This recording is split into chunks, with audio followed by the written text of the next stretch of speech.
of the National Assembly making their way into the chambers in their numbers.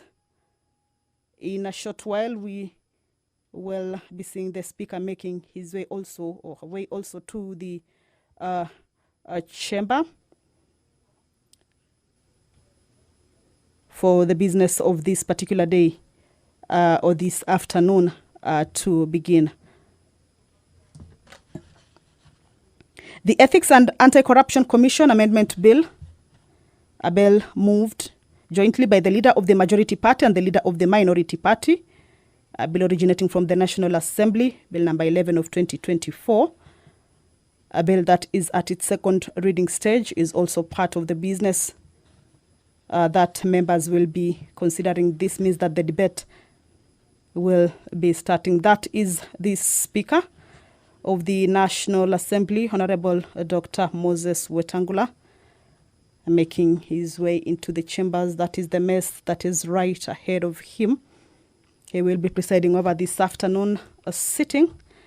Allow me to hand you over to this live broadcast that is brought to you by the Parliamentary Broadcasting Unit in partnership with Kenya Broadcasting Corporation. My name is Kamche Menza.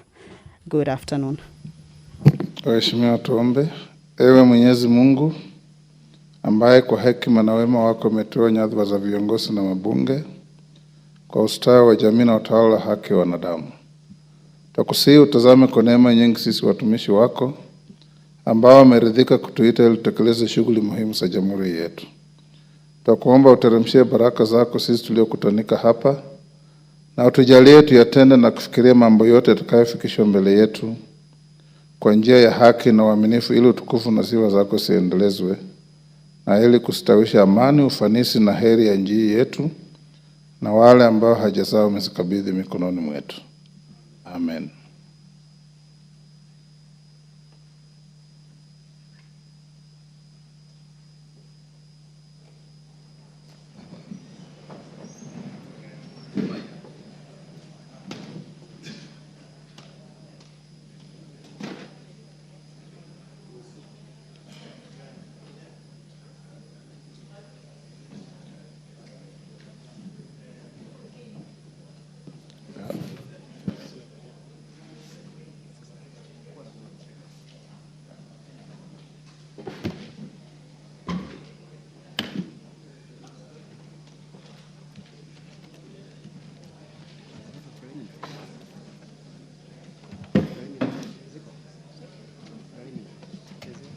Clerk, we have quorum.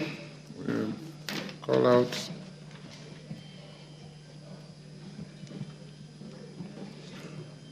Order number 1, administration of oath. Order number 2, communication from the chair.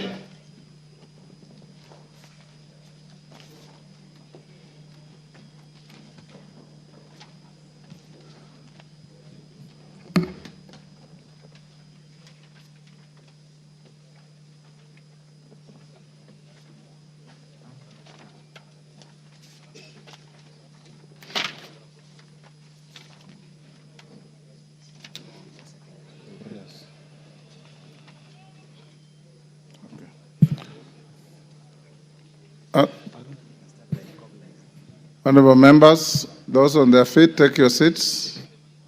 Member for Hamisi, take your seat.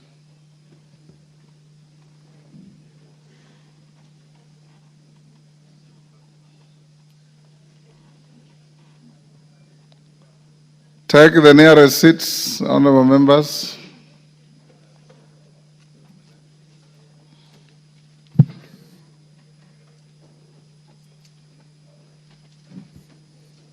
Honorable members, I have two communications to make. One is a recognition of a delegation from the Senate of Nigeria. Honorable members, I wish to introduce to you a delegation from the Senate of Nigeria who are seated in the Speaker's row. The delegation comprises members of the Committee on Constitutional and Electoral Review and Committee on Women Affairs. They are Senator Patrick Ndubweze, MP, leader of the delegation, Senator Kau Sumaila MP, the Honorable Miriam Odinaka MP, the Honorable Tajuddin Karim MP. Honorable members, the delegation is accompanied by 4 parliamentary staff and 1 official from United Nations UN Women who are seated in the Speaker's Gallery. The delegation is in the country to benchmark on strategic interparliamentary relations and to share experiences pertaining to parliamentary practices and to gain deeper insights into legislative processes as well as gender-responsive legal reforms. Honorable members, on my behalf and that of the National Assembly, I welcome them to the Parliament of Kenya and wish them fruitful engagements during their stay in the country. I thank you.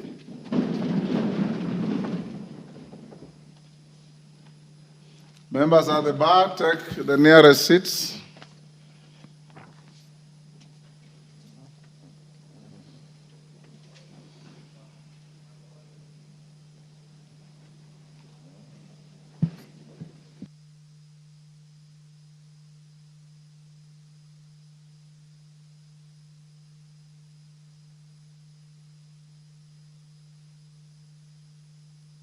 Members, let's go to the next order. I'll come back to communication in a little while.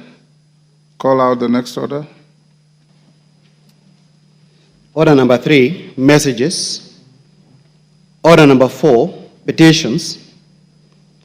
Order number 5, papers. Majority Leader.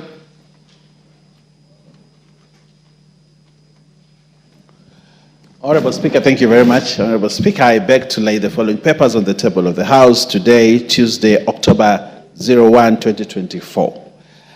1. Annual report on financial statements of the Kenya Tourism Board for the financial year 2022-2021 from the Ministry of Tourism and Wildlife. 2.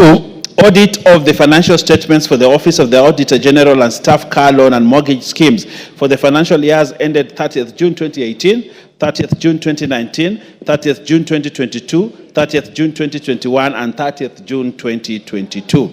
3. Performance audit report on management of cash and domestic debt by the National Treasury for September 2024 from the Office of the Auditor General. 4. Performance Information System Audit Report on the Pensions Department Management Information System for September 2024 from the Office of the Auditor General. 5. Reports of the Auditor General and financial statements for the year ended 30th June 2024 and the certificates therein respect of the following institutions: Central Bank of Kenya, Public Sector Accounting Standards Board, and Capital Markets Authority. 6. Reports of the Auditor General and financial statements of the National Government Fund, NGCDF, for Subukia constituency for the year ended 30th June 2023 and certificates therein. 7. Report to Parliament on all new loans contracted by Government of Kenya from 1st May 2023 to 31st August 2024 from the National Treasury and Economic Planning. And finally, Honorable Speaker, annual performance report for the Micro, Small and Medium Enterprises MSMEs Credit Guarantee Scheme for the period from 1st July 2023 to 30th June 2024 from the National Treasury and Economic Planning. I thank you, Honorable Speaker, and I beg to lay. Leader of Delegation, the Honorable Gladys J. Boss, MGH, Deputy Speaker. You have a paper to lay? Go ahead. Apologies, give me a minute. They're bringing it from my office. Okay. Next order.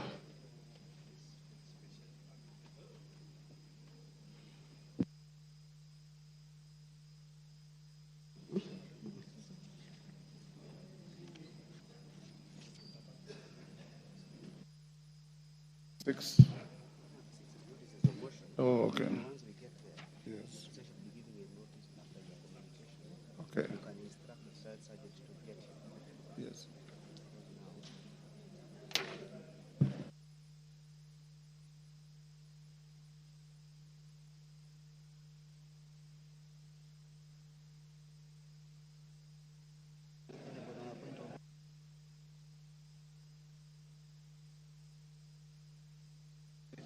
Yes.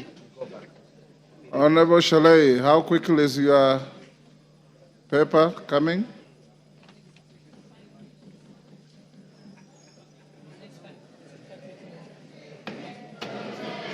In the next 5 minutes. Okay. Okay, go back to members on their feet, take your seats.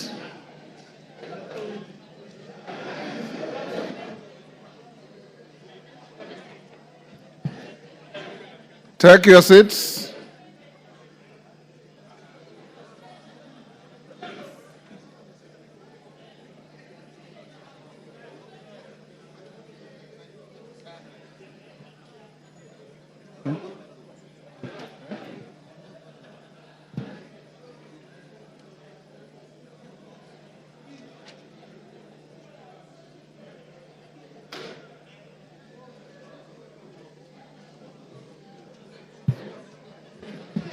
All the honorable members, done?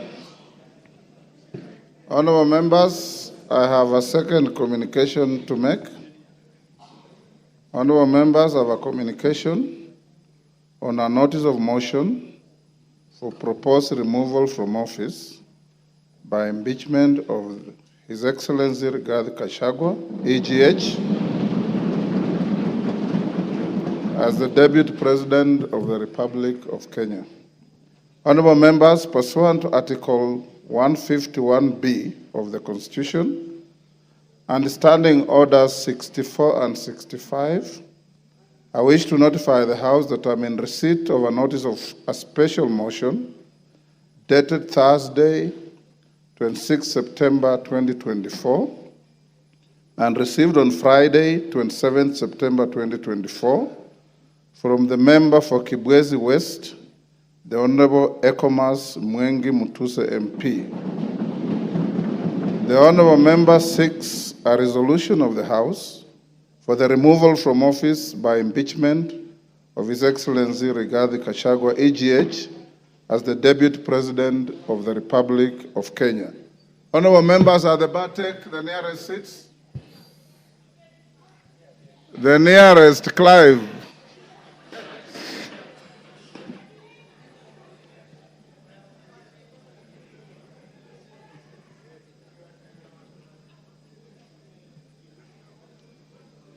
Yusuf, the nearest seat.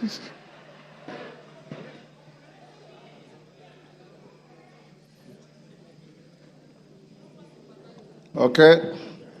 Honorable members, Article 150B, 1B of the Constitution provides as follows, and I quote, "The Deputy President may be removed from office on impeachment, 1, on the ground of a gross violation of a provision of this Constitution or any other law. 2, where there are serious reasons to believe that the Deputy President has committed a crime under national or international law. Or 3, for gross misconduct."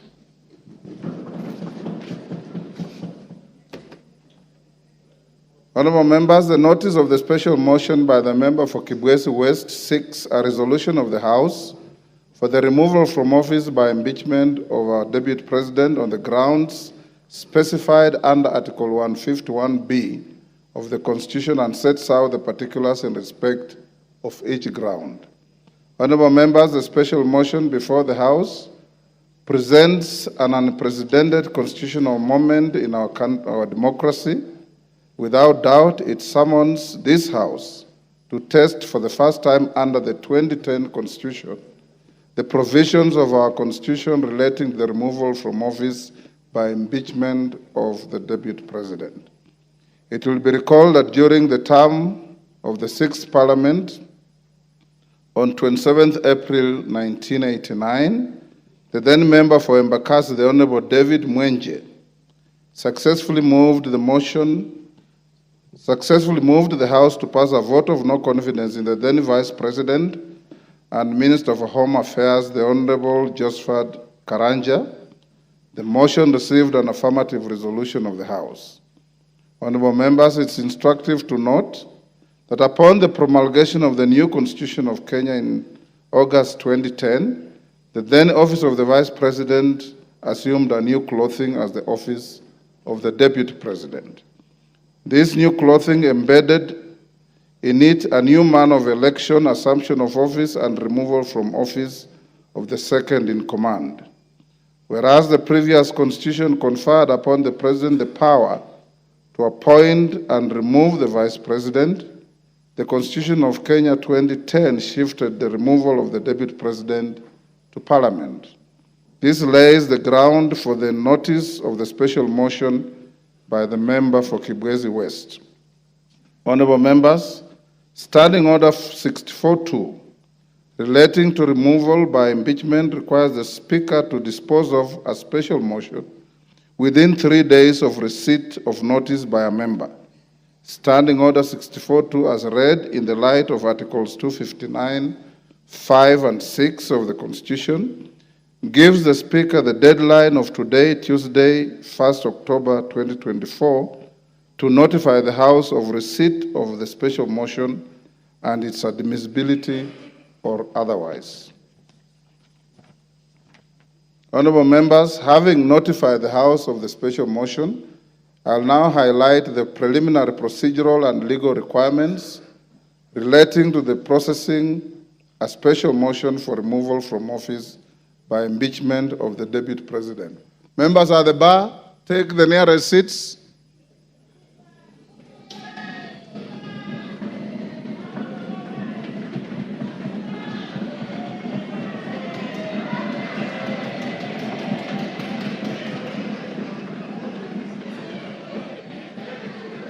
Take the nearest seats.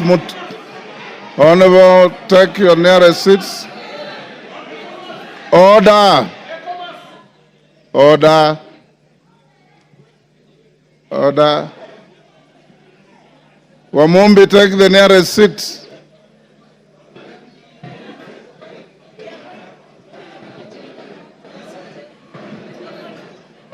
Order, honorable members. Order.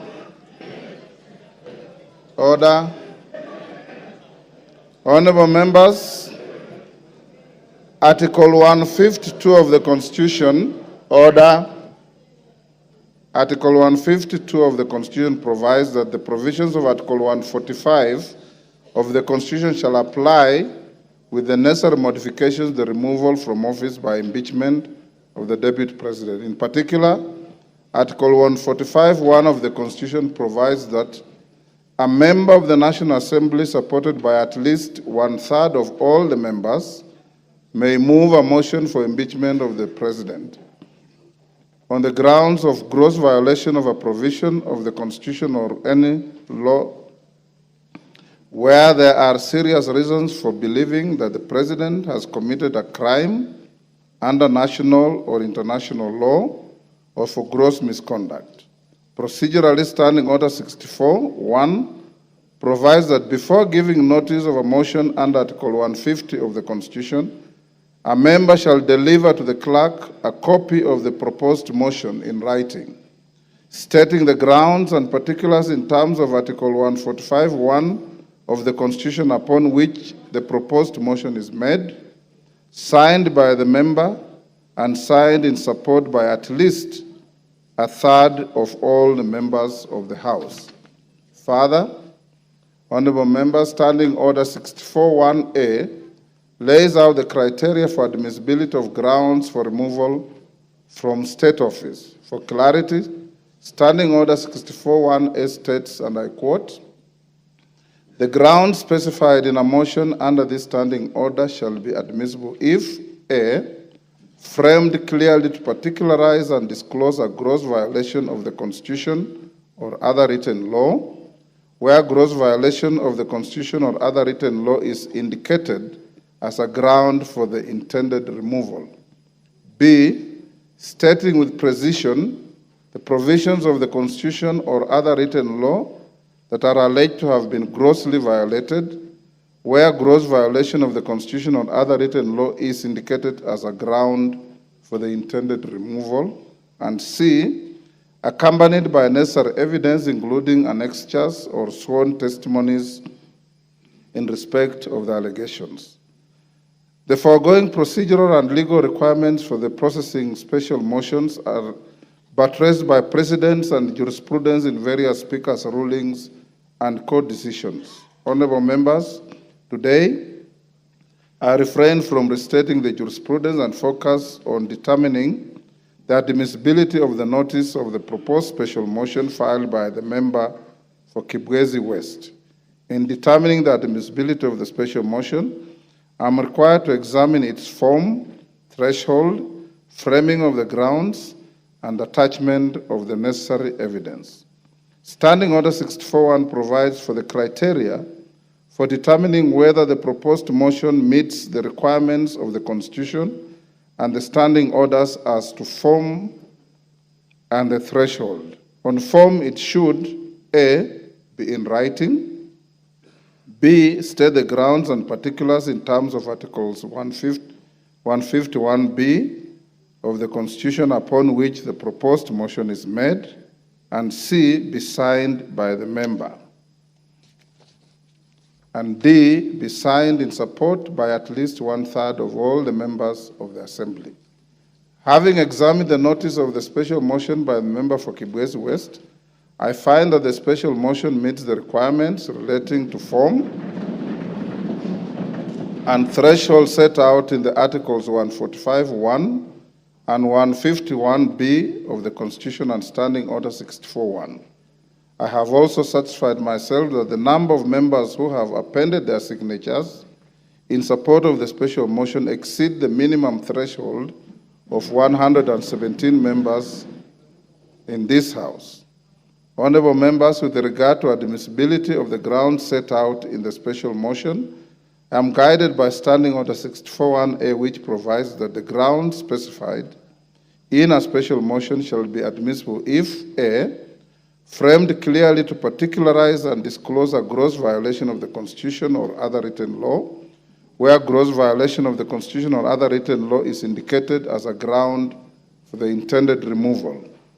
B, stating with precision the provisions of the Constitution or other written law that are alleged to have been grossly violated, where gross violation of the Constitution or other written law is indicated as a ground for the intended removal. And C, accompanied by necessary evidence, including annexures or sworn testimonies in respect of the allegations.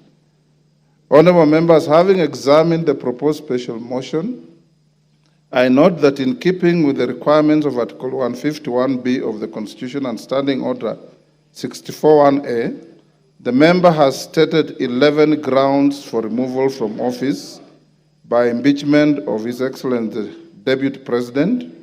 In addition, I do note that the special motion as submitted to my office also contains the particulars upon which the member seeks to move the House to consider the special motion.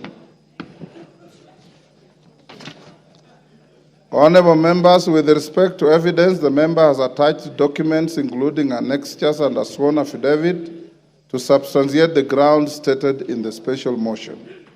Consequently, honorable members, I find that the proposed special motion by the Honorable Ekomas Mwengi Mutuse MP meets the requirements of Articles 145.1 and 151B of the Constitution and Standing Order 64 and 65 with regard to form, threshold, and grounds necessary for a member to move a special motion for the proposed removal from office by impeachment of the Deputy President. Honorable members, having determined that the special motion is admissible, let me now focus on the next steps of giving notice of the special motion to the House. Standing Order 47.4A provides that with respect to a motion for removal of a person from office, a member shall give notice of motion in the House within 3 sitting days following approval by the Speaker. In the circumstances, therefore, the member for Kibwezi West ought to give notice of his special motion either today or tomorrow. Given the nature of the timelines applicable to this special motion, I will, at order number 6, that is notices of motion, accord an opportunity to the member for Kibwezi West to give the notice of the special motion. Thereafter, I'll give further guidance to the House on the next steps to take. The House is accordingly guided. I thank you.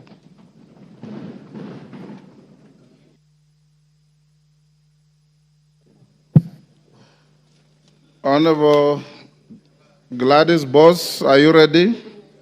We'll go back to order number 5 for the Deputy Speaker. Honorable Speaker, I beg to lay the following paper on the table of the House today, Thursday, 26 September 2024.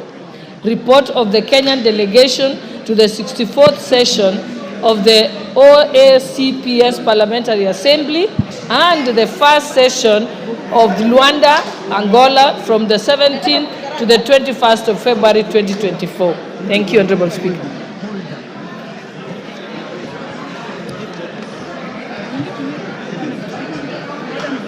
Honorable Speaker. Order. Order, honorable members. Order. Member for Budalangi. Order. Take your seats. Order. Member for Navajo, take your seats.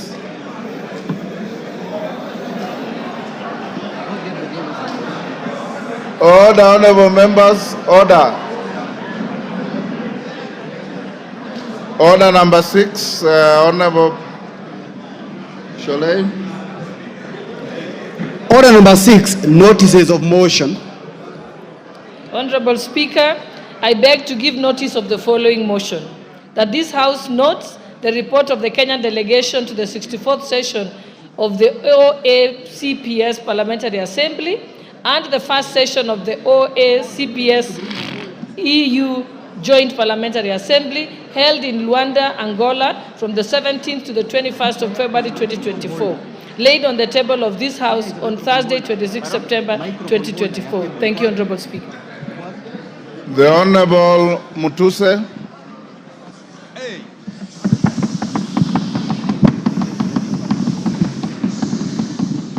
Honorable Mutuse, I'll allow you to speak from the dispatch box, and he will be heard in silence.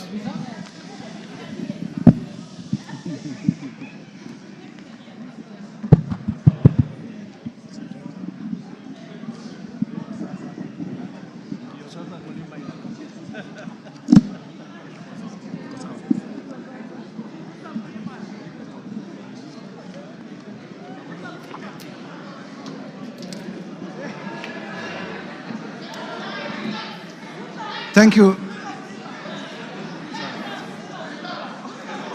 Thank you, Mr. Speaker, for the opportunity to move this motion from this table. Mr. Speaker,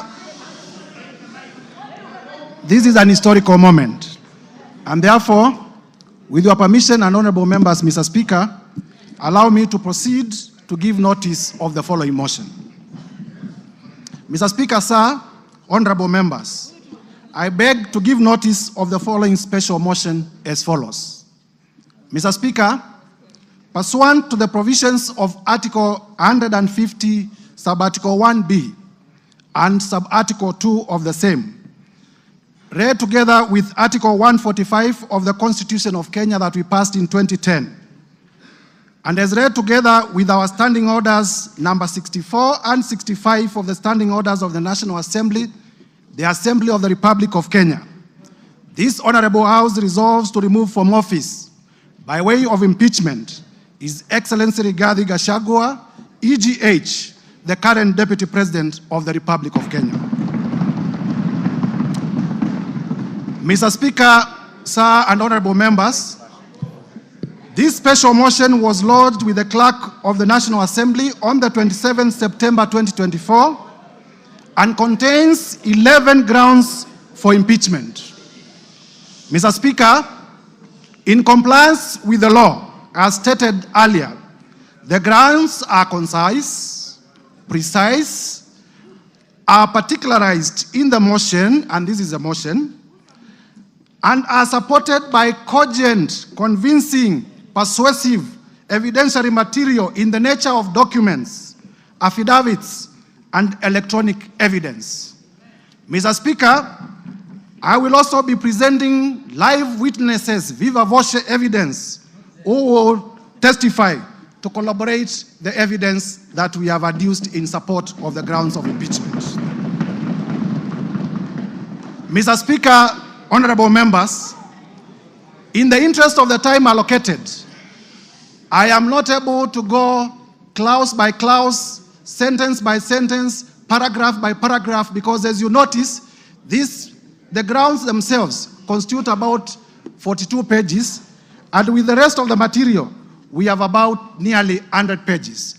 And therefore, Mr. Speaker, with your guidance, allow me to summarize the 11 grounds as follows. Generally, Mr. Speaker, as members will realize, the particulars of these grounds are that His Excellency Rigathi Gachagua has engaged himself in acts of omission and commission that constitute offenses under our Constitution, offenses under international law, and offenses under our own statutes. On ground one, Mr. Speaker, we will be demonstrating before this House that His Excellency Rigathi Gachagua has grossly violated Articles 10(2)(1)(a),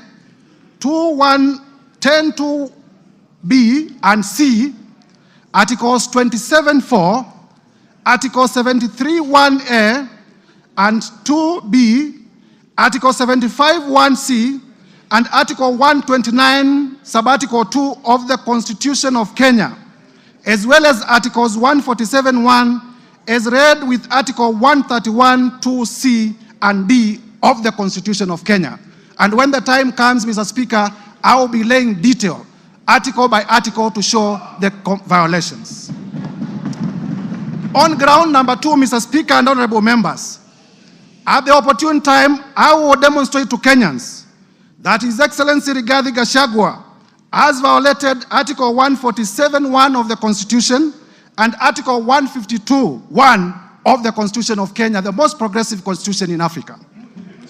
Mr. Speaker, on ground three, I will be demonstrating before this House to Kenyans and to the international community that His Excellency Rigathi Gachagua has violated Article 6(2) of the Constitution, Article 10(2)(a) of the Constitution, Article 174 of the Constitution, Article 186(1) of the Constitution, Article 189(1) of the Constitution, as well as the fourth schedule of the Constitution of Kenya.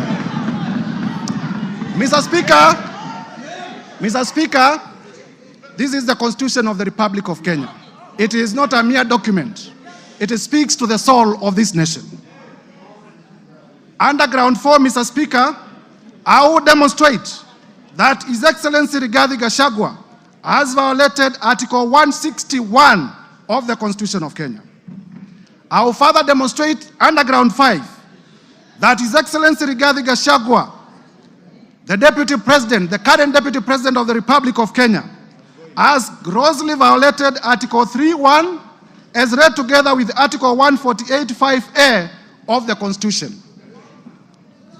Under ground six, Mr. Speaker and honorable members, I will demonstrate that the Honorable Rigathi Gachagua has committed crimes under Section 13(1)(a) and 62 of the National Cohesion and Integration Act, the act that speaks to our nationhood, the act that speaks to our multi-ethnicity, the act that speaks to our society remaining together as a cohesive society.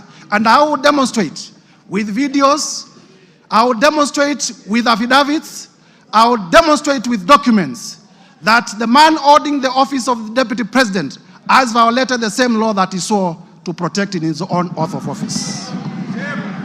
Under ground seven, Mr. Speaker, I will demonstrate before this House that His Excellency Rigathi Gachagua has committed crimes under Sections 45(1), Section 46, Section 47(a)(3), Section 48(1) of the Anti-Corruption and Economic Crimes Act.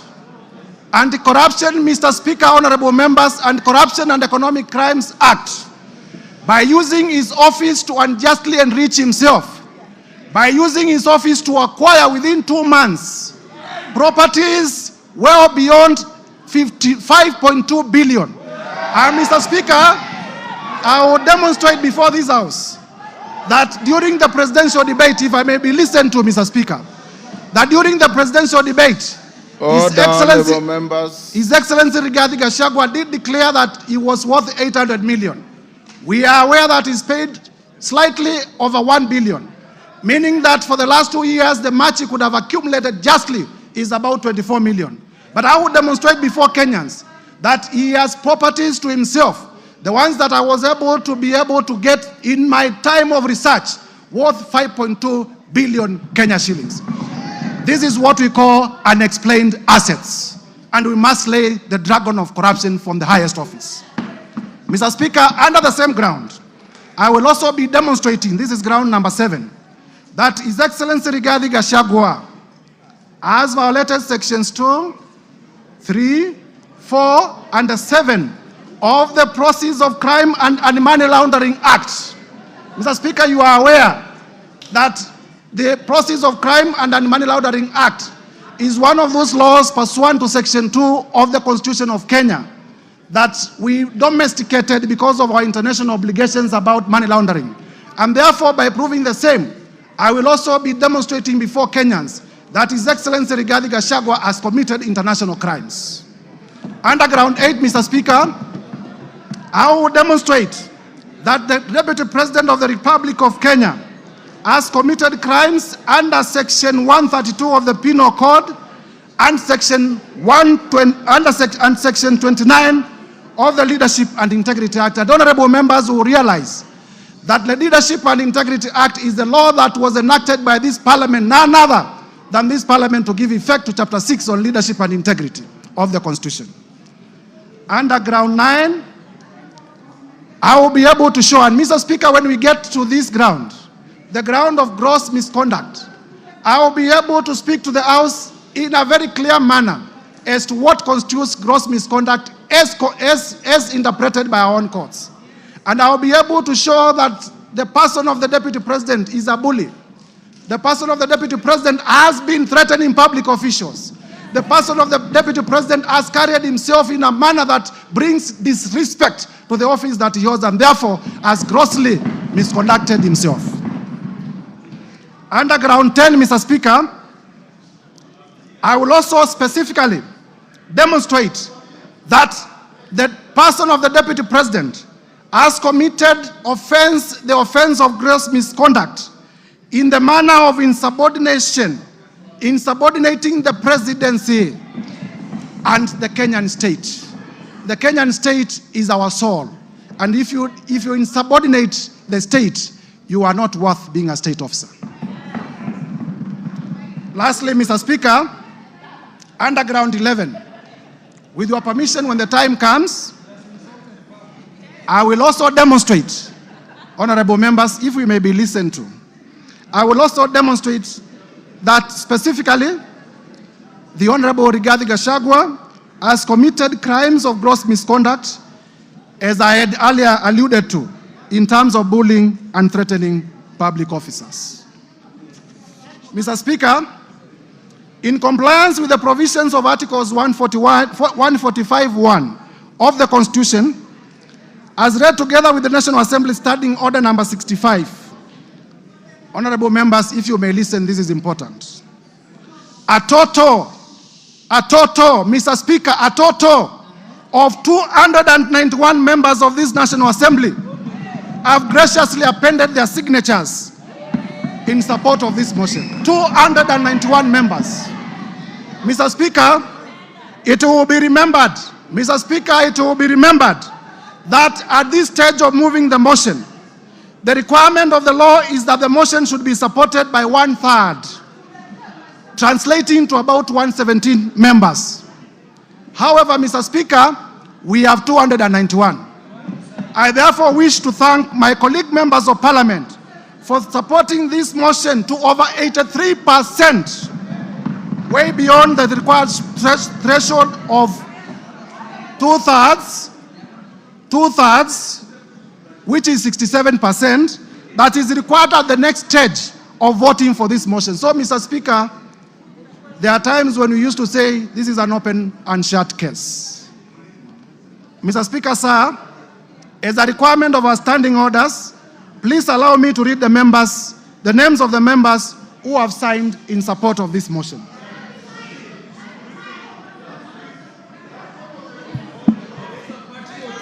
Order. Mr. Speaker, Go ahead. Mr. Speaker, for purposes of completeness of the record, the standing orders require that the mover of the motion does read all the names of the members who are in support of the motion for openness. And I therefore read the name of the patriots, borrowing from Senior Peter Kaluma. Mr. Speaker, I began with myself. The Honorable Ekomas Mwengi Mutuse, yours truly. The Honorable Owen Baya. The Honorable Japheth Nyakundi. Matthias Robi. Kimani Ishungwa. Member for Kikuyu and Majority Leader. Abdul Rahim Daud. Patrick Munene Dwiga. Eric Wamombi, the member for Madera. George Kariuki. Kili Daniel Karido. Dorothy Mudhoni Ikiara. Mwangi Kiunjuri. Boro Ambore. Elizabeth Kairemia. Edwin Mugo Gishoke. Rindikiri Mugambi. Jane Kagiri. Ann Murada. John Paul Murigi. Gikaria David. John Kirago. Mary Mainge. Alice Nganga. Wambugo Wainaina. Mashua Waidaka. Kuria Kimani. George Kitonga Murugara. Simon Nganga Kingara. John Kiaria Wainaina. Shadrach Mwiti. Honorable Joseph Wainaina, nominated. Betty Maina. Geoffrey Kiringa Waroko. Roko. Gigi Kagombe. Julius Taitumu. Duncan Maina Madenge. Kwenya Dhoko. John Juguna Wanjiko. John Kanyuithia Mutunga. Honorable Junet Mohamed, the leader of minority. Honorable Mohamed Abdikadir. Honorable Yakub Ado. Honorable Richard Ken Chonga. Honorable Ali Wario. Honorable Ruwaida Obo. Honorable Hamisi Chome Abdi. Abdikadir Mohamed. Zamzam Mohamed. Rashid Benzimba. Said Buya. Peter Shake. Peter Masara. Mishi Juma Mboko. Joyce Osogo Bensuda. Fatuma Masito. Mohamed Machele. Aduma Owor. Jerusha Momanyi. Honorable Dr. Professor Gogo Lilian. Millie Odhiambo, the one and only. Honorable Irene Mayaka, my sister. Honorable Dick Maungu. Honorable Joshua Oron. Honorable Owino. Walter Owino. Honorable Patrick Osero. Honorable Molfason Barongo. Mark Ogola Nyamita. Tom Ondege. Gisairo Ombane. Oku Kaunya. Rosa Mbuyu. Charles Were. Fatuma Mohamed. Paul Abuor. Badu Twalib. Dr. Charles Ochieng. Caleb Amisi Luyai. Elisha Odhiambo. Farah Maalim. Elijah Memusi Kanchori. Kakuta Maimai Hamisi. Aden Daud Mohamed. Honorable Honorable Wanjala. Honorable Peter Orero. Honorable Martin Peters Owino, Honorable George Peter Kaluma, Honorable TJ Kajuang, Chiforomondo Mwangale, Honorable Donya Doris, Stephen Mogaka, Felix Odiwar, Geoffrey Odanga, Honorable Tim Wanyonyi, Honorable Christine Ombaka, Honorable Hussein Weitan, Honorable George Aladwa, Joseph Oyula, John Bwire, Omar Mwinyi, Catherine Omanyo, Danson Mwashako of Wiper Party, Innocent Mugabe, Charles Nguna Mwingi West of Wiper Party, Honorable Elsie Muhanda, Honorable J.L. Sunguli of Kilgoris, Honorable Udgun Siad, Honorable Dr. John Ariko, Honorable Tindi Mwale, Otiende Amolo Senior Counsel. Mr. Speaker, the House takes notice that Honorable Otiende Amolo is one of the makers of the Constitution that we are implementing. Honorable Christopher Aseka, Honorable Paul Ekwon Nabuin, Honorable Nicholas Gikor of Turkana East, Honorable Yusuf Mohammed, Honorable Abdgadir Hussein Mohammed, James Koyo, Sarah Paulata Korere, Honorable Umker Arun Mohammed, Honorable John Nikal. James. Yes, my sincere apologies for the correctness of the record. This is Honorable Dr. Professor James Nikal, the member for Seme. Honorable Daniel Manduku, Honorable Mohamed Ado, Honorable Wario Guyo, Honorable Paul Katana, Morris Kakai Bisau, Emmanuel Wangwe, Bernard Shinyali, my friend Nabi Nabwera, Patrick Makau Kingola of the Wiper Party, Mavoko constituency, and Commissioner of the Public Parliamentary Service Commission, very able, voted by members of this House. I thank you in a special way, my senior brother. Honorable Shabiu Hamed, Honorable Aden Kainan, Honorable Dr. Aden Kainan, Honorable Fatuma Jeho, Honorable Amina Munyazi Laura, Honorable Gertrude Mbeyo, Honorable Adipo Akwome. Mr. Speaker, if you allow me, I can have a sip of my water. Go ahead.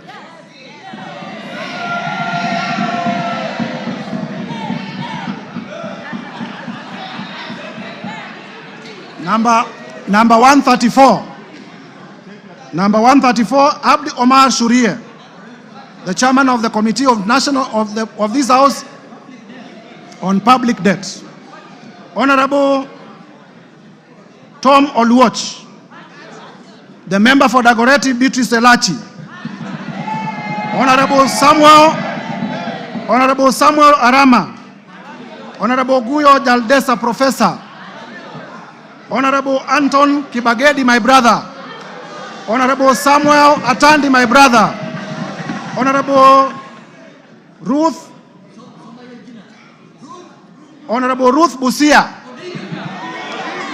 Honorable Ruth Odinga Busia, the women rep for Kisumu County,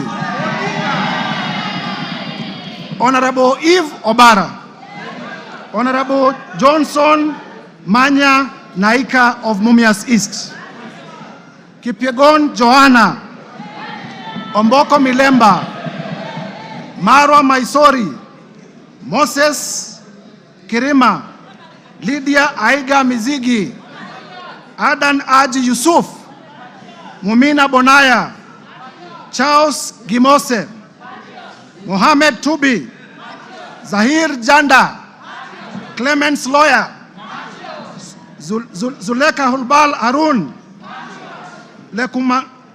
Lekumontare Jackson, member for Samburu East, Anton Kenga Mpe, ukimwona Mpe, Bashir Abdullahi, Didmas Barasa, Malulu Injendi, Geoffrey Mulanya, Frederick Ikana. Mr. Speaker, for completeness of the record, there are names that I have cancelled and I have signed against the cancellation. Honorable Titus Amala, Joseph Dena, Honorable Kivai Kagesi, Honorable Vincent Musyoka aka Kawaya, member for Mwala, Honorable Fabian Muli, Honorable Caleb Mule, Honorable Joshua Mwalio,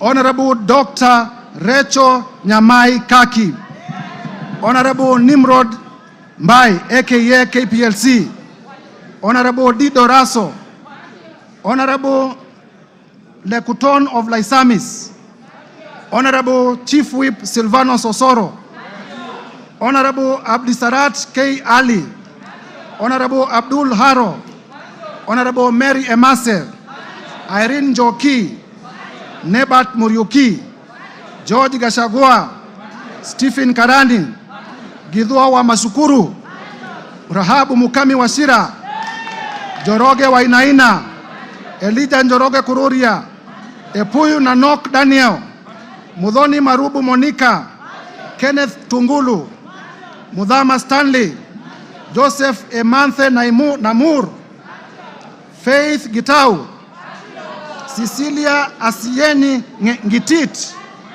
Pamela Njoki Njeru, Rahab Robert Basil, the member for Yatta and Wiper Party. Protas Akuja, Kasim Sawa Tandaza, Pauline Lengimis, Honorable Dr. Robert Pukose, Honorable George Sunguia, Honorable Joash Nyamoko, Kitlai Olentutu, Lea Sankaire, Lemankon Aramat, Agnes Pareño, Gabriel Tongoyo, Rebecca Tongei, Catherine Wambilinya, John Makali of Kandui, John Chikati, Susan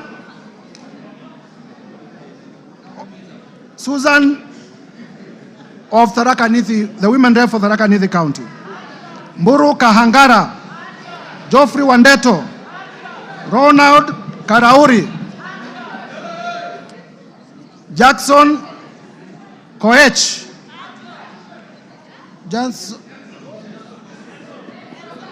Jackson Kosgei of Baringo, Adams Kipsanai, Kagogo Bowen, Jematia Sergon, William Kamket, Catherine Ngalechei, Ruben Kiborek, Kimaiyo Gideon, Musa Sirma, Joseph Kipkarus, Joshua Kandie, Charles Kamuren, John Waluke, Richard Yagon, Richard Kilel, Brighton Yagon, Francis Sigei, Kipngetich Koech, Lynette Chepkoril Toto, Justice Kemei, Nelson Koech, Beatrice Kemei, Joseph Cherorot, Kibet Komugoi, Hilary Kosigei, Benjamin Langat, Mutahi Alfred Kiprono, Liza Chelule, Joseph Tonui, Paul Chebor, Fred Kapondi, Lilian Sioi, Naomi Jilo Wako, Faisal Abdi Bader, Alpha Miruka of Bamajoke Charge, Deko Baro, Innocent Obiri, Ogola Gideon, Honorable Sabina Chege, the party leader of the Jubilee Party, Peter Lochakamping of Sigor, Samuel Chemulel, Rael Kasiwai, David Kosing, Titus Lote, Joseph Samal Womwa, Honorable, the handwriting is sometimes difficult, right? The member for Samburu North. Eli. The Honorable Letipila Eli. Lelitila Lady of Samburu North. The Honorable Kareke Mbiuki. The Honorable Martin Pepela. Wanami Wamboka. David Ochieng. Ferdinand Kevin Wanyonyi. Gladys Boss Chepkosgei Sholei, the women rep for Sinigishu and my former teacher. Paul Kipchil Biego. Marianne Kitani. Samuel Kiprono Chepkonga. Janet Sitienei. Muge Chepkosgei Cynthia. Joses Kosgei Lelmengit. David Kiplagat. Julius Kipibiwot, Julius K. Ruto, Bernard Kitur, Phyllis Barto, Professor, Oscar K. Sudi, Engineer Oscar Sudi, Dan Wanyama, Honorable Dr. Adagala Beatrice, Amina Dika, Abdi Ali Abdi, Hussein Abdi Bare, Gonzi Rai, Ibrahim Abdi Sanei, Honorable Ker Kasim, Honorable Sala Farah, Karoli Omondi, Robert Gishimu, Michael Mushira, Jared Okello,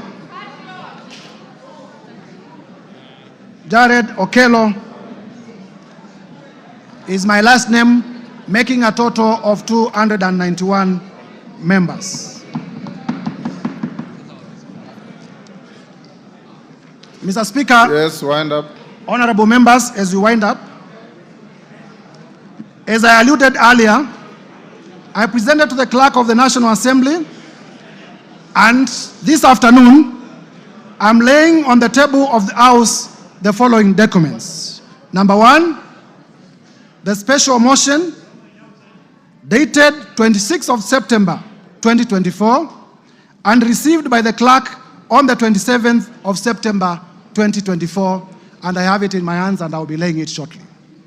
Number two, with this special motion, Mr. Speaker, I am also laying before the table of the House the list of 291 members of the National Assembly who signed in support of the motion.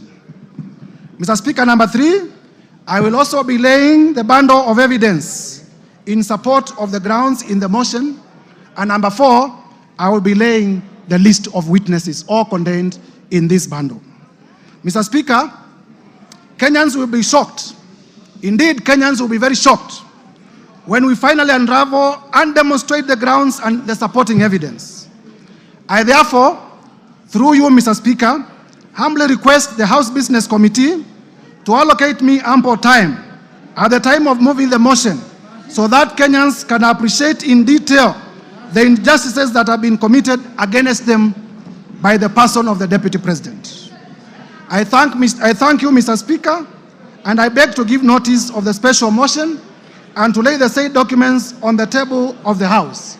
And if you allow, Mr. Speaker, as I conclude, please allow me to highlight the following. Order. Mr. Speaker, I am a Christian, and I often read the Bible.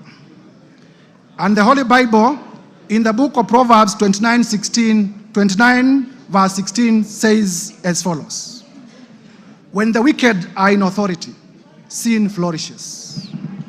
But the godly, and mark the godly in small g, will live to see their downfall. That is the Holy Book as contained in the book of Proverbs 29:16. Further, Mr. Speaker, in the book of Mark, chapter 9, verses 42 to 47, it says as follows, and I quote, If anyone causes one of these little things, honorable members, Kenyans, please listen carefully.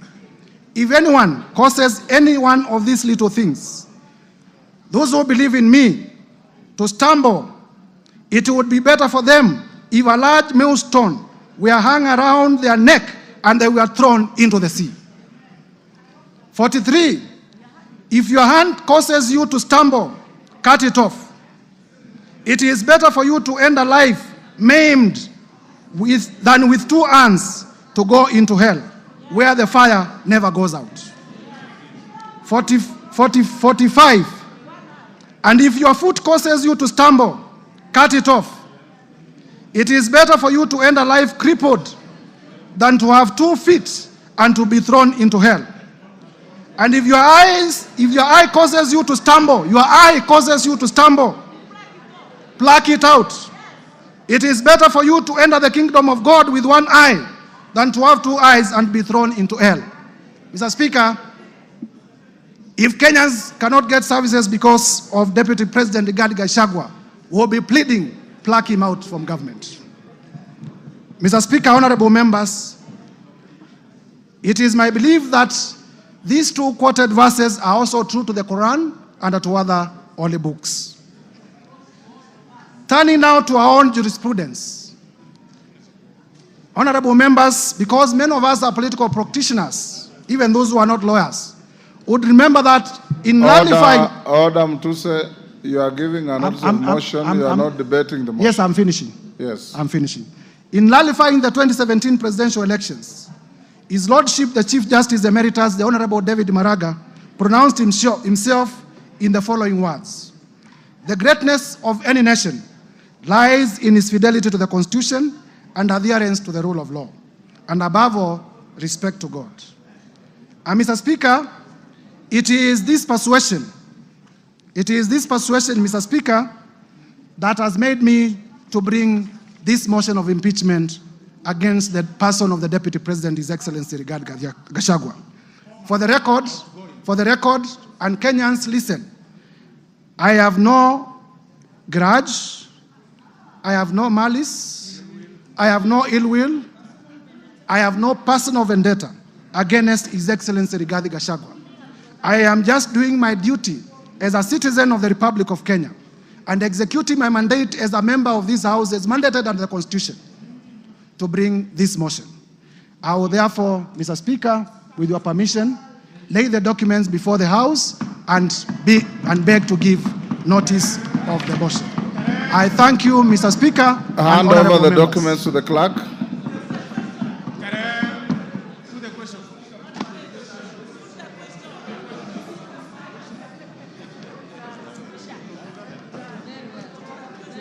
Yes, Ruku, what is it? Order, members. Ruku, what is it? Honorable Speaker. In relation to the motion? Yes. What is it? Honorable Speaker, I rise to seek your clarification on the special motion for the removal of the Deputy President.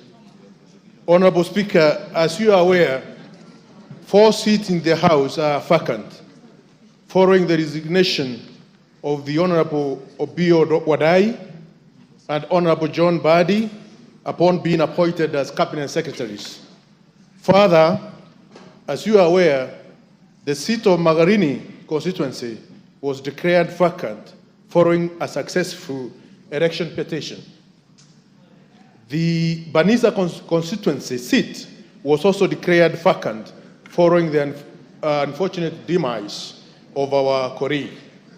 In this regard, we are now 345 members in this House and not 349 members.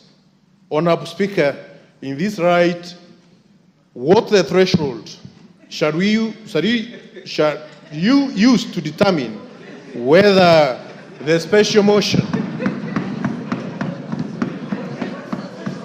What is the threshold, Mr. Speaker, shall you use to determine whether the special motion meets the constitutional threshold? Differently put, Mr. Speaker, to pass this motion, shall we require 2/3 of 345 members or 349 members? In my view, vacant seats should not be counted. Order. You can't ask a question and answer it.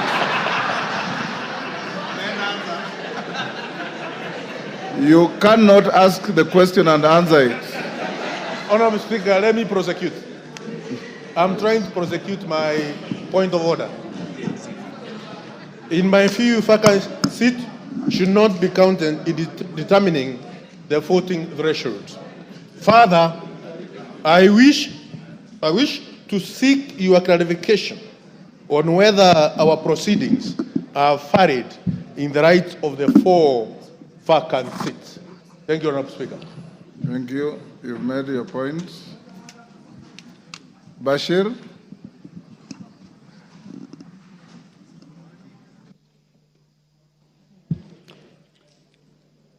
Honorable Speaker, Article 145 and 150 of the Constitution provides for removal of the Deputy President. Our standing order goes to great length on the same to explain the procedure for removal of the Deputy President, as stipulated under Standing Orders 64 and 65. Honorable Speaker, what is clear from reading of Articles 145 and 150 of the Constitution is that the role of this House is just to pass the resolution as to whether the Deputy President shall be impeached or not.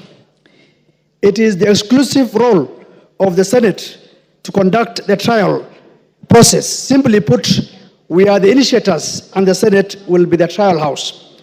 Honorable Speaker, consequently, I seek your guidance on whether it is necessary to invite the Deputy President to this House in terms of the right to be heard, noting we have nothing to do with the real process. In my view, the Deputy President shall be required to appear before the Senate, but nevertheless, I seek your indulgence on this matter. Thank you, Honorable Speaker.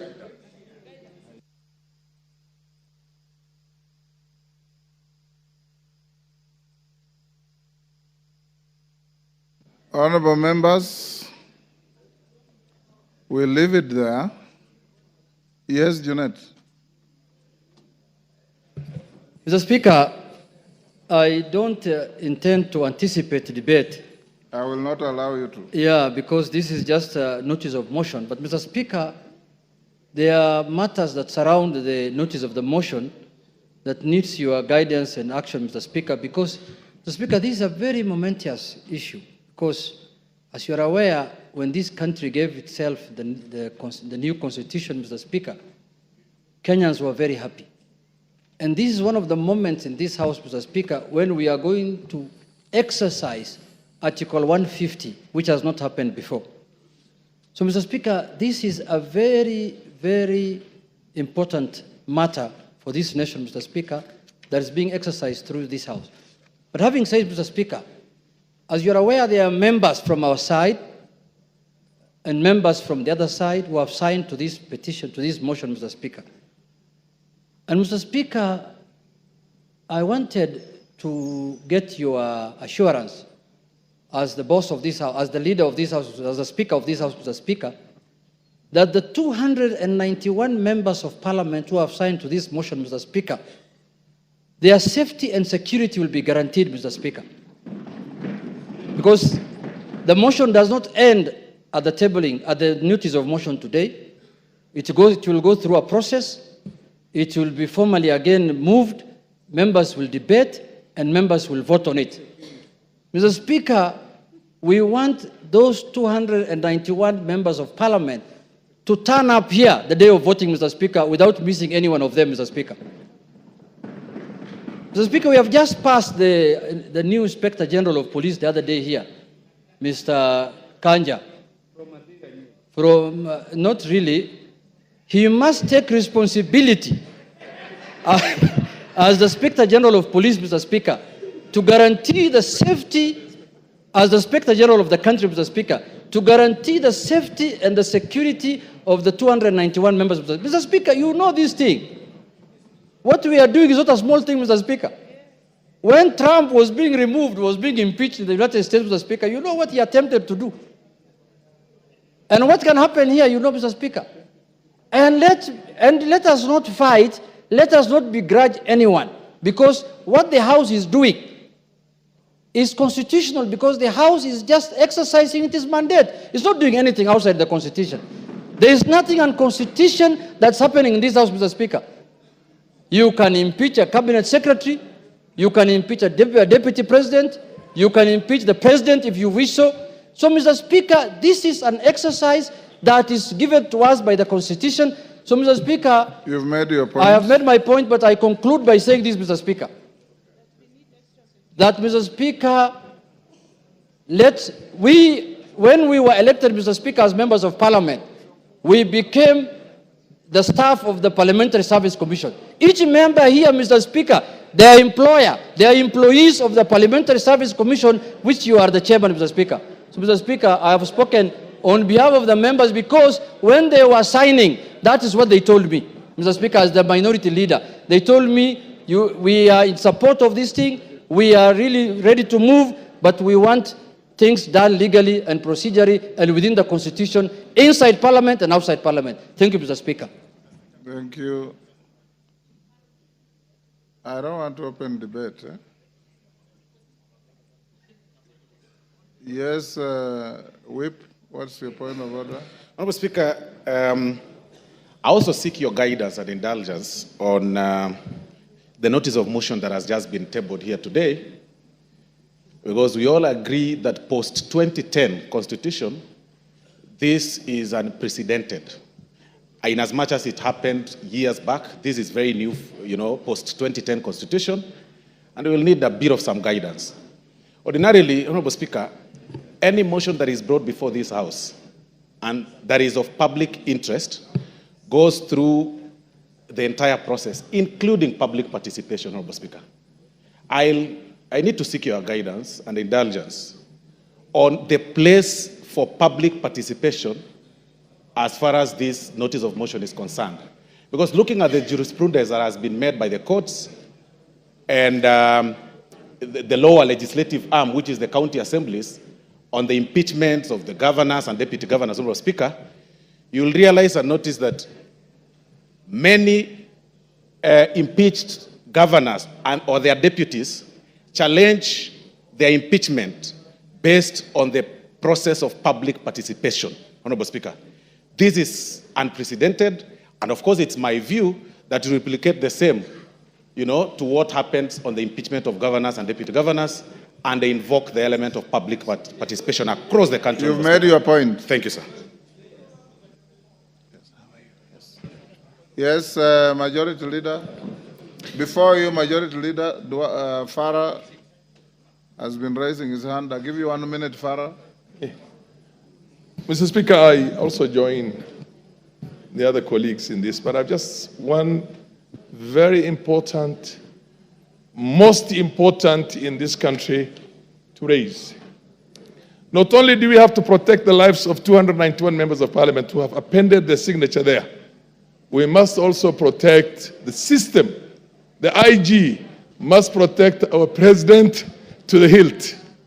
Because you know the kind of a constitution we have. Any reckless thug can decide to change the course of history if, God forbid, anything were to happen to our president. You get my point? And there are people who we have been so worried lately, I get the feeling that they can even have the capacity to plan something like that. Let us make sure this information goes out. Our president must be protected to the hilt until this motion is over. Because if, God forbid, anything were to happen, then we have something much bigger to worry about. Thank you. And those guys are... You're the last on that. Thank you, Honourable Speaker. My Honourable Speaker, if you will indulge me, I'll add something on security. But before that is on Standing Order 85, Honourable Speaker. 85-2, which, Honourable Speaker, would beg, even as you guide members, that members listen, that it shall be out of order to anticipate the debate of a motion of which notice has been given by discussion upon a substantive motion or amendment, and all that is said in the standing orders, Honorable Speaker. And I say this, Honorable Speaker, because I know we are in an open and transparent society, and many of us will be invited to media stations to discuss this impeachment motion which notice has been given today. Just to caution members that it will be completely out of order to discuss the substance of the motion in media stations before debate, as is contained in our standing orders. So when we're invited to media stations, maybe we be guarded in what we discuss, so that we do not go into the substance of the motion until we are done with debate. After debate, Honorable Speaker, we are all at liberty to discuss, and that includes, Honorable Speaker, both those who have appended their signatures, like myself, and the other few who have not appended their signatures, Honorable Speaker. The 58 members who have not appended their signatures. Honorable Speaker, just to add on to what the Honorable Farah and Honorable Junet have said, Honorable Speaker, the security of members of Parliament is paramount. Honorable Speaker, I say that looking at you, because you know on the 25th of June this year, Honorable Speaker, none other than yourself, you were a target, and you know that. And not a target for harm, but a target for elimination based on the position you hold as Speaker and the ranking order should anything happen to the President or the Deputy President, Honorable Speaker. Honorable Speaker, I want to beg that you take with a little more weight the issues raised by Honorable Junet and Honorable Farah Maalim, because, Honorable Speaker, we have seen it on social media. We have been told by certain quarters that before March of 2025, they say bendera itapepea mlingoti nusu. Honorable Speaker, these are weighty issues. And I hear what the Honorable Farah Maalim is saying on the security of the President, and we have no business to advise the Inspector General and the Director of the National Intelligence Service on what to do. But for members of this House, all the 349 of them, Honorable Speaker, you must direct the Inspector General of Police, who was approved by this House less than a month ago, to ensure that when this House is sitting within the precincts of Parliament, and even outside and including committees of this House sitting, Honorable Speaker, members are secured. Thank you. And even in their homes, Honorable Speaker, they are secured. Because, Honorable Speaker, I say this, being privy to the information that I was privy to and you are privy to on the 25th of June, and knowing, Honorable Speaker, that as Honorable Junet has said, we are not dealing with an ordinary matter, we are not dealing with an ordinary man, we are dealing with a black man with a very black heart. Thank you, Honorable Speaker. Order, honorable members. Order. Order, members on their feet. Order, Deputy Speaker. Take your seat. Take your seats, those who are... Honorable members, those points raised, I'll address them later in the day. I want to direct members of the House Business Committee to retreat to room 9 so that we can have House Business Committee to address, among other things, the process of disposing of this motion in the shortest time possible so that we don't maintain anxiety unnecessarily, and the issues that you have raised about public participation and others. So after the House Business Committee, the Speaker will come back to the House at about 5 and give you direction on what we shall do from here going forward. So I'll now direct the Deputy Speaker to come and take the seat. so that members of the House Business Committee, Juneta and your team, Ichungo, your team, all troop to room 9 for a meeting immediately. I've closed that chapter of Shomba. You didn't raise your hand when I was giving people. Yes. That chapter is closed. I'm sorry I didn't see you. Yes. Pardon?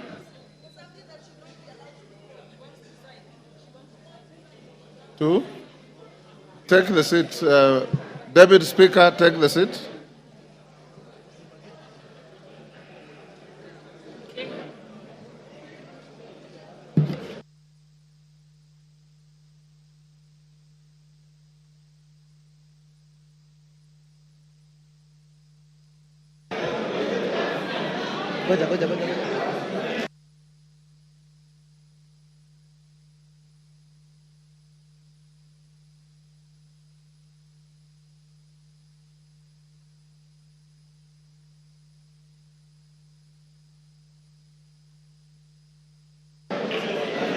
Next order. Order number 7, questions and statements.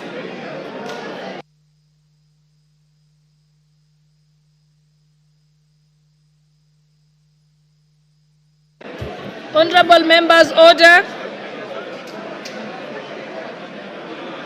The Honorable Member for Funyula. You have a statement, Honorable Member for Funyula. Honorable. Thank you, Honorable Speaker.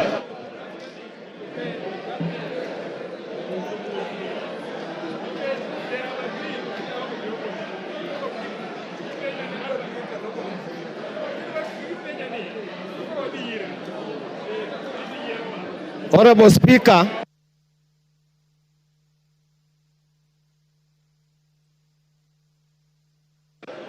Order, honorable members.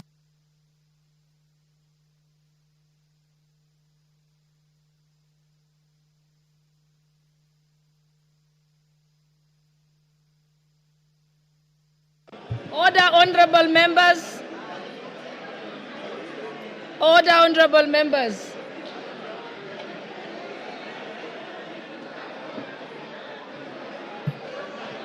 Order, honorable members.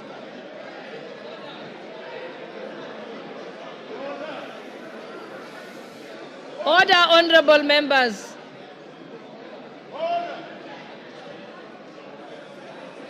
Order, honorable members. Okay, I think we can proceed. Honorable member for Funyula, let's allow Dr. Pukose to make his statement, then you go next. Honorable Pukose, Chairperson of the Health Committee.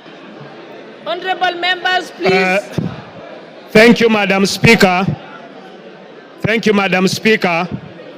I wish to make a statement on the shift from NHIF to SHIF rollout of the universal health coverage.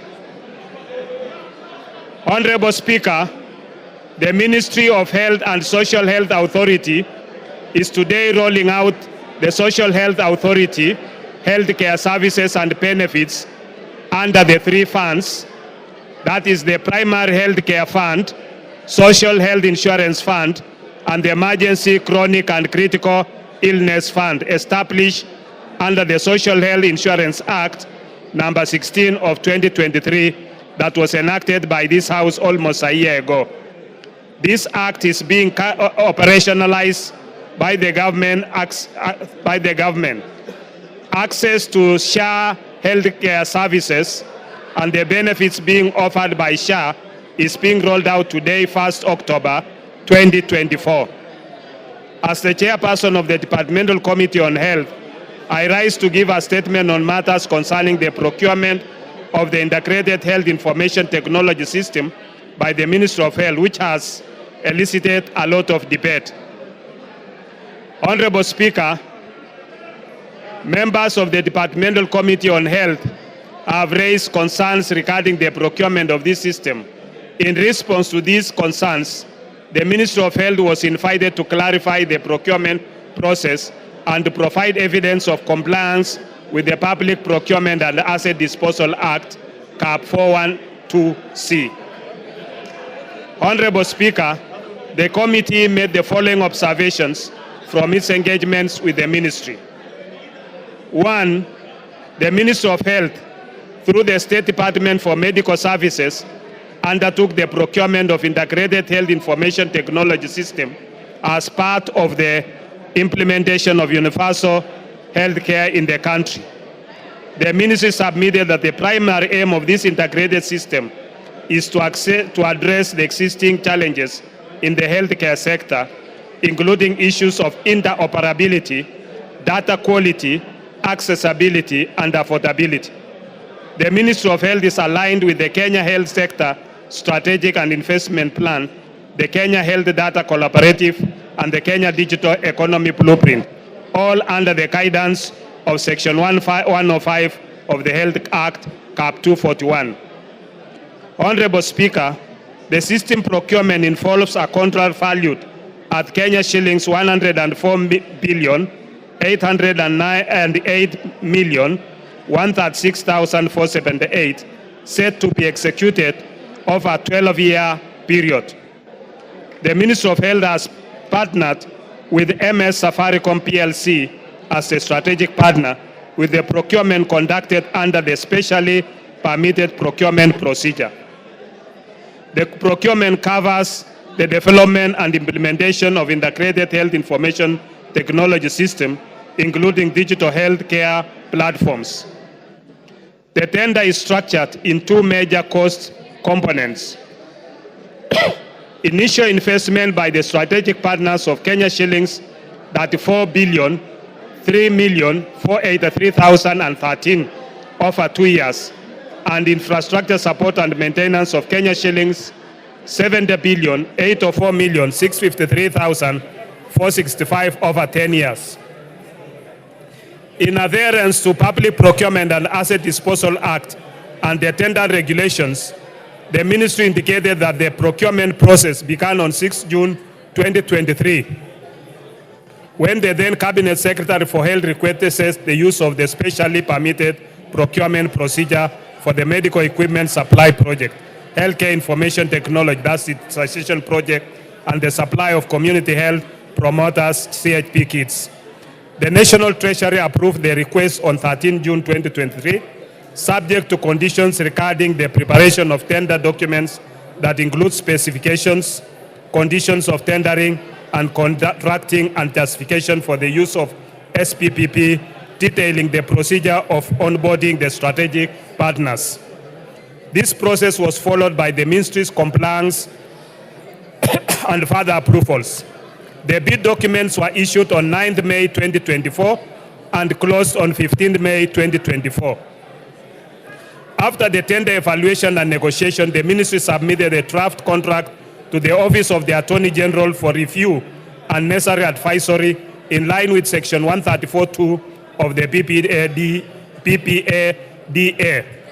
This section obligates the accounting officer of a procuring entity to seek clearance from the Attorney General before signing contracts of a value exceeding Kenya shillings 5 billion. As mandated by Section 114A of the Public Procurement and Asset Disposal Act, a specially permitted procurement procedure can be utilized under the following circumstances. 1, a procuring entity may use a procurement procedure specially permitted by the National Treasury. The National Treasury may allow the use of specially permitted procedures, A, where exceptional requirements make it impossible, impractical, or uneconomical to comply with the Act and the regulations. B, where the market conditions or behavior do not allow the effective application of the Act and regulations made under the Act. C, for specialized or particular requirements which are regulated or governed by harmonized international standards or practices. D, where strategic partnership sourcing is applied. And E, where credit finances procurement is applied. Or F, in such other circumstances as may be prescribed. Honorable Speaker, the Honorable Ministry members, please be quiet. Honorable members, and I think the chairperson is saying something that's very important about the new social health insurance fund that is very important to our constituents. So let's pay attention. The Minister of Health invited Mesa Safaricom PLC to submit a proposal using the provisions of Section 114A, D and E of the Public Procurement and Asset Disposal Act. Mesa Safaricom PLC submitted a technical proposal and a financial proposal as a consortium with Convergence Network Solution Limited and Apiero Limited. With Safaricom PLC. Hold on. Honorable members, those who want to have little kamkunjis, if you could kindly go to the lounge so that we can listen to this very important report. With Safaricom PLC being the lead bidder in the consortium. Safaricom PLC roles in the consortium involves overseeing the entire project, ensuring that all consortium partners adhere to the contract's terms and deliver their respective components as per the agreed scope. Safaricom PLC was approached as a strategic partner owing to its strong capacity to manage and coordinate the project effectively. Safaricom PLC is the largest telecommunications company in Kenya and one of the most advanced in East Africa. Safaricom has a major technological advantages, particularly its extensive 5G network, which currently reaches 77% of the Kenyan population. In addition, Safaricom's network covers over 99% of the country, providing connectivity in remote areas. These factors made Safaricom the most suitable partner for a large-scale project that requires robust and reliable digital infrastructure. Honorable Speaker, Convergence Network Solutions Limited, founded in Canada, is a leading digital transformation IT company with its headquarters in Nairobi.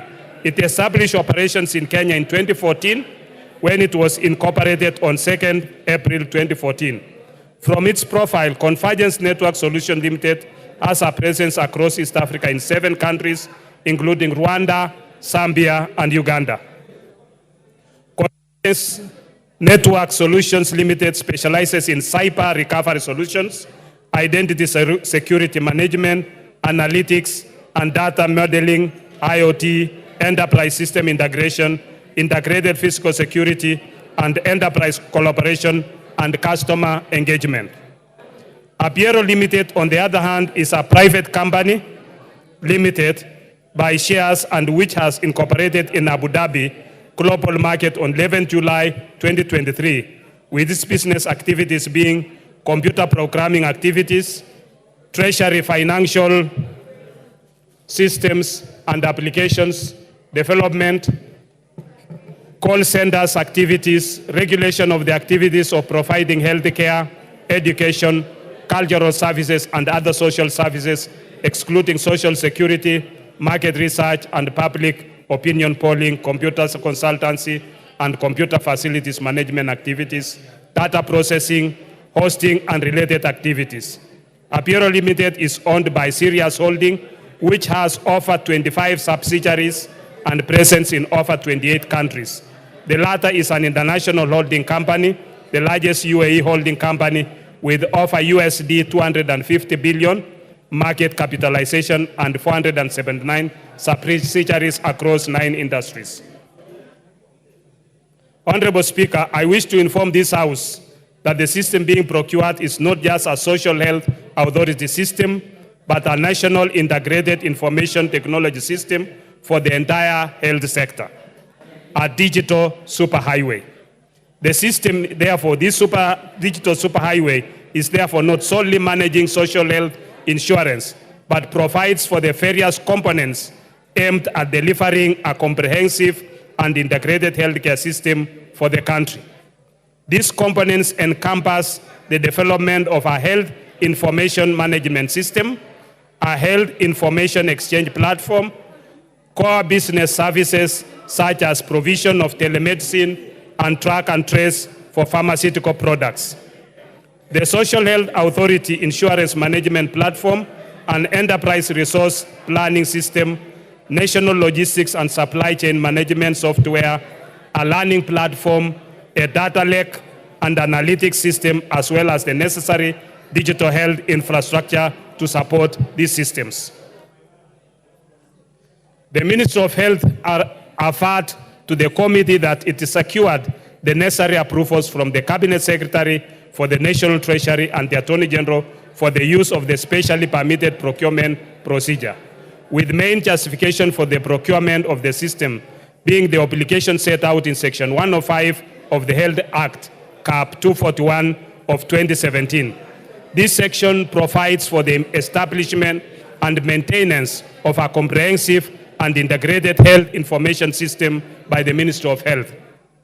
The Ministry of Health also clarified that due diligence on the contract had been conducted by Kaplan and Stratton, advocates, and not Danton, Hamilton, Harrison, and Matthews, as widely reported on social media. Honorable Speaker, the committee had also expressed concerns about electricity and network connectivity challenges in certain hospitals, especially in remote areas. The Ministry of Health and the Social Health Authority acknowledged the issue, noting that 4,065 health hospitals face difficulties with power and internet access. To mitigate these challenges, hospitals will receive devices with power banks for backup power. Additionally, the digital system will function in offline mode, ensuring hospitals can operate without internet access. The ministry is also collaborating with the Ministry of Energy to secure infrastructure upgrades, including reliable electricity, to facilitate the full implementation of the digital health system. The Ministry of Health further assured the committee that there are at least 3 connectivity lines available to support the system in case of system down or failure. Madam Speaker, the Ministry of Health and the Social Health Authority, in the meeting held with the committee yesterday, Monday, 30th September 2024, highlighted its preparedness on the rollout of the access to social health benefits. The Ministry of Health submitted that as of 28th September 2024, the SHA system had registered approximately 2 million new members, while 9 million members from the NHIF system were to be transitioned to the SHA platform. Honorable Speaker, in conclusion, the Integrated Health Information Technology System, if implemented by the Ministry of Health in the manner that the latter explained to the committee, would contribute significantly to the digitization and modernization of Kenya's healthcare system, ensuring accessible, affordable, and high-quality care for all Kenyans, as envisioned in the Kenya Health Policy 2014 to 2030 and the Kenya Universal Health Coverage Policy 2020 to 2030. Thank you, Honorable Speaker. I submit. Thank you. Next now. You have a point of order? Okay. Thank you, Honorable Speaker. We just want to interrogate the statement. I have a few concerns, Honorable Speaker. One, I think as a National Assembly, we should sit back and understand what is going on. I'm seated with some members of that committee, Madam Speaker, and they are expressing dissatisfaction on what's going on. Madam Speaker, few fundamental issues about such a thing. I don't understand how such a program can go on without public participation. This is a house of rules. We enact laws. We are supposed to follow the laws. 2, Madam Speaker, the greatest systems, most sophisticated, KRA, name them, I have never heard of a system that cost 104 billion. A system, Madam Speaker. I'm told the system, the platform that NHIF ran on, they only needed 700 million to upgrade. But a whooping 104 billion. Madam Speaker, you must also understand that these people did single sourcing. The government went for single sourcing for such an amount of money. We cannot allow this to go on in this country. We are saying, take a step back, go and listen to what Kenyans are saying. We cannot take all the important infrastructure of this government in one foreigner called Adani. We cannot. We cannot give him the airport.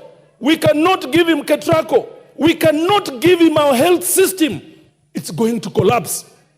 Lastly, Madam Speaker, I have read and interrogated this statement very well. The benefits that NHIF was giving were superior than the benefits this system is going to give, Madam Speaker. I want to beseech this National Assembly that when the country is headed in a wrong direction, we must say no. Let's step back and listen. This thing is a bad thing. It is causing damage to our country. We will not have a country at the end of the day. Mr. Chairman, sit back, go and follow processes. You cannot award a contract of 1 or 4 billion by single sourcing. You cannot. The eating is just too much. We should not allow this eating and looting in this country. Thank you, Madam Speaker. Yes, Honorable Justice Kemei. Thank you, Madam Speaker. Make it brief so that the chairperson will be able to respond. I'll be very brief, Madam Speaker. And mine is not related to the statement that has been given by the chairman of the Health Committee. But, Madam Speaker, on the... I thought I'm only letting you, I'm entertaining any comments on what the chairperson has said. What do you want to talk about? Sorry, Chair. I had sought a statement from the chairman of the Health Committee on the 15th of August this year on the state of smallpox in this country, mpox, sorry. Okay, I think there's no relevance to what we are discussing now, so you'll have to ask that at another time. Okay. Yes, Honorable Member for Funyula, then I'll come to you, Beatrice Elachi. Honorable Speaker, I'll make it very brief. Honorable Speaker, I'm shocked beyond belief. I'm shocked that a member of parliament can come and stand here and justify the massive rip-off. 104 billion, Honorable Speaker, just to run a system. Honorable Speaker, to be honest, Chairman, we beseech you. You are a Kenyan. Be mindful of the people of Kenya. 104 billion going to the hands of insiders of this government is a rip-off. We cannot afford to steal from Kenya to this extent, Honorable Speaker. How heartless can you be? Just go back, Honorable Chair. Single sourcing, 104 billion. Where on earth? Just go, reflect, think about it, involve your committee members, and surely tell yourself, this, you are a Catholic like me. You are a Christian. You cannot afford to steal when you have no remorse. Thank you, Honorable Speaker. Honorable Elachi. Thank you, Madam Speaker. Mine is just to ask Chair to guide us, because we have many people with chronic diseases who have been using NHIF. We have now changed from today into shift. And they need to understand that if I go, because when you say star 147, everybody was trying and nobody was able even to enter into this system. For me, what is a bit sad is that you can imagine somebody who was going for dialysis does not know what to do when they arrive in hospital. How I wish the Ministry of Health can put in a public notice saying, if I have an NHIF and I've been going through chronic diseases, dialysis or whatever, I arrive in hospital with my NHIF, you put me in the system, you give me this shift card or whatever it is, it will help us. But lastly, if we want to be really people who look in humanity in eyes, I am hoping that that system never costed us 104 billion when the president is struggling with a Eurobond, which again we did the worst mistake at that time. That Eurobond costed us 16% on a dollar, when that time Egypt was getting the same Eurobond with 3%. Let us not go back to those things that happened 2013, 2014, and we are back here. It will be as wrong, as evil, as it has never happened. Thank you, Madam Speaker. Yes, Honorable Kibagendi, and then I'll come to you, Honorable Nyikal. Madam Speaker, I sit in the Health Committee, and I have raised concerns about a bulk of what fellow members have raised here this afternoon. One of my concerns, of course, was about the cost of this particular system. Given that some of the most sophisticated systems that we have in this country are KRA, Safaricom, M-Pesa, and a few others that cost less than 10 billion Kenya shillings. I'm wondering why we should genuinely spend 104 billion shillings on a system that those who created the NHIF system were willing to upgrade for less than $1 billion shillings. 104 billion shillings is adequate to take care of primary school children. For 10 years, it's 9 billion per year. They would have lunch in school. Secondly, Madam Speaker, why this system should offer an inferior benefit, yet members now pay more. Imagine, Madam Speaker, they are saying in a family, you can only benefit, only one individual can benefit to go for diabetes tests per year, one person, and it's only 4,000 shillings. Only one person can benefit on matters to do with dental, and it's about 2,000 shillings. Only one member in a family can benefit with optical medical care. It is absurd given what we had in NHIF. If indeed NHIF had issues, our focus should have been to review the claims management department. And today, Madam Speaker, I would like to bring to your attention that even in this social health authority, there is a scheme to outsource the core mandate of this particular authority, which is the claims management department. And that will be a loss of funds that would have been used to support poor Kenyans. Madam Speaker, this is something that I've been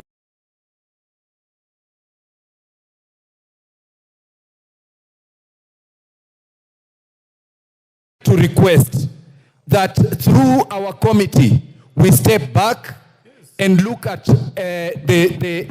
I've forgotten to mention, in our committee, we requested the ministry to produce even one photo of a public participation event. They could not produce even one. There was no public participation anywhere in this country. So, Madam Speaker, I would request as a member of that particular committee, and there is a lot that we can talk about. We step back and review this and even the cost. I forgot to mention also that the companies that benefited from this particular contract have never developed any kind of this system anywhere in the world. One of them was just registered the other day in July. So you can imagine the haste in which those who intend to benefit from this had. Thank you, Madam Speaker. I think we just have one more voice, and then we can end this, and I'll allow the... Okay. All right, I'll go to Honorable Deputy Leader of Majority, and then I'll... Oh, yes, sorry. I'm sorry, Honorable Oren, yes. Honorable Nyikal was next, then I'll come to you. Thank you, Chair. I'm a member of the Health Committee, and I'll stand here and say the statement our Chair has read does not reflect the position of the members of that committee.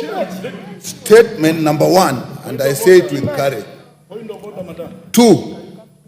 Two, let me finish. What's your point of order? Madam Speaker, indeed, if members of the Health Committee are saying that what the statement the chairman has read to this House is not a representative of the views of members of the Health Committee, then why are we discussing it in the first place? Okay. Yeah, why are we discussing it, Madam? Okay. Is that in order? So let me allow Honorable Nyikal, and What? then you will have a chance to respond to this, Honorable Bukose. Speaker, to begin with, we were not even aware that this statement was going to be made here. And when there are three issues here, one is the issue, the integrated health information system, the purchase of which is costing 104 billion. That's one issue. Issue number two is the transition process that Honorable Elachi was talking about. Issue number three is the issue of the outsourcing of claims. Let me talk about the issue of the integrated system. The information we got from the ministry as far as the procurement process was concerned, they followed the law as they interpreted it, but we were not satisfied. And these are the issues we raised, and we said we should get more information on. One, we could not ascertain whether the cabinet was actually aware of this. The procurement starts with the ministry, and you do not see any information behind that is linking with the cabinet. And at one time, the PS was saying the cabinet can be informed, given for information when you are purchasing at 104 billion. We didn't agree with that. Two, we were not satisfied that enough effort was made to get other institutions or other partners that would provide this at a lesser cost, even compete. It was not clear to us how Safaricom got the request for proposal and is the only one that got the request proposal. Why not others? And we said we will need that information later. Madam Speaker, it was not clear to us whether due diligence was done on the partners in the consortium where Safaricom was the lead, particularly Apiero, because there had been a lot of information about Apiero. That we did not get, and we actually at the end of the meeting said we are either going to get that or we'll do it ourselves. The ministry did not give us enough information on that due diligence. Madam Speaker, it was not clear to us how this money is going to be paid. When we asked the PS said it is the users. And Madam Speaker, this system is huge. It will even involve the private health institutions. It will even involve the regulatory authorities all the regulatory authorities and the health sector. It will even involve the health facilities in the counties.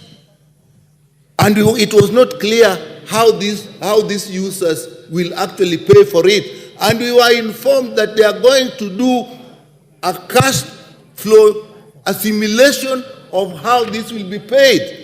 And we had not reached that level as yet. With that, Madam Speaker, we were not satisfied, and we are surprised that our chair is reading this in this House. When it comes to transition, we were sure that the people were not given enough information, because what Honorable Elachi was asking was, if you have NHIF and we are transiting to SHA, will you get treatment? We were told, yes, when you go there, you will get treatment. But that information is not with the people. So we said, what is it that is being launched?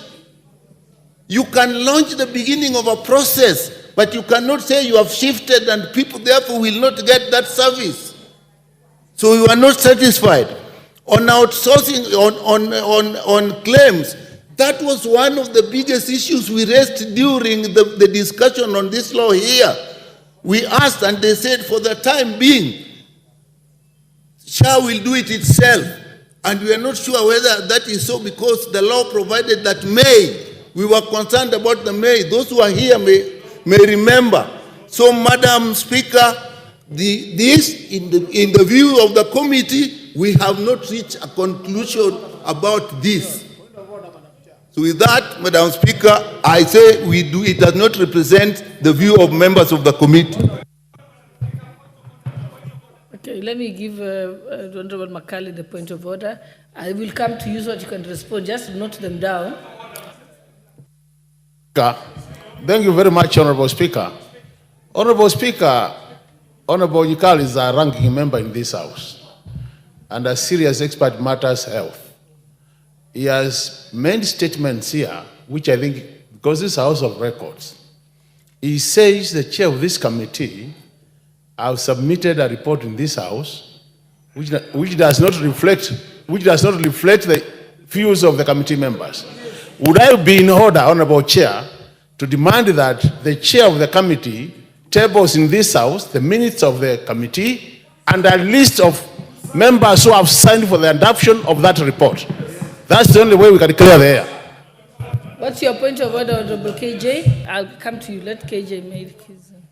Madam Speaker, as much as this is a House of Records, it's also a House of Procedure. It is also a House of Traditions.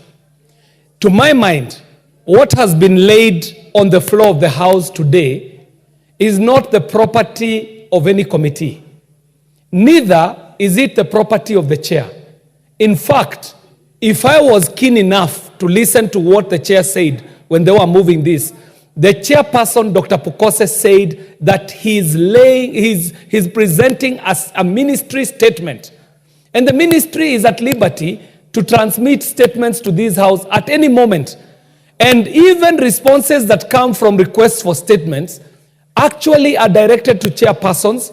They rarely go through any processing by committees and in fact find their way to the floor of the House. So, Madam Speaker, I find this House not utilizing the little time that it has fairly in prosecuting a matter that is in itself not substantially before this House, because what was put here, Madam Speaker, you would have been right in your place to just listen to Dr. Pukose and proceed to other business. All he did is equivalent to a communication. It is equivalent to even a notice. It is equivalent to an announcement. To open it up to a debate is to take the statement to be a substantive motion before this House, which it is not. And we might open up a debate so that we maybe poster for cameras, or maybe so that we go on record, or maybe because we want to play to the gallery. But the truth of the matter is that there is no substantive motion before this House open for debate or even open for comment. It was just a statement that was laid on a momentous day when the ministry was transitioning from one order to the next order, and they, at their liberty, decided to communicate to this House. So, Madam Speaker, I do not see a place for debate or comments on a matter that is not a motion. And I say this because we are guided by standing orders. We might not be able to debate something that is not substantially before this House. Thank you very much, Madam Speaker. Honorable KJ, the tradition of the House has been that when members make statements or ask questions, usually if there is an interest by members to, comment on it, usually we'd allow them. So it's, but also, okay, Honorable, because you're out of order, don't speak from there. You will get a chance to respond, like I've said. Yeah, Honorable Owen, I've already corrected him, so it's done. I would like to say this, Honorable Speaker. Honorable Speaker, what I understood when the Honorable Pukose stood, he said he is issuing a statement. And Honorable Nyikal is a ranking member who I have a lot of respect. But it is also important to listen at the beginning. Was the Honorable Pukose laying a document from the committee, or was he laying a statement from the ministry? So if you actually come here and say you disown that the committee did not participate or agree on that statement, you are actually right, but on the wrong lane. He was not laying a position paper of the committee, he was laying a statement from the ministry. And the ministry has a right, as chairman of the committee, he transmits business from the ministry to the House, which is properly in order. And therefore, I would request you, Honorable Nyikan, being a dignified member of this House, ranking with a lot of respect, it is important that you withdraw that statement on the basis that you are commenting on something that has not been presented to the House. This House has not received a committee report. This House has received a statement from the minister. And that is the position. So for you as a ranking honorable member of there and my neighbor, it is good. It is actually good practice to say, I did not understand it, I spoke on something that was not proper, and therefore withdraw. Secondly, Honorable Speaker, I'd like to speak to my friend Wamboka, Jack. He has a good voice, he's very articulate, and he says a lot of things that people celebrate. But also, it is very important, Jack, that when you come to contradict a statement from the ministry, the tradition of the House is for you to substantiate your statements. Bring documentation, substantiate, say something contrary with proof, with facts, with documentation. Even what Kibagendi did is just to hype something that does not exist. Because if they talk about Adani has done this, Adani has done this, yes, good practice that we have inherited from our forefathers in this House is that you come and substantiate and say, I have documentation here that shows contrary. I want to substantiate to say this. So, you know, the statements that are being said here, Honorable Speaker, and it's very important that we protect programs that government have initiated that are going to take care of millions of Kenyans, like this program that is being rolled out. If we go out there, say things without proof, without substantiating on those items, they kill a good government program just because somebody has an opportunity to come to Parliament and speak about them and is heard all over without substantiating. Honorable Speaker, we must take debate in this House to another threshold. The things that you come here and because you have a loud voice, you can say whatever you want to say and it carries the day. Honorable Speaker, if I were you sitting on that seat, I would have told them to withdraw those statements because they are not good for this country, they are not substantiated, and they are not statements of fact. They are not statements of facts, and Honorable Speaker, what they did was wrong. I applaud Honorable Pokose because he stands for what is true. I thank you, Honorable. Yeah. Let me allow Honorable Pokose to respond. What's your point of order, Modi Karoli? Madam Speaker, understanding order number 1, I think Honorable Owen Baya is completely out of order to try and undermine the authority of this House and the discretionary power that the Speaker has to allow any kind of debate to be admitted on the floor of this House, especially on a matter that is as important as this. And I hope you are not going to close it after the response of the chairman, because we have views. We don't sit in the committee. We have our views to present on the floor of the House. And we didn't ask them to come and make the statement. They made it. They've walked into our territory. We must have the opportunity now to speak. And I hope it will not be closed at that. Thank you, Madam Speaker. I think honorable members, let's allow Honorable Pokose to confirm so that he can clarify whether it's a ministry report or a committee report. And I think the members from the committee, I think if Honorable Pokose has admitted that it's a ministry report, then yes, it is true that it was not, that didn't come through your committee. But let's allow him to respond so he can clarify those issues. And yes, this particular topic is very important to Kenyans. Madam Speaker, this is a statement. We are in order number 7, which is statement. And Honorable Speaker, you allowed me to make a statement on behalf of the ministry on the rollout from NHIF to SHIF. That is on the rollout of the universal health coverage, which is happening today. That was the basis in which I was given this position to make that statement. Unfortunately, my colleagues are assuming this is a committee report. No, it is not a committee report. This is a statement. I think that should be very distinguished. Secondly, Madam Speaker, the points which have been raised by my colleagues, Honorable Nyekal and the other members, are not in relevance to my statement. None of them has disputed any of what I've raised in this statement. They have actually gone ahead to make their own points based on what they know. And I think that is very wrong. It is based on hearsay. And Madam Speaker, when I brought this statement, the aim of this statement is to reassure Kenyans that today we are rolling out, we are moving from NHIF to SHIF. And when we are moving from NHIF to SHIF, people are worried outside there. Are we going to access our health services? That is the point. And in this report, I said 9 million of the people who are in NHIF are going to be moved to SHIF today or moving forward. It is not a one-off event. This is a transition. Today is the start, and it is moving. They have already registered about 2 million people into the SHIF system. Among the SHIF, people are talking of system. What is here is a digital superhighway.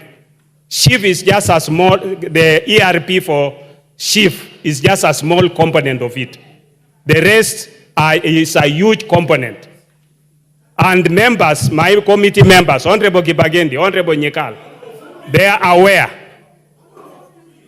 And this is not, unfortunately, I listened to you.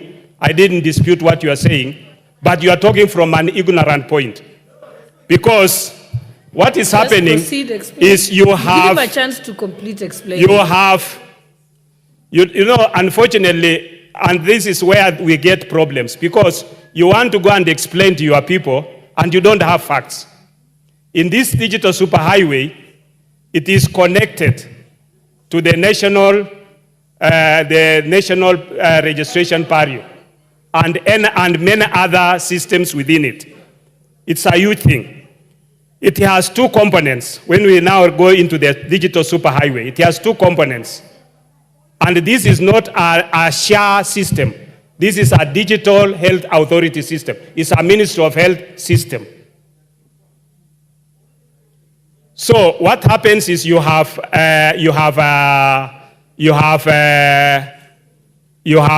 Safaricom being a lead agency with others who have come in to invest in two components. They are investing in infrastructure and maintenance and service for 12 years.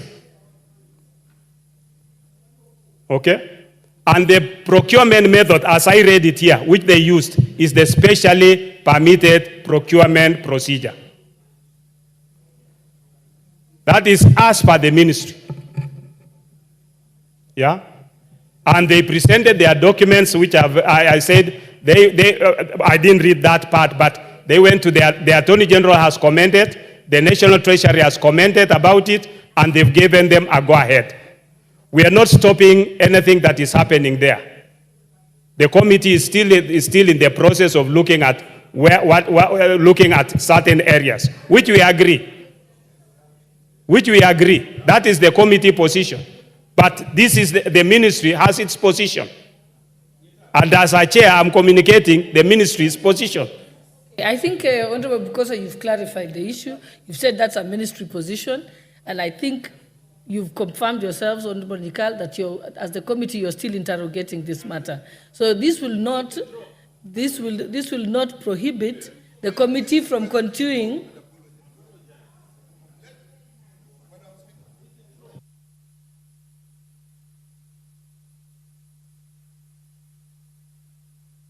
Yes, if a statement is being made, give me.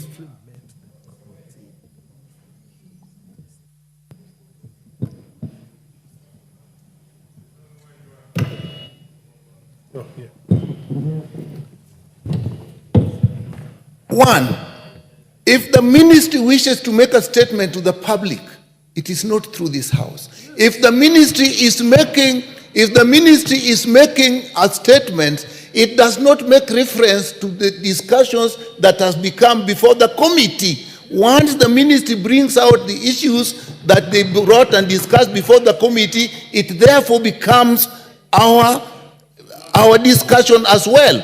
So all the things were said. We met with the committee. We did this to the committee. You are therefore bringing the committee into what the ministry is saying, and we have not completed, giving the impression that what the committee is saying, what the ministry is saying, the committee has agreed to it. So on that, there is nothing to withdraw and to apologize about. Okay, Honorable Nyikal, I think it's understanding Order 44B. You know, the leader of majority or minority or chairperson of a committee or their designee may make a statement relating to their responsibilities in the House or activities of the committee. So yes, they're responsible to oversight the Ministry of Health. So yes, he's in order to come and make that statement as a statement coming from to the people. Yes. He hasn't referred to he didn't refer to. He has not referred to the committee, and I think he's made it clear. It's a ministry statement. The committee will be at liberty. You'll be at liberty to continue to interrogate this issue. Yeah, it doesn't affect your operations because you can still come and question the ministry. The ministry can appear before the committee and still question them on that issue. I think, Honorable Owen, let's just close this and move to the next statement. No, I think the comments were more based when people thought it was okay. I'll just allow you, Honorable Karoli, but thank you, Madam Speaker. Very briefly, though. Yes, normally I'm very brief. Madam Speaker, ever since this particular matter came into public limelight, I think both the country and the House are addressing the wrong issue. Let me explain why. What is being touted as being supplied by a consortium led by Safaricom is nothing other than an information management system. It is a digital, as they call it, a digital superhighway. It is an information management system. What Safaricom has become an expert on doing is fronting contracts that are opaque, that are not transparent, as was evidenced by the one for surveillance of the city, and avoiding the tendering process. If you look at the amounts of money that are allocated to this particular process, 104 billion is equivalent to $700 million, which would capitalize a big insurance company to offer healthcare services to Kenyans. That is not the case here. We are being told that an information management system that is being acquired without competition, without transparency, will cost 104 billion, which was the amount for the first Eurobond Kenya ever borrowed. I mean, what we should be asking is the financial details of this transaction. What is the interest rate? What is the repayment period? This House should see the financial elements of this contract. This is a financing arrangement where a service provider walks to a user and says, okay, you don't have the money to do this, I will do this at this cost, without testing. I think, Honorable... Yes, that is what we should be talking about. This is a financial instrument. Karoli Omondi, I think we've already settled it, that this matter is before the committee. It's before the committee, isn't it? Okay, what's your point of order, Honorable Chair? Madam Speaker, I'm on a point of order. Honorable Karoli Omondi has claimed that this is a health information management system. But from my reading, the system there is not solely managing social health insurance, but provides for various components aimed at delivering a comprehensive and integrated health system for the country. These components encompass the development of a health information management system, that is one, a health information exchange platform, that is two, core business services such as provision of telemedicine, track and trace for pharmaceutical products. Yeah? You are not listening.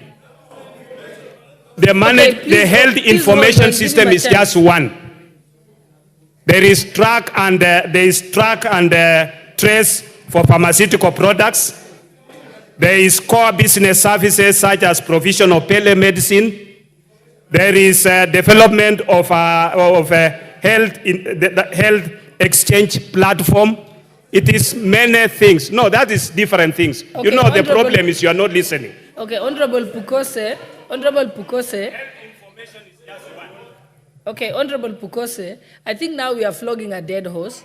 Already, the committee is at liberty to interrogate this issue. The committee is at liberty to summon the Minister of Health. Honorable Pukose, don't defend the ministry position. There is no, and I'm saying you've read it. Let the committee will work on it. And obviously, it's obvious that members have questions. You'll deal with it at the committee level. We are not going to be able to deal with it here on the floor of the House. So let us end this debate, Honorable Owen. Yes, Honorable Owen. I want to say this. You know, Honorable Karoli Omondi is a bright lawyer, and he understands what he's saying. And I also want to know more about these things that he's talking about. I also want to know more, Honorable Karoli. But you see, you're using the wrong path. Why don't we summon PPRA, the Public Procurement Regulatory Authority, to come and explain how they allowed that to happen? I also want to know how 104 billion would be used on this. But then, do you want to ask that to Honorable Pukose? There are people in this country that have been given a job to do that. I also want that Minister for Finance should come here and PPRA to come and explain to us how amount almost the value of a Eurobond would be used on one system. I want to know that. But then, do not attack Honorable Pukose on... Your point, Honorable Owen. You've made your point. Okay, let us proceed to the next order of business. I think we have another statement from the Honorable Member for Funyula, Honorable Ounda.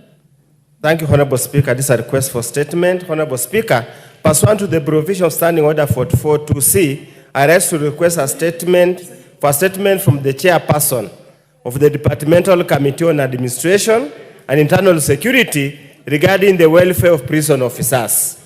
Honorable Speaker, various reports, including the Masden Madoka Committee report of 2008. The Honorable Member has just crossed the floor. Please go back. Proceed, Honorable Ounda. Honorable Speaker, various reports, including the Masden Madoka Committee report of 2008, the Maraga Task Force report of 2023, and other Ministry of Interior and National Administration reviews, have repeatedly identified and documented the challenges facing the Kenya prison services. Despite these comprehensive evaluations and recommendations made, the situation remains largely unchanged. The state of affairs was affirmed in the Maraga Task Force report, which stated the situation remains the same as what the Madoka Committee established about 15 years ago. In essence, the conditions within the Kenya prison services remain precarious and pose a potential threat to national security if the service ultimately becomes dysfunctional. Honorable Speaker, it's against this backdrop that I request for a statement from the chairperson of the Departmental Committee on Administration and Internal Security on the following. Number one, the status of implementation of the recommendations of the Maraga Task Force report, specifically in relation to the promotion of prison officers, some who have stagnated at the same job grade for over 10 years, and the constitution of the Prisons Council as provided for under Section 21C of the Prisons Act. Number two, any plans to provide, Honorable Speaker, decent housing for prison officers under the Affordable Housing Program, and if you saw, the status of these arrangements. And finally, number three, the status of harmonizations of the terms of service, including salaries, for all officers and the various services, specifically between the National Police Service and the Kenya Prison Service, to ensure parity and fairness in remuneration and working conditions. I thank you, Honorable Speaker. Okay, I think that statement will be dealt with by the Committee of Administration and Internal Security. Okay, next statement.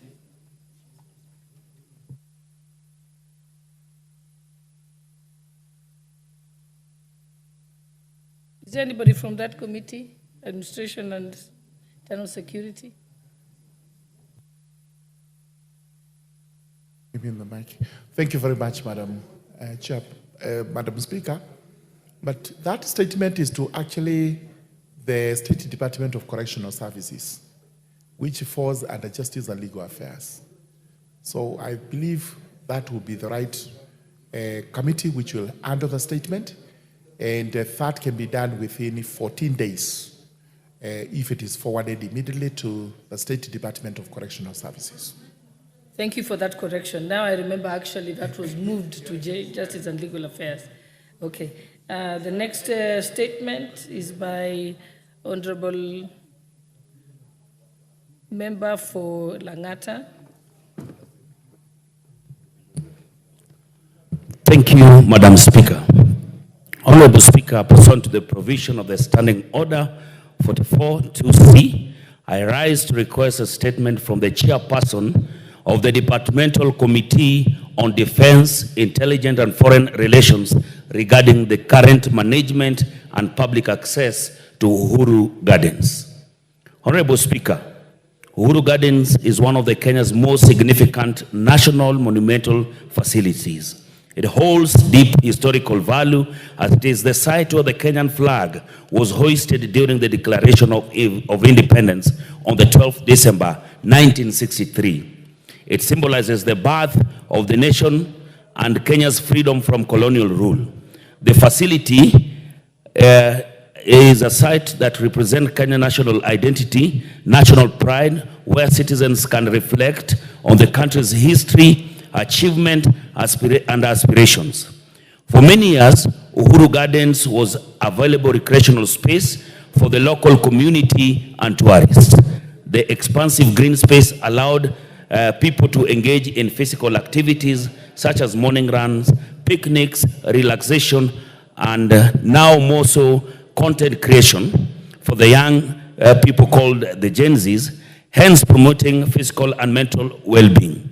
Public access to such facilities is therefore essential for the community health and social cohesion.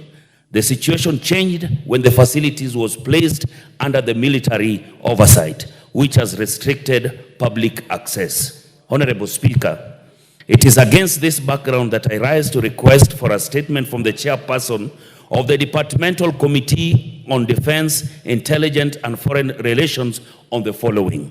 1. Clarification whether Uhuru Gardens will remain an open public space as it was earlier or has become a space of controlled visits and access. 2. A report on the status of the completion of the renovation of Uhuru Gardens by the KDF and when will the public be granted access. 3.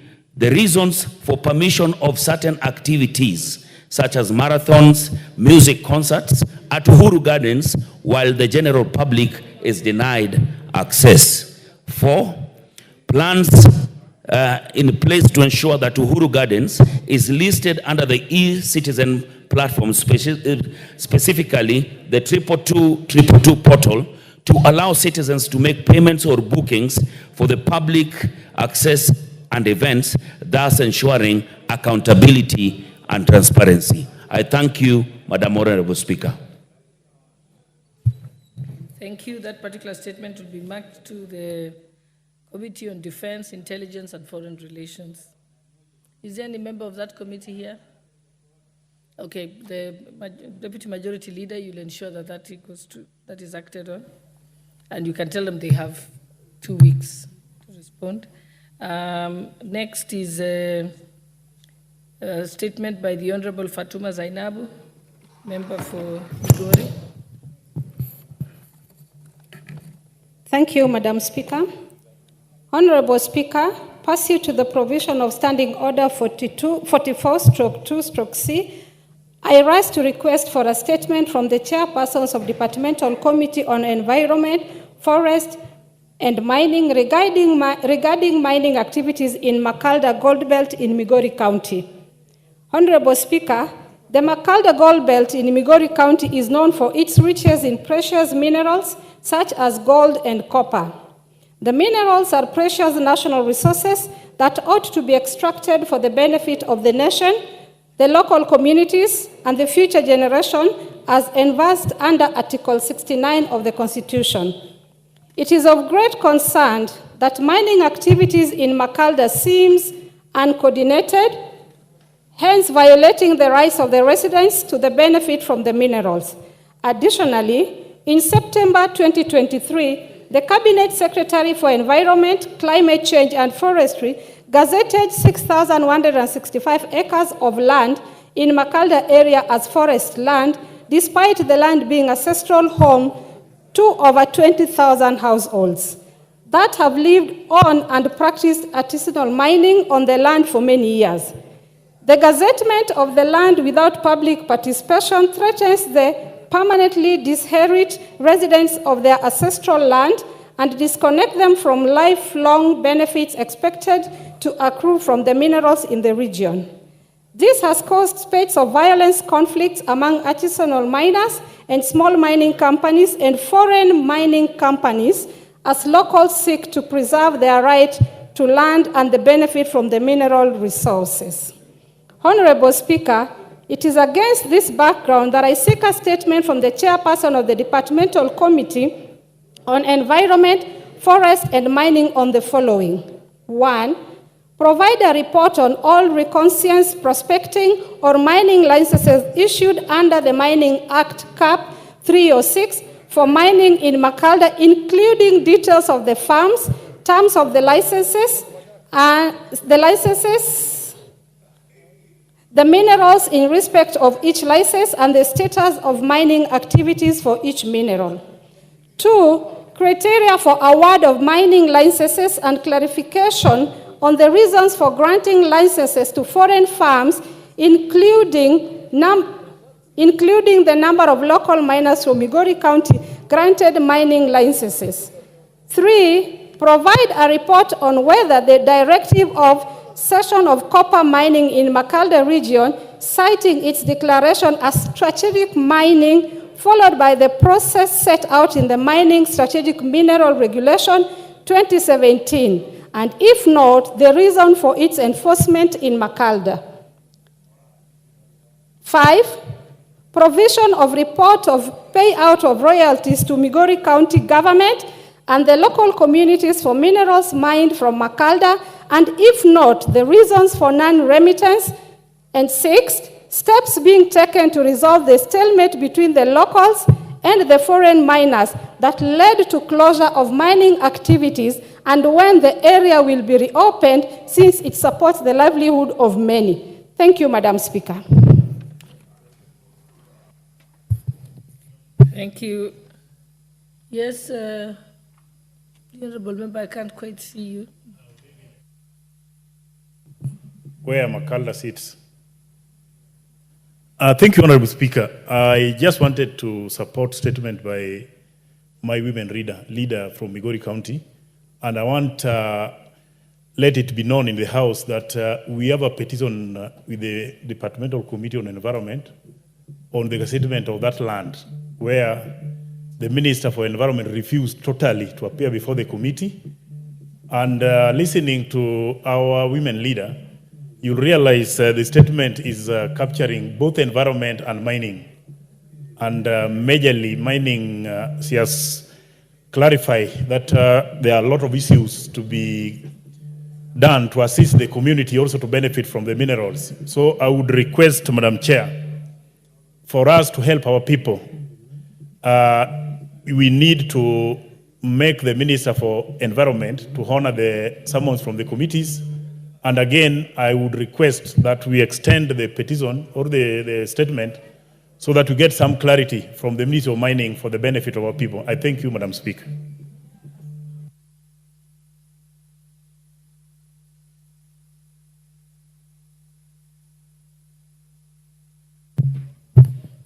Okay, I think that statement of Honorable Fatuma will be placed before the Environment and Forestry Ministry, and also to them, and also mining. And what can happen is that the two can be consolidated with the earlier petition that you have alluded to. And I think leader of majority would ensure that happens, because I can't see the member for that committee here. Thank you. Okay, let's proceed. There's a statement by Honorable Mohammed Ado, member for Wajir South. Thank you very much, Honorable Speaker. Pursuant to the provisions of Standing Order 44-2C, I rise to request for a statement from the chairperson of the Departmental Committee on Justice and Legal Affairs regarding the status of delimitation of electoral units. Honorable Speaker, Article 89(2) of the Constitution requires the Independent Electoral and Boundaries Commission to review the names and boundaries of constituencies at intervals of not less than 8 years and not more than 12 years. Such review ought to be completed at least 12 months before a general election. These units are a key consideration in resource allocation in the country, and their absence thereof creates inequity in representation and access to national resources. Honorable Speaker, my constituency, Wajir South constituency, spans approximately 22,000 square kilometers and is the second largest constituency in the country.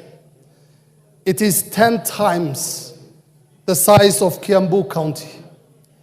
The constituency faces a myriad of challenges, such as administrative inconveniences that have often led to the merging of some areas close to one another, as well as underrepresentation in the county assembly, a high population density, and considerable absence of equity in resource allocation. It's against, Honorable Speaker, it's against this background that I request for a statement from the chairperson of the Departmental Committee on Justice and Legal Affairs on the following matters. 1, the expected timelines for the delimitation of electoral units in accordance with Article 89(2) of the Constitution, and measures put in place by the government to ensure that residents of constituencies and areas like Wajir South constituency and North Hor that are not just overpopulated but also have little access, that have access to more resources while awaiting the boundary reviews. Thank you, Honorable Speaker. Thank you. A particular statement will be marked to the Justice and Legal Affairs Committee. Honorable Sir George Murugaran. Honorable Irene Mayaka, you're distracting the chairperson. We've said that the matter relating... Honorable Murugara, did you hear about the status of the delimitation of electoral boundaries? When will you be able to give a response on this? Thank you very much, Madam Speaker. We do not have an IBC on which we can actually give these particulars. And I recollect being told at liaison committee that I should be making a statement as regards the progress we are making to constitute IBC. I confirm that the process is ongoing, but I need to give a better statement tomorrow after I collect all the facts, because we were just from a litigation on the selection panel. That litigation is over in terms of the interim order that was in force. We expect the president to gazette the selection panel, which will sit within the given timelines which were set by this House to constitute IBC. Once it is in office, then we can start answering such pertinent questions as regards the limitation and other issues. So, Honorable Speaker, let me give the first statement tomorrow. And then after that, we can deal with this. Okay, thank you. There's a statement by the Honorable Agnes Pareño, member for Narok North.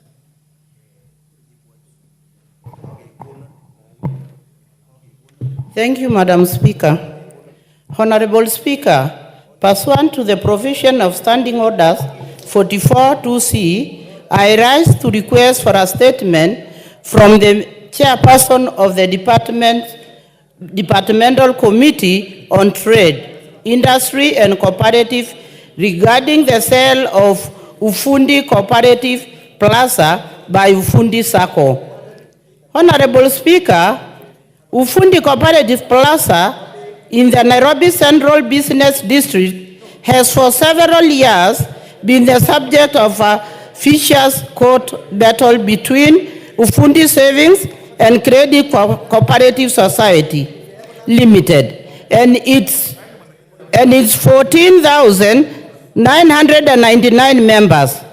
In 2022, a three-judge bench ordered that the land and the plaza, which are co-owned by the SACCO and the investing members, should be sold and proceeds be shared after clearing debts owed to Cooperative Bank of Kenya. The proceeds would be shared between the SACCO and investing members at a ratio of 58.88% and 49.12% respectively. Honorable Speaker, the ruling made by the court intended to bring closure to the long-standing dispute and provide a fair resolution for all stakeholders. Despite the clear directives provided by the court, ongoing wrangles between the investing members and the SACCO continue to impede the sale of the Ufundi Cooperative Plaza. Unfortunately, the wrangles have affected constituents of Narok North constituency who are members of the SACCO. Some of the affected constituents include Mr. Peter Kisemba of ID number 1576966 and Mr. Ngoge Kitere of ID number 0094256. The inordinate delay in the sale of the payment of dues has caused anguish and financial distress to the members who are now elderly and some who are now deceased, with their dependents equally suffering. For instance, Mr. Isaac Amaungure of ID number 10242-136 and a constituent of Narok North passed away before he could receive payment of his dues. Honorable Speaker, it is against this background that I request for a statement from the chairperson of the Departmental Committee on Trade, Industry, Cooperatives on the following. Provide a report with clear timelines on the status of implementation of the court order on the sale of Ufundi Cooperative SACCO Society Limited and its land, and the modalities for the settlement of the sale proceeds between the SACCO and its investing members. 2, steps taken by the ministry to ensure compliance by the SACCO in execution of the sale in order to safeguard the interests of investing members. Measures put in place by the ministry for effective governance and regulation of cooperative societies to protect the savings of members and avert disputes like those facing Ufundi Cooperative Society Limited. I thank you, Honorable Speaker.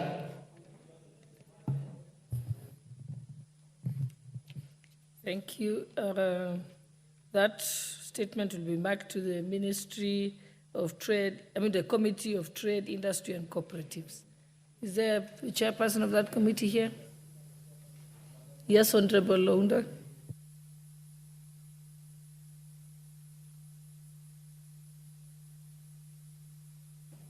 Thank you, Honorable Speaker. The Chair and the Vice Chair are not present in the House at the moment, but I undertake as being a founder member of the committee to bring the statement within 2 weeks. Thank you, Honorable Speaker. Thank you. Okay, next we have the statement by Honorable Kazungu Tungule, member for Ganze. Thank you, Madam Speaker, for this opportunity. I rise to request for a statement regarding the status of elephant invasion in Ganze constituency.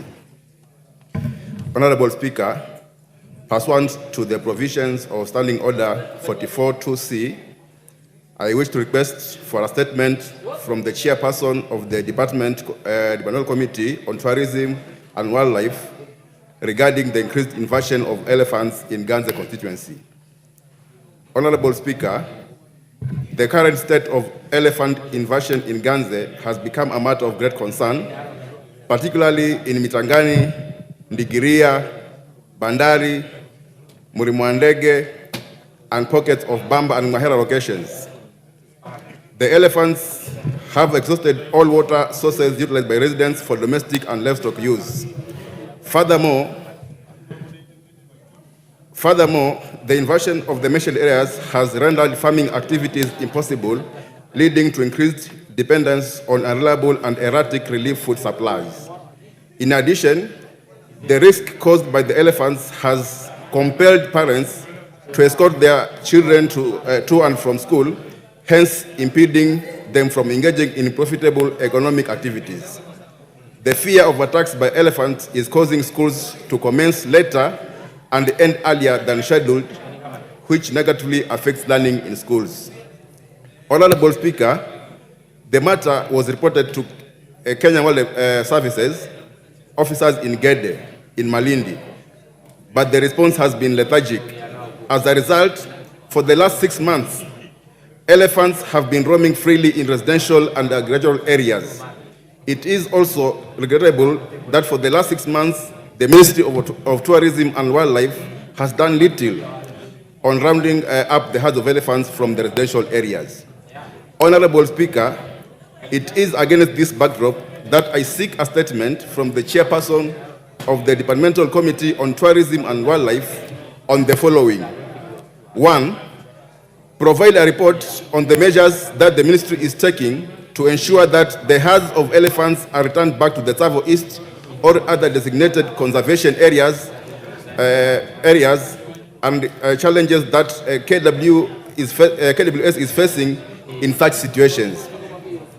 2, policies that the government is implementing to cushion the affected locals from hunger caused by the destruction of crops by the marauding elephants. And 3, steps taken to compensate farmers whose farms have been destroyed and families who have lost their kin, including timelines for compensation. I thank you, Honorable Speaker.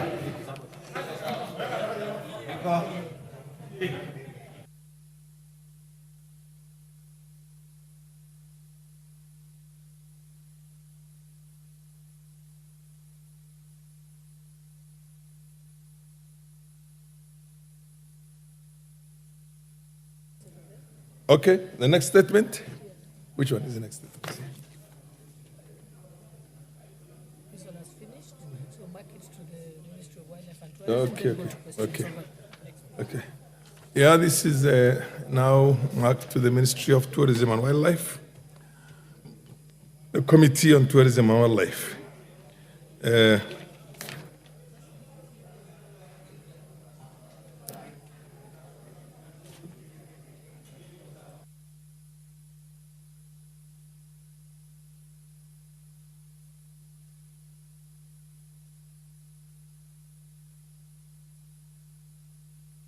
Okay.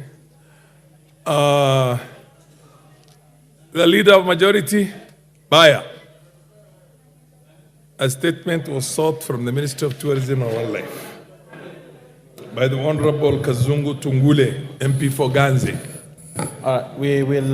When can you give an undertaking on exactly when that statement is going to be ready in the House? Give us 2 weeks, Honorable Speaker. In 2 weeks from today? Yes. 2 weeks. So on a Tuesday, 2 weeks from today? Correct. Okay. Honorable member, you have had it. Yeah.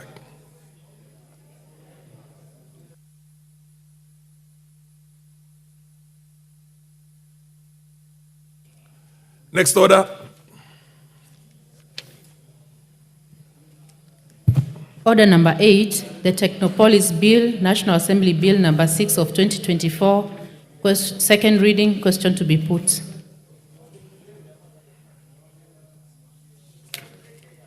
Yeah. Honorable members, order, honorable members.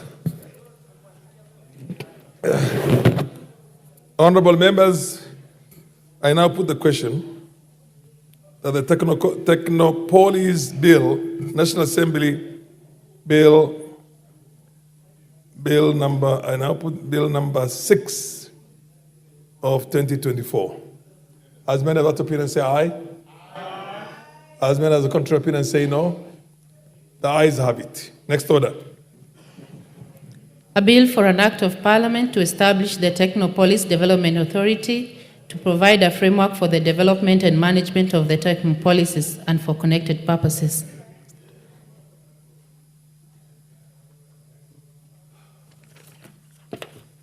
Order number 10, special motion, consideration of a nominee for appointment as the Director General of Competition Authority.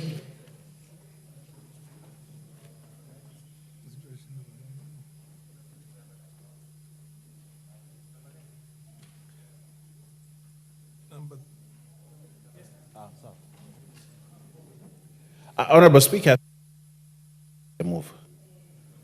The Chair Finance will do the moving for this. And where is he? He's around. Oh yes, proceed.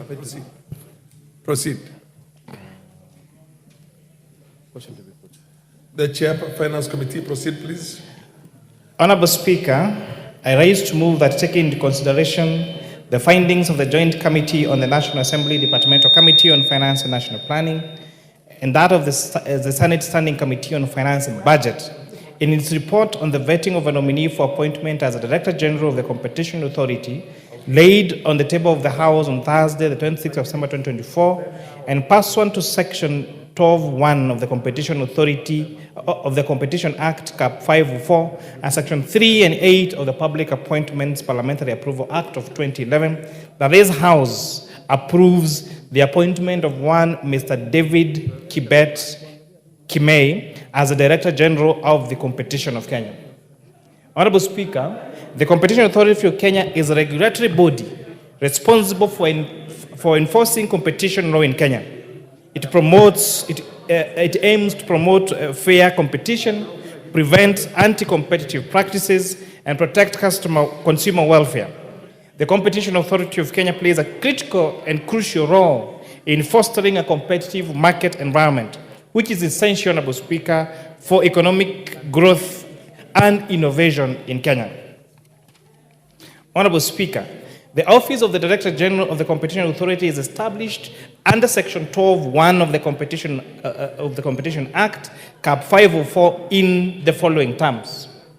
Director General, 1, that there shall be a Director General of the Authority who shall be appointed by the authority and approved by Parliament from persons having knowledge and experience in competition matters. Honorable Speaker, Section 12(1) of the Competition Act also provides for the qualification for a person to be appointed as a Director General of the Competition Authority as having, most importantly, having knowledge and experience in competition matters. Honorable Speaker, the then acting Cabinet Secretary for the National Treasury and Economic Planning, in exercise of powers conferred to him by Section 12 of the Competition Act, Cap 504, nominated Mr. David Kibet Kimei as the Director General of the Competition Authority through a letter dated 6 August 2024. The message by His Excellency Musalia Mudavadi, the then acting Cabinet Secretary, was conveyed to the House by the Speaker of the National Assembly and the Speaker of the Senate. Honorable Speaker, pursuant to Section 4 of the Public Appointments Parliamentary Approval Act and Standing Order 216(5)F of the National Assembly Standing Orders and Standing Order 77(1) of the Senate Standing Orders, the name of the nominee was submitted to the Departmental Committee on Finance and National Planning and the Senate Standing Committee on Finance and Budget, which, sitting jointly, conducted the approval hearings. Honorable Speaker, following the referral of the nomination of the committees, the clerks of both houses requested information on the nominee from the statutory institutions, which are the EACC, Kenya Revenue Authority, Higher Education Close Board, the Director of Criminal Investigation, and the ORPP, Honorable Speaker. These institutions, Honorable Speaker, did write to the Joint Committee and gave a clean bill of health to the nominee. Additionally, the nominee presented before the committee's clearances from these particular institutions. Honorable Speaker, the committees in determining the suitability of the nominee took into consideration the provisions on leadership and integrity as outlined under Chapter 6 of the Constitution. Also, the committees consider the nominee's academic qualifications, employment record and work experience, membership to relevant professional associations, public office, political activities and affiliations, potential conflict of interest, suitability to the position, tax compliance, and other thematic areas relevant to the duties and responsibilities of a Director General of the Competition Authority of the Great Republic of Kenya. Honorable Speaker, having considered the suitability of the candidate, the committees noted the following: that the nominee is a Kenyan citizen with no dual citizenship and therefore meets the requirement of Article 78(1) of the Constitution. And 2, that the nominee was cleared by all Chapter 6 agencies and thus meets the requirement of Chapter 6 of the Constitution on leadership and integrity. And 3, that the nominee possesses the relevant experience for the position of Director General for the Competition Authority of Kenya. He is a managing director at DGMB Solutions Limited and has vast experience in developing and managing strategies vital to the running of an organization. A background in management and organization leadership is a critical tool for any person discharging the duty like that of the Director General of the Competition Authority of Kenya. Honorable Speaker, the nominee clearly demonstrated to the Joint Committee that he clearly understood the current issues affecting the Competition Authority of Kenya. He also shared practical strategies that to address the various issues that exist around the matters of competition in this country. This placed him, Honorable Speaker, as a suitable candidate to provide leadership to the Competition Authority. The nominee, Honorable Speaker, demonstrated a satisfactory understanding of the mandate of the Competition Authority of Kenya, the need to ensure fair prices, to protect consumers and promote a transparent business environment, and the enforcement strategies that he would employ to monitor businesses. The nominee, Honorable Speaker, demonstrated his ability to effectively manage the funds and resources of an institution. He further demonstrated his ability to discharge the role as the accounting officer that is required of that of the Director General. The nominee, Honorable Speaker, is 59 years old, having been born on the 12th December 1964. The committee further finds that the Competition Authority of Kenya, Cap 504, does not provide for the age requirement for the office holder of the Director General. Further, Article 27(4) of the Constitution of Kenya prevents the state from discriminating against any Kenyan on an account of age. Honorable Speaker, it is important to note that the Joint Committee did receive a memorandum from one Mr. Owino, member of the public, challenging the nomination of Mr. Kimei as the Director General of Competition Authority of Kenya on the basis that he is 59 years of age, Honorable Speaker. Having consulted all our legal teams, it was eminent that one, the qualification set by the Competition Authority of Kenya does not have a limit for the age of the nominee, Honorable Speaker. Secondly, it goes against the precepts of our Constitution to discriminate anybody against any position in this country based on race, religion, color, or age, or their ethnicity, Honorable Speaker, or even political affiliation. In relation to, Honorable Speaker, to a matter that was raised by the Ethics and Anti-Corruption Commission of Kenya regarding the judgment to surcharge the nominee when he served as a KMTC board member for the impartial recruitment of the corporation county secretary, for the organization's corporation secretary, the committee found that the nominee was not part of the said suit and therefore could not have had the opportunity to defend himself, and therefore it could not have utterly been unfair to judge him on that matter, Honorable Speaker. The matter in question, Honorable Speaker, just to give this House some basis, is when the nominee served as a board member for the KMTC, the board then recruited to the position of the CEO of the Corporation Secretary of KMTC. However, the said nominee was found not to have the requisite academic requirements, which included to have the need to possess a degree in law and to be a certified corporation secretary, as he is, Honorable Speaker.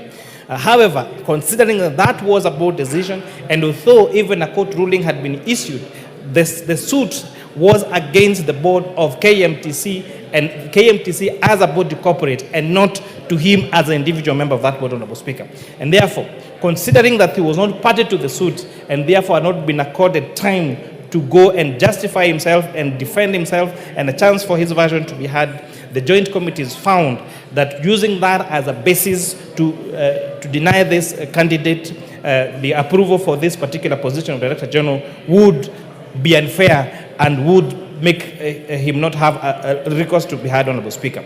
The Honorable Speaker, it is therefore against this background that I request this Honorable House of the 12 of the 13th Parliament to agree with the joint committees of the National Assembly Departmental Committee. Thank you very much, Mr. Speaker, sir. Mr. Speaker, let me begin by thanking the Committee on Finance for some work well done in vetting and approving the appointment of Mr. David Kibet-Kemei.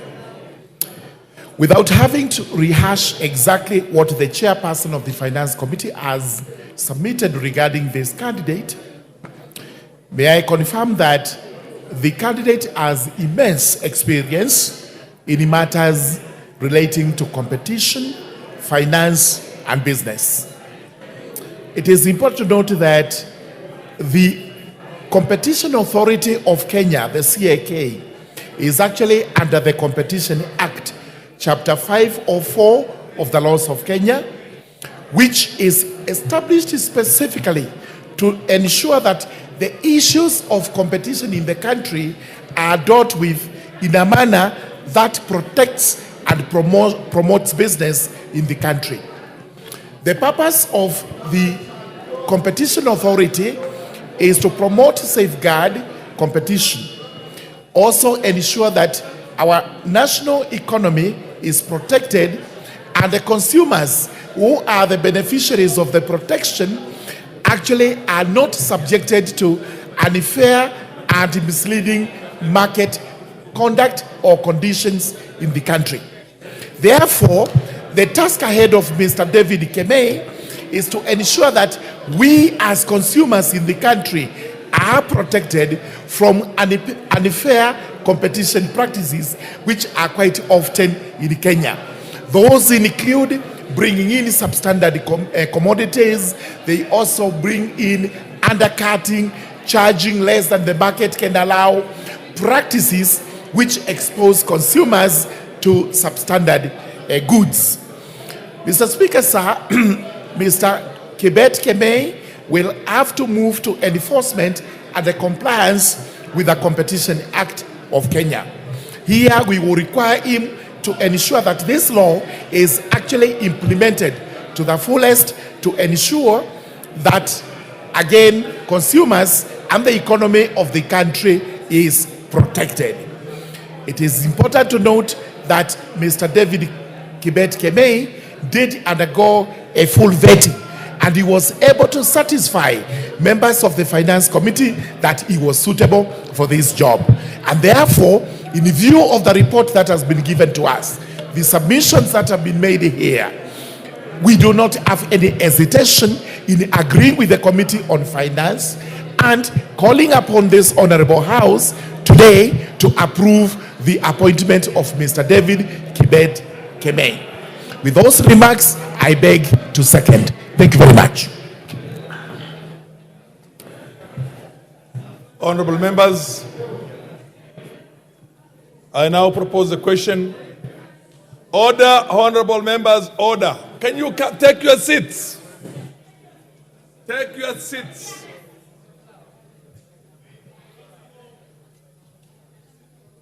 Honorable members,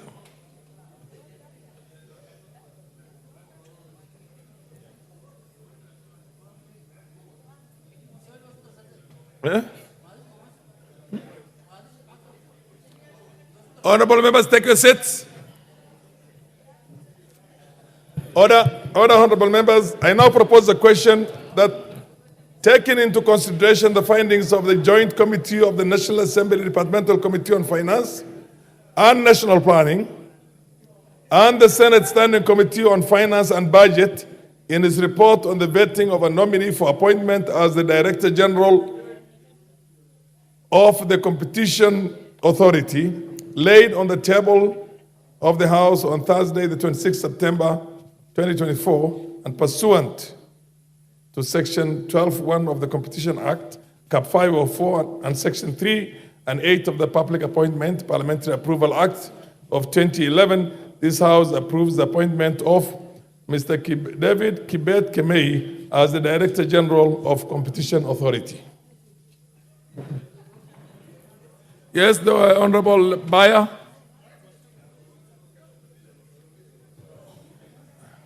Honorable Speaker, I stand to support these findings of the Joint Committee of the National Assembly Departmental Committee on Finance and National Planning and the Senate Standing Committee on Finance and Budget in its report on the vetting of a nominee for appointment as the Director General of the Competition Authority. Honorable Speaker, as members are aware, the Competition Authority plays a crucial role in enhancing the welfare of the people of Kenya by promoting and protecting competition in markets and preventing misleading market conduct. Therefore, Honorable Speaker, the importance of the office of the Director General cannot be gainsaid. Honorable Speaker, I note that in considering the suitability of the nominee, the committee paid due regard to the constitutional and statutory requirements relating to the office in question and whether the nominee's abilities, experience, and qualities met the needs of the said office. Honorable Speaker, the committee was guided by the Constitution and the statutory requirements such as the national values and principles of governance, conduct of public officer, and leadership and integrity prerequisites. Additionally, Mr. Speaker, the suitability of the nominee was assessed after scrutiny of their background, academic credentials, and the professional qualifications, work, and professional experience, personal integrity, as well as their performance.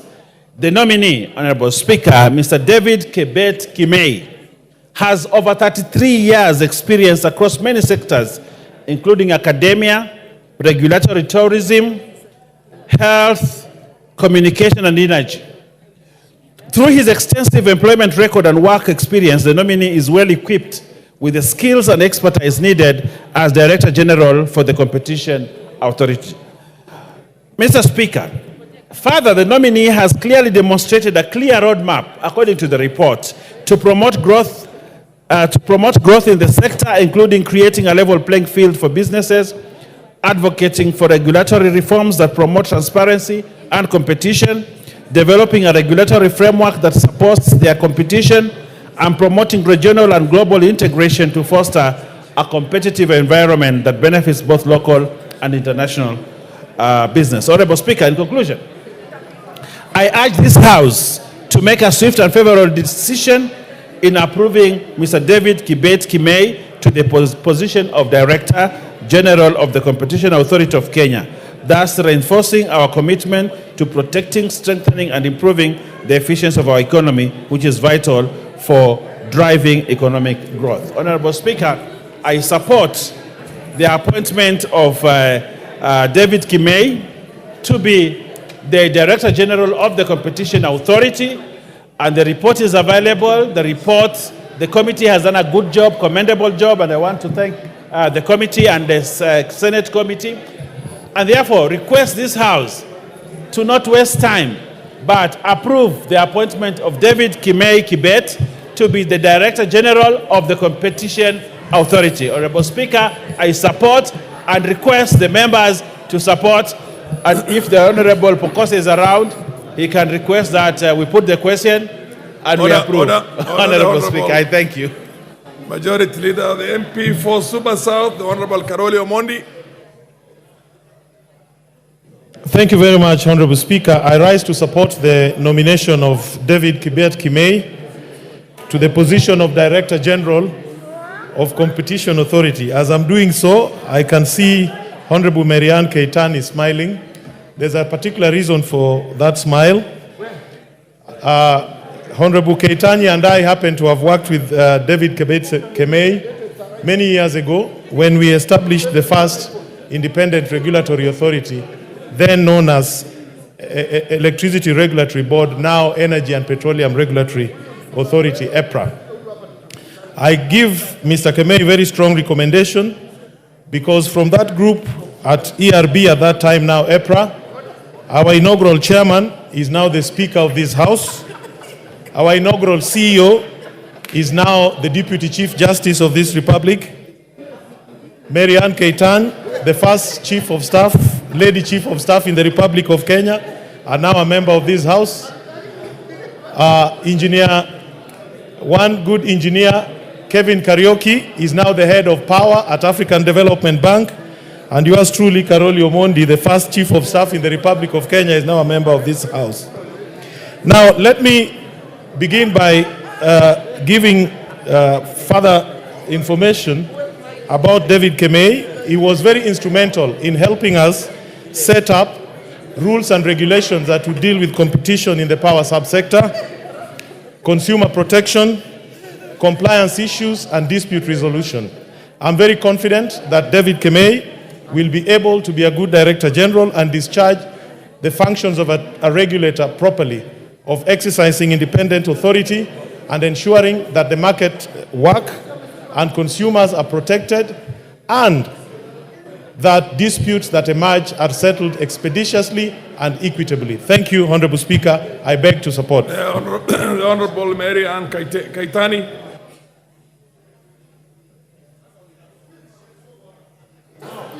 Thank you very much, Mr. Speaker. I stand to support the nomination and appointment of Mr. David Kemei to the position of Director General of Competition Authority. Mr. Speaker, just like has been said by my colleague, Honorable Karoli Omondi, we worked with David Kemei at one time in our lives, and the work, and I can actually vouch for his experience and his professionalism in the works he does. He's very articulate and very straight to the point, and knowing that Competition Authority is an authority that takes care of businesses and industry in terms of competition and competitive advantages that some companies may want to take advantage of other companies. I think he comes in with the right skill and the right professionalism to be able to steer our industry and ensure that every industry or every person wanting to do business in Kenya gets the right forum or gets the right environment where competition is not curtailed. We know, for example, that there are businesses in this country that want to take advantage of others and make lots of profits and huge profits. And I know that David Kemei will be able to perform that duty, and I know that he is qualified and has the professional skill and is actually professional in everything that he does. I therefore stand to support. Thank you, Mr. Speaker. MP for Kikuyu and Majority Leader Kimani Ichung'wah. Thank you, Honorable Speaker, and I rise to support the appointment, or rather the nomination and appointment of David to the position of the Director General of the Competition Authority of Kenya. Honorable Speaker, even as I support his nomination from his vast experience as a good professional who can deliver on the mandate having been vetted by the Finance and National Planning Committee, I must take this opportunity, Honorable Speaker, to speak to David and tell him that he is taking office in a very crucial authority in our country. Honorable Speaker, the Competition Authority has been moribund since its formation. And I want to hope and pray that David Kemei is a man who will make this authority have teeth to bite. Because, Honorable Speaker, we're in a country where corporates like Safaricom want to operate like a monopoly, and they do not desire to have competition from anybody, Honorable Speaker. Honorable Speaker, I was shocked the other day when there was a lot of debate online and across the country from a letter that was done by Safaricom to the Communications Authority on the rollout of Starlink satellite technology in Kenya.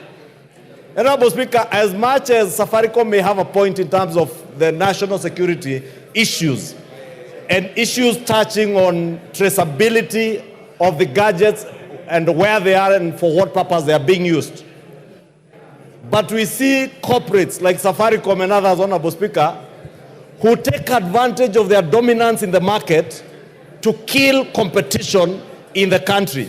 And any economy without competition, Honorable Speaker, people will be taken advantage of. Honorable Speaker, if you look at the case of Starlink, Kenyans today are paying an average of 1,300 per month for data that is quick, is very fast, is easy to access, and you can access it from any corner of the country, irrespective of whether there is a base station or not. Why would anybody, Honorable Speaker, want to derail Kenyans from accessing such technology? Simply because you have invested over the years in base stations. If you have been slow in advancing your technology with changing times in the world, Honorable Speaker, it is not the problem of Kenyans. And this is where the Competition Authority must come in and step in and ensure that no corporate in this country and nobody is able to deny Kenyans the right of choice. Because that is all competition about. Competition is about the right to choice.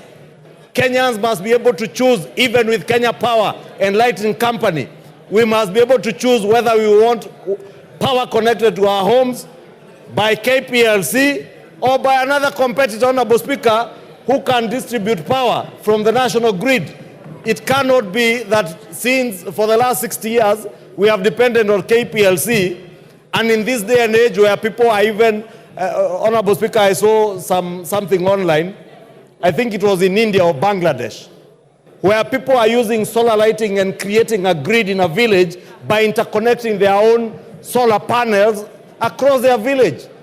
That is the beauty of technology that we must harness to ensure that we leverage on the innovations of our young people in this country, Honorable Speaker, to make sure that there is competitive trade in our economy, to ensure that at the end of the day, the ordinary Kenyan is able to access either services or products at the cheapest possible cost, whether it is data, whether it is airtime, Honorable Speaker.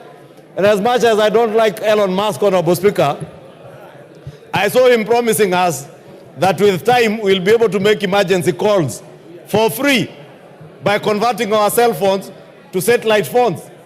This is the kind of innovation and technology we want, so that I do not have to pay 3 shillings per minute for airtime that could be free, for heaven's sake.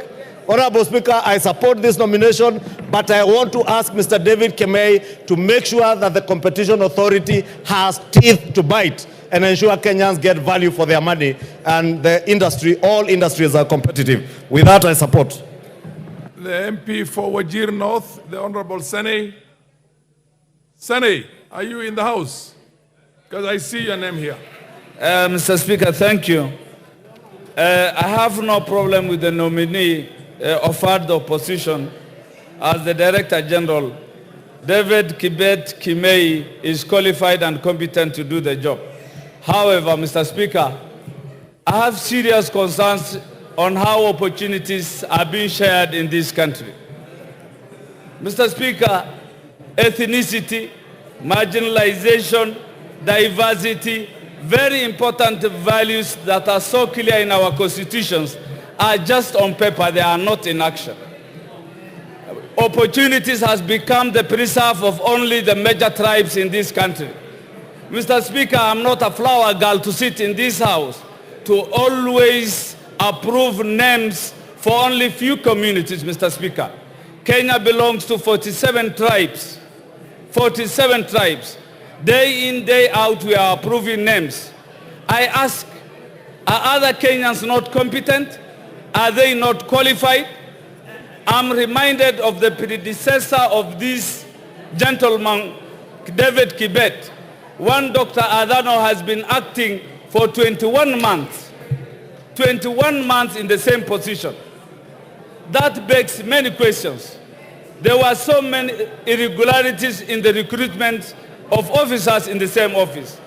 So my concern, in as much as I approve the appointment of Kibet, Kenya doesn't belong to 2 to 3 or 4 tribes. Kenya belongs to 47 tribes. I don't know when an Ajuran, which is a tribe also in this country, a nominee from that community shall come to the floor of this house and we approve one from that community. There is the monopoly of only appointing people from few tribes. Kenya is one and our unity is manifest in the 47 communities or tribes, Mr. Speaker.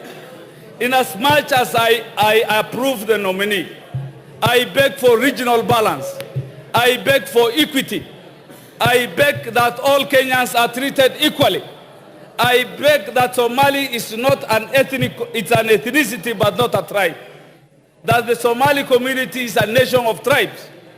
And many a times we are shrouded and we are being concealed in that name. So my concern is, let Kibet be approved. But let Kenya belong to 47 tribes, not in name but by action. I support, but I am not happy. I am not happy. I am crestfallen in the way in which public service is being just given to few clans, to few tribes, Mr. Speaker. Otherwise, I approve. Thank you. The Honorable Makilap. Makilap. Order, thank you, Mr. Speaker. Honorable members, please consult in law. Thank you, Mr. Speaker. Order. Yeah. Protecting me from the leadership here. They are doing loud consultation. The Honorable Kimani Chungwa, the Honorable Osoro. Now, I'll not mention the lady's name. She's my colleague. Thank you, Mr. Speaker. Thank you, Mr. Speaker. First, I rise to support David Kibet Kemei for appointment to the position of Director General of Competition Authority of Kenya. So, Speaker, during the vetting process, the one David Kemei showed a lot of experience and knowledge in the area, in matters of law, in matters of competitors. He has vast knowledge in the industry. So, Speaker, just following what the Leader of Majority has said, David Kemei has a job to be done in Kenya. One, Mr. Speaker, is to ask David Kemei, if he gets approval of this House, to sort out competition in the power sector, as the Leader of Majority has said, so that Kenya Power does not enjoy monopoly of power in this country, Mr. Speaker. Secondly, Mr. Speaker, in Safaricom, M-Pesa, competition between M-Pesa and commercial banks and microfinances, Mr. Speaker, an industry that is not regulated by law. Mr. Speaker, that needs to be sorted out. That is a job waiting for one David Kemei. Mr. Speaker, in the manufacture of semen, Mr. Speaker, in this country there is one manufacturer who does the clinker, who does the manufacture of and processing of semen. He is the manufacturer, he is the wholesaler, he is the retailer, and he is the distributor. Mr. Speaker, how do you expect the small business people to compete? Mr. Speaker, that is an area that requires to be sorted out. Similarly to steel manufacturer, he's the one manufacturing steel, he does the distribution, he does the retail, Mr. Speaker, and he does the mining of pellets, among other things, Mr. Speaker. How do you expect a small hustler who has opened their shop in Baringo North, for example, Mr. Speaker, to compete with that kind of manufacturer? So, Mr. Speaker, this is an industry that requires a man of caliber of David Kibet to be able to sort out the things that are affecting that particular industry, Mr. Speaker, including taxes, Mr. Speaker. A situation where one tax regime... Honorable members, order. I can understand... Order. Just a second. I can understand there's a lot of excitement today in the House. But please, do consult in low tones, allow the Honorable Makilap to be heard. Proceed, Makilap. Thank you, Mr. Speaker. What is it in competition, Mr. Speaker? Competition must be able to create a fair playground for all business people in Kenya. This is the man that will be able to put in order monopolies in business. Look at the milk industry, Mr. Speaker. The milk industry, the milk production and the value chain in the milk industry is skewed towards one competitor who works very hard to kill the other industries, including KCC. Mr. Speaker, this milk production and its value chain, together with the competitors of those who process and package milk, requires order so that the business people on the ground, the people who produce milk and keep cows, will be able to have value for money for their milk, Mr. Speaker. Mr. Speaker, there is a lot that needs to be regulated in this country so that there is fair competition, so that the people who want to build the economy, the young economies, will be able to build in the internet sector, Mr. Speaker, and the digital economy. Mr. Speaker, there is need to up order in that area, Mr. Speaker, so that everyone has a play and has a space to play in growing the economy of Kenya. Mr. Speaker, I support David Kibet for the appointment for Director General of Competition Authority of Kenya, Mr. Speaker. The MP for Jomvu, Badibadi. Mheshimiwa Badibadi. Yes. Asante sana Mheshimiwa Speaker kwa kunipatia fursa hii leo ili na mimi kuungana pamoja na wenzangu kuchangia katika mada hii.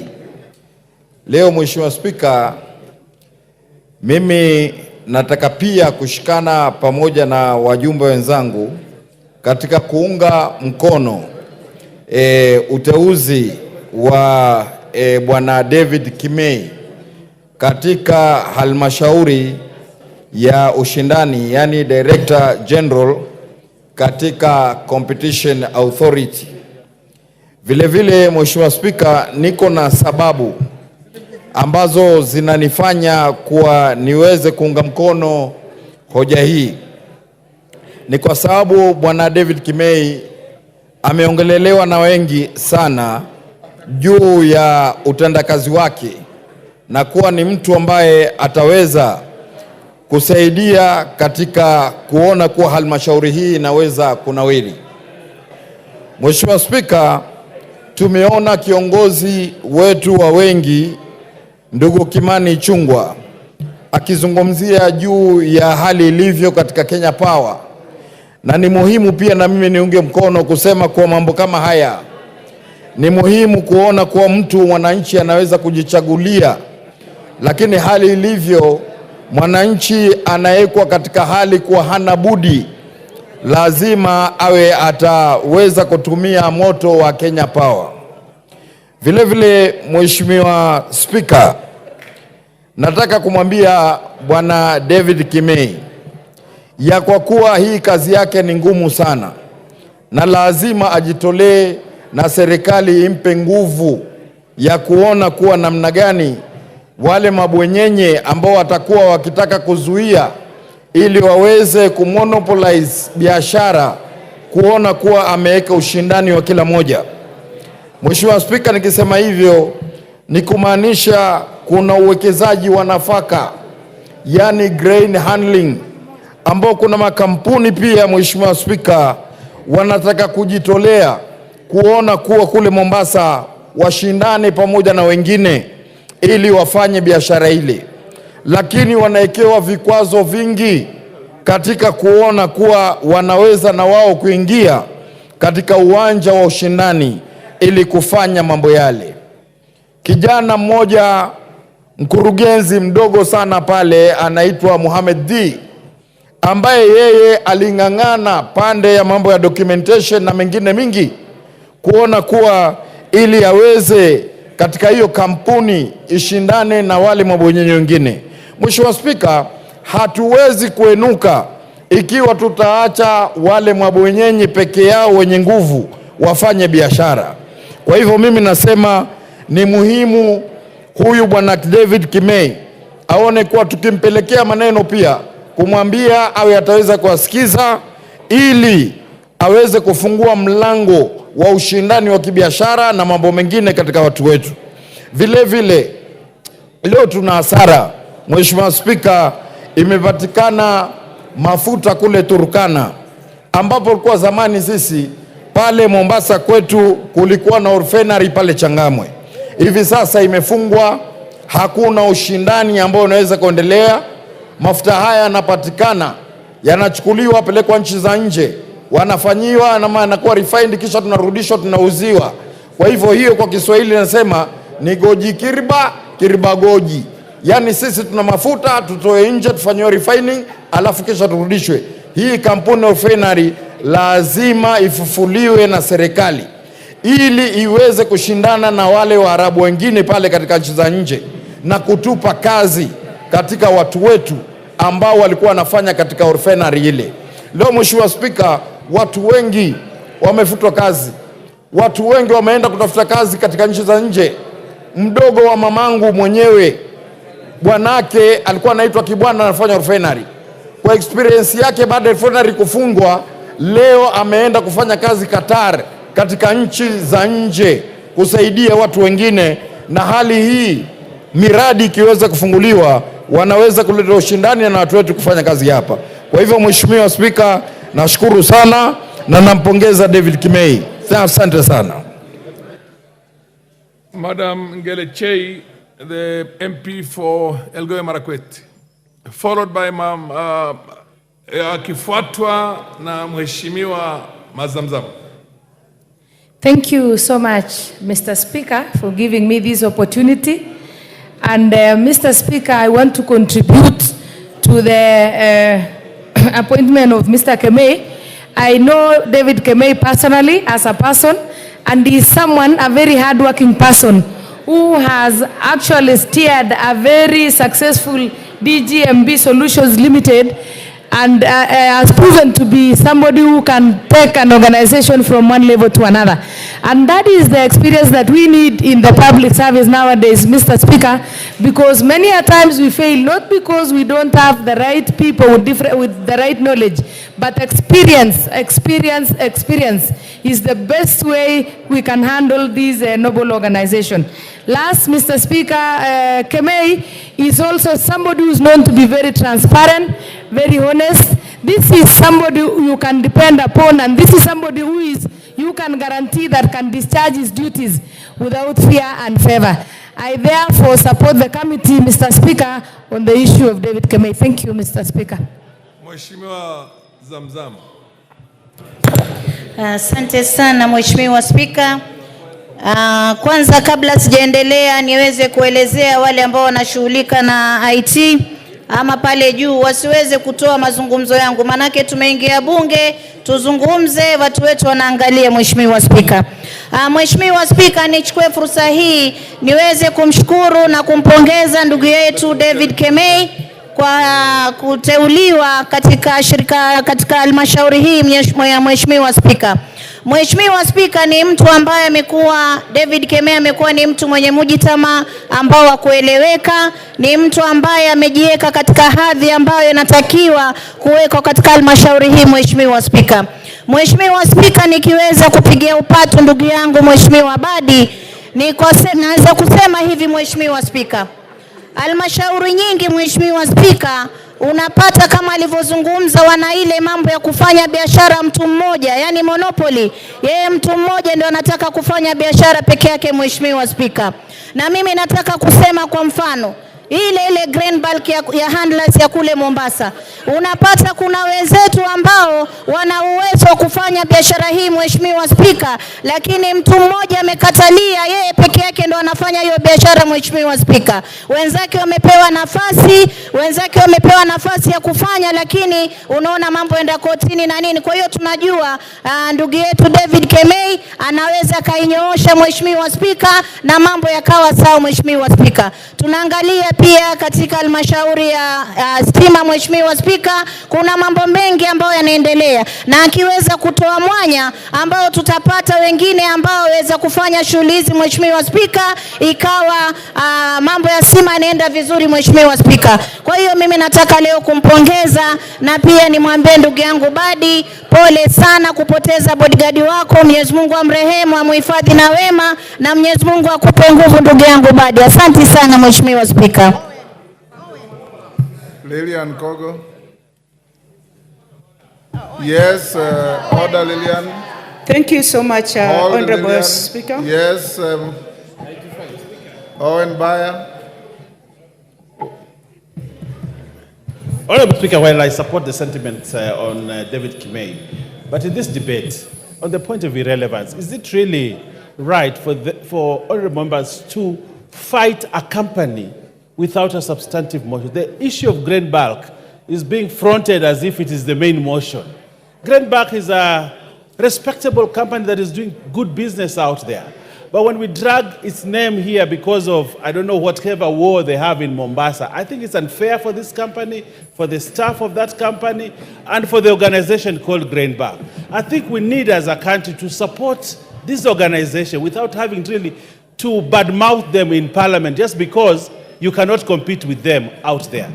Honorable Speaker, I think they need to withdraw those statements and stick to the motion on David Kimei and competition without necessarily having to badmouth a company that has done Kenya a great job when no one could handle grain in this country. Grain Bulk came and invested. Is it really right for us to fight Grain Bulk Limited in this chamber?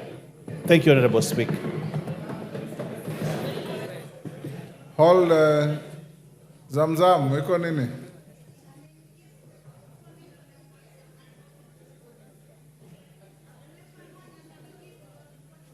Hapana.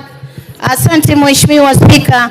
Nataka nimwelezee Mheshimiwa Owen Baya jua kuweka matusi kando na maneno kando. Nimesema anafanya kazi nzuri, lakini atoe mwanya wa wenzake pia kuweza kufanya biashara ile ile, siwe ni mtu mmoja. Kwa hiyo hatujamtukana, hatujamtusi, usiweke fitna. Hii ni bunge ambayo tunataka mgao katika serikali ama mgao katika taifa uelekee kwa Wakenya wote, Mheshimiwa Spika. Kwa hiyo Mheshimiwa Baya, mimi ni mpwani, wewe ni mpwani, na unajua bandari ni yetu sisi sote, lazima tuweke Wakenya wote waweze kupata matunda ndani ya bandari. Asante sana Mheshimiwa Spika. Lilian Kogo. I really thank you, Honorable Speaker, for giving me this opportunity to also rise and support the nomination of one David Kimei to be the Director General of Competition Authority. And I want to congratulate him. He's well known in his astuteness in the work that he does. And Honorable Speaker, the point I wanted to add on to what my colleagues have already said is that the appointment of Honorable Kimei comes at a point when, as Kenyans, we are entangled in a system where we have the national debate on inclusivity. We have the agenda of everybody and all of us being included. I appreciate his qualifications. I appreciate his experience, but he's coming at a time, Honorable Speaker, when the national dialogue and the national agenda is on inclusivity. So I want to appreciate the work that the committee has done, but I still also want to implore Kenyans. I want to implore Kenyans and tell them and tell us that it is important that when distributing the national cake, that Honorable Speaker, that we include all regions, Honorable Speaker. At the time that Kenya stands, most Kenyans have been exposed to education, Honorable Speaker. At the place where we find Kenya, Honorable Speaker, most Kenyans are experienced, Honorable Speaker. At the point where I stand, Honorable Speaker, most Kenyans have the capacity to do a good job. So I would implore, Honorable Speaker, that as we appoint noble Kenyans in the various capacities so for them to serve this country, I pray that we follow the the desire of the Constitution of the Republic of Kenya. We follow the law of the land. We follow the ultimate Bible of the law of Kenya, that we include all Kenyans, Honorable Speaker. I have nothing personal against David. I have nothing, he's not known to me in person, but my dear friend, Honorable Member for Aldai, indicates that she knows him in person. And I hold her in very high regard. And for that particular reason, I'm going to give the DG marks. This is what I'm saying, Honorable Speaker, that as much as we want to do this, we need to now start getting it right. That even the motion that is still, that is pending before this House, that you are here to give your direction and wisdom. I know, Honorable Speaker, that people will still question why it is only one particular community, Honorable Speaker, that would qualify for certain jobs. I have nothing personal against my dear brother, but I pray, Honorable Speaker, that we give each other equal opportunity, we balance all the state corporations, and as he goes to work, do the work, implement the Act of Competition Authority. I pray that he does it with the diligence and the decorum that is expected of him. A time has come that he has to go and just clip certain companies in this country. Honorable Speaker, you would find a certain company, you buy data with them. When you buy data of 1,000, by morning that data is finished. You buy data of 3,000, by morning that same data is finished. Even if you are not using your phone, your data just disappears. So I'm wishing my brother well, and I pray that he serves Kenyans with the diligence and the respect that Kenyans deserve. I thank you, Honorable Speaker. Yes, member for... Yes, Mr. Speaker, thank you very much. I'm standing on order 95. I feel that this matter has been extensively deliberated upon, and Mr. Speaker, I'm requesting you to call the mover to reply. Thank you, Mr. Speaker. Is that the mood of the House? I'll put the question, which is that the mover be called upon to reply. As many as of that opinion say aye. Aye. Will those of the contrary opinion say nay? The ayes have it. Mover. Honorable Speaker, I want to thank this Honorable House for the great robust debate that you've had on this candidate, Honorable Speaker. And because I'm sure that the candidate is listening, and if this House approves his candidature for the Director General of the Competition Authority of Kenya, I hope he's going to take into consideration the concerns of this House, which is ensuring there is a robust competition in this republic, which is to ensure that we stop these monopolies in this country, Honorable Speaker.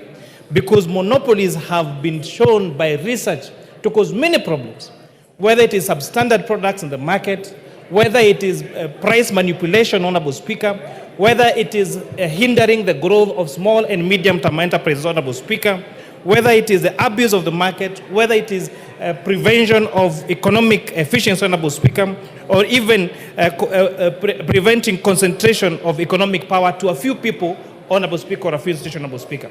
So we hope that the DG designate will stamp his authority and ensure that there is compliance to competition, that every Kenyan, every business is given a right and time and the required support by this administration to make sure that they can avail their products in the market. Because that way, we ensure Kenyans have access to fair, competitively priced products, good quality, prevent dominance, and give a chance to everyone to shine in whichever industry that, Honorable Speaker, they seek to thrive in, Honorable Speaker. I don't know whether, Honorable Speaker, I'm allowed to donate part of the remaining minutes to CPA Ruto, a member of the committee. No minutes remaining. Thank you, Honorable Speaker. In the future, if you want to donate any minute, you do so before you reply. Well, get it, Honorable Speaker. The moment you reply is closure. Well, get it, Honorable Speaker. And with that, I beg to reply. Thank you, Honorable Kimani. Honorable members, I'll now put the question, which is that taking into consideration the findings of the Joint Committee of the National Assembly Departmental Committee on Finance and National Planning and the Senate Standing Committee on Finance and Budget in its report on the vetting of a nominee for appointment as the Director General of the Competition Authority, laid on the table of the House on Thursday, 26 September 2024, and pursuant to Section 12(1) of the Competition Act, Cap 504, and Section 3 and 8 of the Public Appointments Parliamentary Approval Act 2011, this House approves the appointment of Mr. David Kibet-Kemei as the Director General of the Competition Authority. As members of that opinion say aye. Aye. Will those of the contrary opinion say nay? The ayes have it.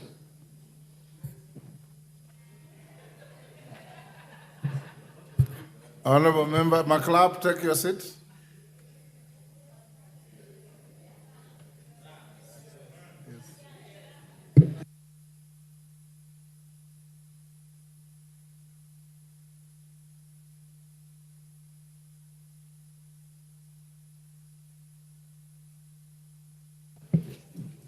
Honorable members, Caroli, take your seat.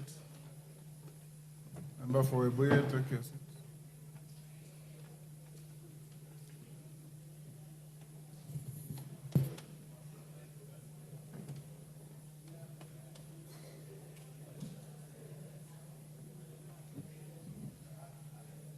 Honorable members, I have a further communication on the consideration of the special motion for the removal from office by impeachment of His Excellency Gachagua as Deputy President of the Republic of Kenya. Honorable members, you recall that earlier this afternoon at the commencement of this sitting, I notified the House of receipt of a notice of special motion by the member for Kibwezi West constituency, the Honorable Ekomas Mwengi Mutuse, OGW, MP, seeking the removal from office by impeachment of His Excellency Rigathi Gachagua, EGH, as the Deputy President of the Republic of Kenya. You may further recall that after the notice of the special motion was given by the member, several members rose in their places and raised a number of procedural concerns for my guidance. The members who spoke include the leader of the majority party, Honorable Kimani Ichung'wah, the leader of the minority party, the Honorable Junet Mohammed, the majority whip, the Honorable Silvanus Osoro, the Honorable Farah Maalim, Honorable Geoffrey Ruku, and Honorable Major Bashir Abdullahi. Honorable members, cognizant of the obligation on the House to dispose of the special motion with urgency, I undertook to address the concerns expeditiously in order to allow the House to proceed with the next stages of the special motion. As members are aware, the 7 days available to this House to dispose of the motion will lapse on Tuesday, 8th October 2024. In this regard, I retreated to my chamber to apply my mind to the issues and also convened a meeting of the House Business Committee for purposes of deliberating on the next steps to be taken with regard to the special motion and the procedural concerns raised in the House. Honorable members, I have summarized the issues raised by members as follows. 1, calculation of the number of members required to meet the voting threshold that apply to the impeachment of a deputy president. 2, whether the House shall conduct public participation in its consideration of the motion, and if so, the modalities of such an exercise. 3, the right of the deputy president to be afforded an opportunity to be heard, and 4, security arrangements for members of parliament. Honorable members, now allow me to examine each of the issues. With regard to the first issue, on calculating the number of members required to meet the voting threshold that apply to the impeachment of a deputy president, the attention of the Speaker was drawn to the current membership of the House in light of the 4 vacancies relating to Magarini, Ugunja, and Banisa constituencies, and the seat recently vacated by the Honorable John Badi upon his appointment to the Cabinet.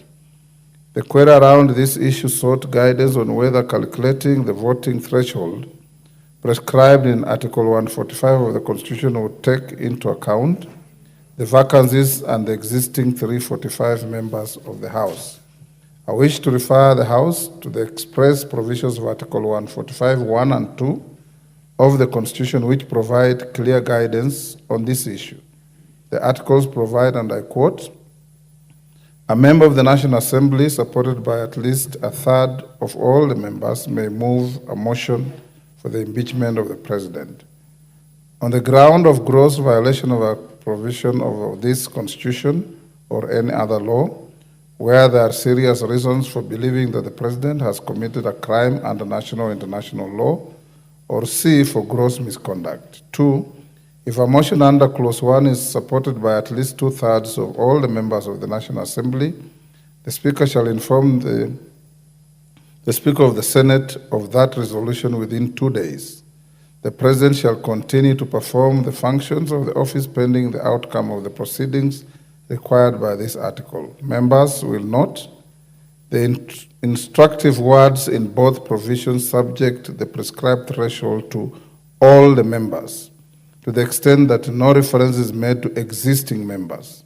The thresholds can only be applied to the membership of the National Assembly that is prescribed under Article 97 of the Constitution. In this regard, a member who proposes a motion for the impeachment of a president or deputy president must be supported by at least 1/3 of the 349 members of the House, being 117 members. By extension, for the House to pass a resolution on a motion for the impeachment of a president or deputy president, the motion must be supported by at least 2/3 of the 349 members of the House, being 233 members. A related issue raised with respect to the first issue was whether the validity of the proceedings of the House would be affected in light of the 4 vacant seats.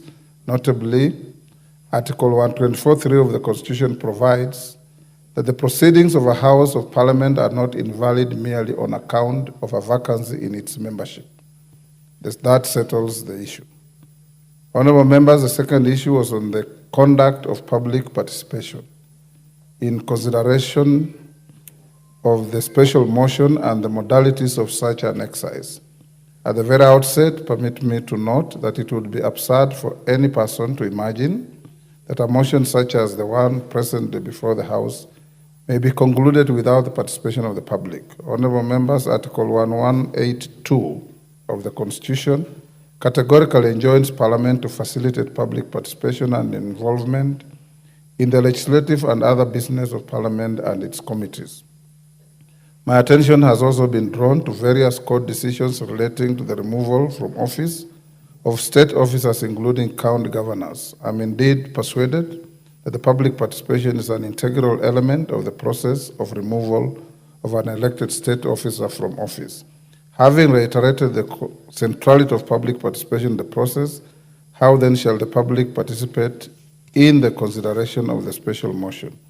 Honorable members, in answering this question, the House Business Committee has addressed this issue during its meeting this afternoon and approved a program of public participation across the country to be coordinated from the 47 counties.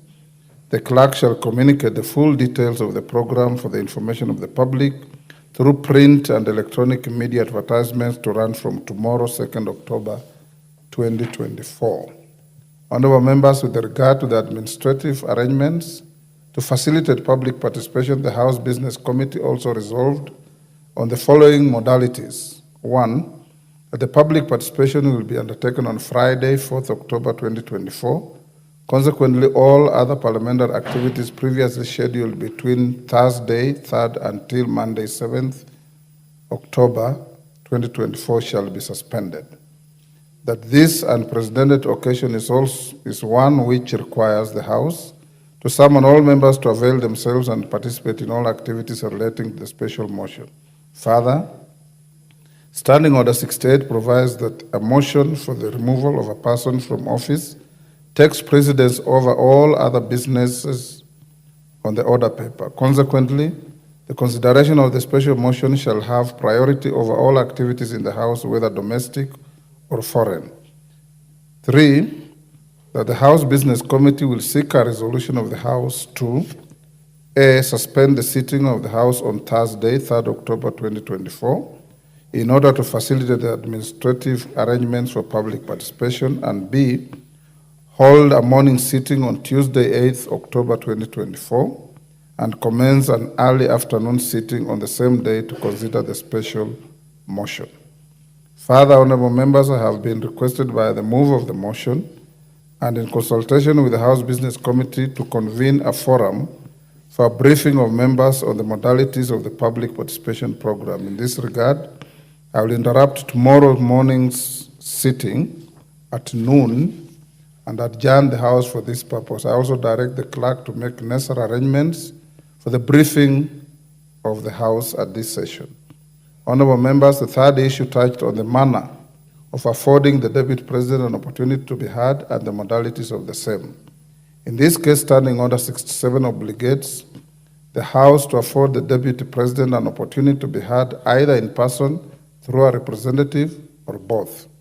Further, the House is under an obligation to accord the Deputy President the right to fair administrative action under Article 47 and the right to fair hearing under Article 50 of the Constitution. Drawing from the foregoing and the timelines provided for the House to dispose of the motion for which notice was given today, the Deputy President of the Republic of Kenya is entitled to appear before the House in person through a legal representative or both during consideration of the motion. Noting that the special motion shall be considered on 8th October 2024, I have directed that the Deputy President be notified of his right to appear on the said date and the allocation of time from 5 p.m. to 7 p.m., 2 hours. Honorable members, the fourth and final issue that was raised for guidance was on the security of members whose support of the special motion may affect their personal safety. The security and safety of members is a paramount priority for the Parliamentary Service Commission, which is charged with providing services and facilities to ensure the efficient and effective functioning of Parliament. As chairman of the Parliamentary Service Commission, I assure all members that apart from existing arrangements made for their security and safety, additional arrangements shall be considered if the need arises in consultation with the National Police Service. Honorable members, as I conclude, I urge each one of us and the public to truly grasp the magnitude of the unprecedented journey the House is about to undertake. In promulgating the Constitution, Kenyans bestowed upon themselves and generations yet to come a document that reshaped the very soul of our nation. Indeed, our Constitution is a living document that espouses the aspirations of our people. To this end, on Friday, 27th day of August 2010, Kenyans affirmed their sovereign and inalienable right to establish a government anchored in democracy, social justice, and the rule of law. The power to impeach is a profound check on the conduct of a state officer. To safeguard the rights of an affected state officer, the Constitution prescribes high and graduated thresholds on the National Assembly. The thresholds reflect the gravity of the task before the House. This special motion is not just an inquiry into the conduct of a state officer, it is also a momentous test of the resilience of the constitutional procedures meticulously designed by the framers. As you proceed to scrutinize the conduct of the Deputy President, the House is also under scrutiny with respect to its fidelity to the Constitution and its obligation to uphold the rights of every Kenyan. I have no doubt that we will rise to this defining moment, that we shall confront this test with dignity, resolve, and utmost integrity. I am confident that the House shall prove itself worthy of the trust placed on it by the Constitution and the people of Kenya. Honorable members, in summary, therefore, I wish to guide the House as follows. 1, that while the threshold for admitting the special motion under Article 145 and 150 is 117 members, the threshold for passing a resolution on the motion for the impeachment of the President or Deputy President is 203 members of this House. 2, that public participation is an integral element of the process of removal of an elected state officer from office. In this regard, The House Business Committee has approved a program of public participation across the country to be coordinated from the 47 counties on 4th October 2024. That's Friday this week. 3, that in order to observe the requirements of Article 47 and 5th of the Constitution and Standing Order 67, His Excellency the Deputy President shall be notified of his right to appear before the House on Tuesday, 8th October 2024, and the allocation of time between 5 and 7 p.m. That in addition to the existing arrangements made for the security and safety of members, additional arrangements shall be considered in the usual manner in consultation with the National Police Service. The House is accordingly guided. I thank you.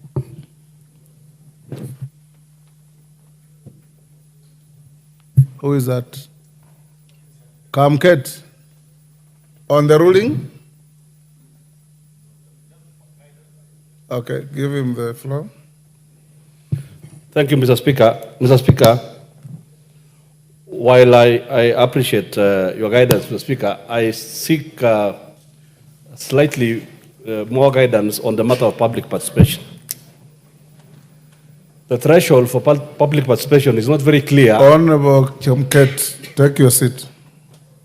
If you listened carefully, I said we will adjourn the House tomorrow at 12 for the House to retreat into a special informal sitting to be briefed on that process. So if you hold your horses, you will know tomorrow. I suspect you are not listening.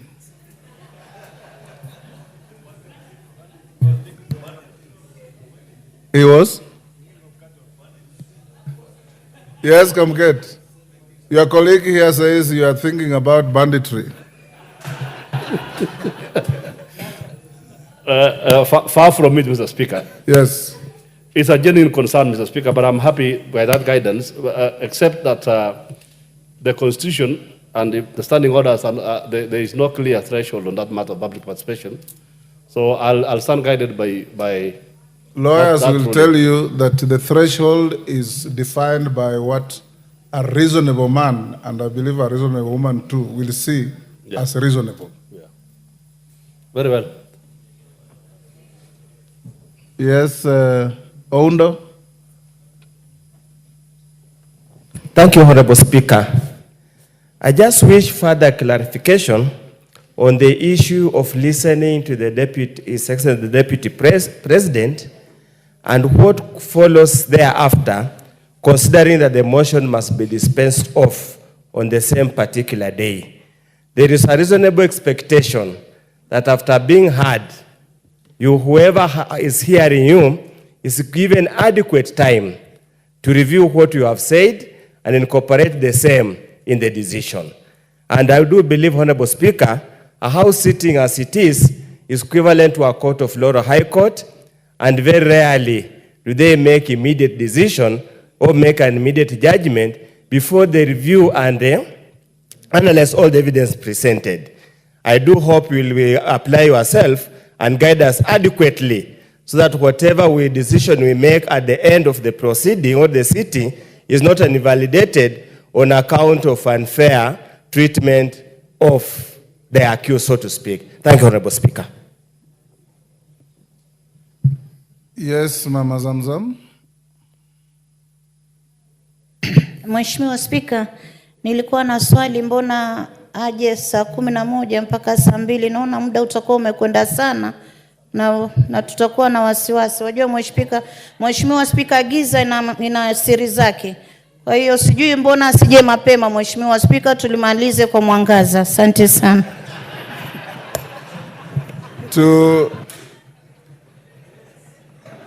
To Honorable Oundo,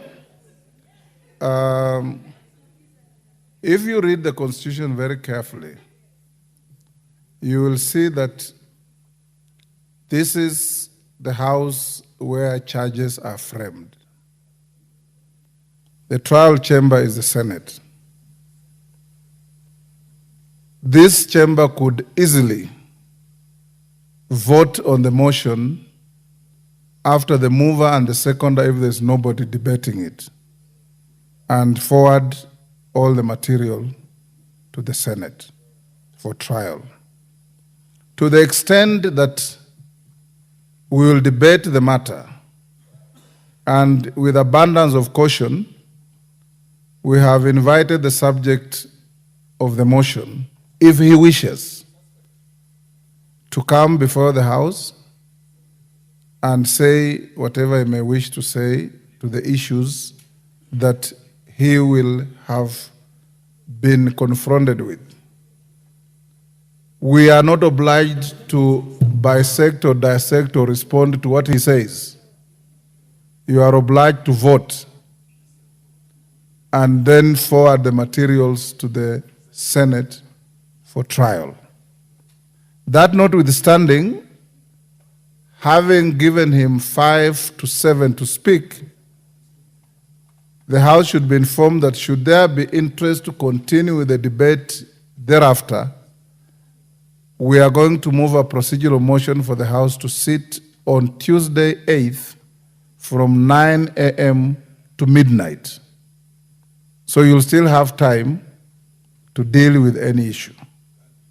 Mama Zamzam, mi huwa nasikia ati shetani anapenda usiku, lakini huyo shetani haishi hapa bungeni.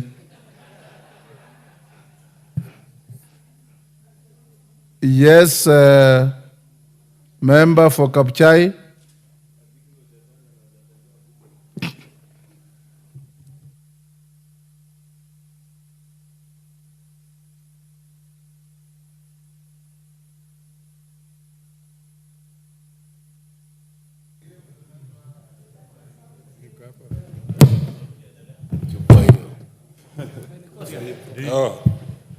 Thank you very much, Honorable Speaker, for giving this very humble time, actually. Mine, Mr. Speaker, is a true comment. Your judgment is purely Solomonic. You have made a decision that will never be challenged anywhere. We don't want to make something that tomorrow we shall come down to be challenged. So all that is the procedure going through to get the last end. Even Mr. Speaker, you have offered him to be heard. That, Mr. Speaker, will give this House all the rights and safety. The only thing, Mr. Speaker, that I would wish to have something to question myself is Kenya is somehow volatile in different regions. Maybe to some regions, security might be required for public participation. That is the only concern. But I know as we retreat tomorrow to discuss and dialogue, those are a few things we shall go to. Otherwise, Mr. Speaker, thank you for that Solomonic wisdom. Thank you very much. What? Who is that? Honorable Tim Kipchumba, Wakili. Yes, Timothy? Give him the mic.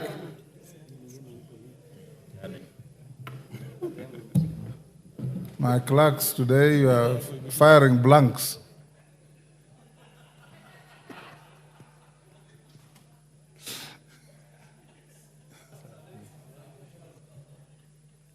Give Timothy Kipchumba the mic. There's one next to you now, Tim. This one is too short. Yes. Thank you. Thank you, Honorable Speaker, for giving an opportunity to raise an issue that I wish you to clarify. Honorable Speaker, we need to give the Deputy President a fair hearing. Honorable Speaker, it is on record. As you sit, Honorable Speaker, you are a neutral arbiter in this matter. This chamber sits as a trial chamber and is similar to the High Court pursuant to Article 125. This is not a trial chamber of the Constitution. Tim, Honorable the trial Speaker, chamber is the Senate. Irrespective of that, as we sit, Honorable Speaker, you are a neutral arbiter in this House. Honorable Speaker, it is on record that you have made a pronunciation or you have known to have taken sides on this matter. Honorable Speaker, as a neutral arbiter, you have expressed yourself on this subject matter together with the Deputy Speaker. Honorable Speaker, so that the Deputy President is given a fair hearing. Would it be in order for you and the Deputy Speaker to recuse yourself of this matter? We have a panel of speakers in this House so that the Deputy President can be given a fair hearing before the floor of this House. Timothy Kipchumba. To begin with, the Speaker here has taken no position. And I want to assure you that on Sunday, the Speaker was invited by the women rep for Machakos to attend a church service. And the priest called Father Vincent based his homily on the book of Mark, chapter 9, verse 38 onwards. And the book says that if there are wicked people in society, tie a huge stone around their neck and toss them into the sea. It is not me who said it, it's the book.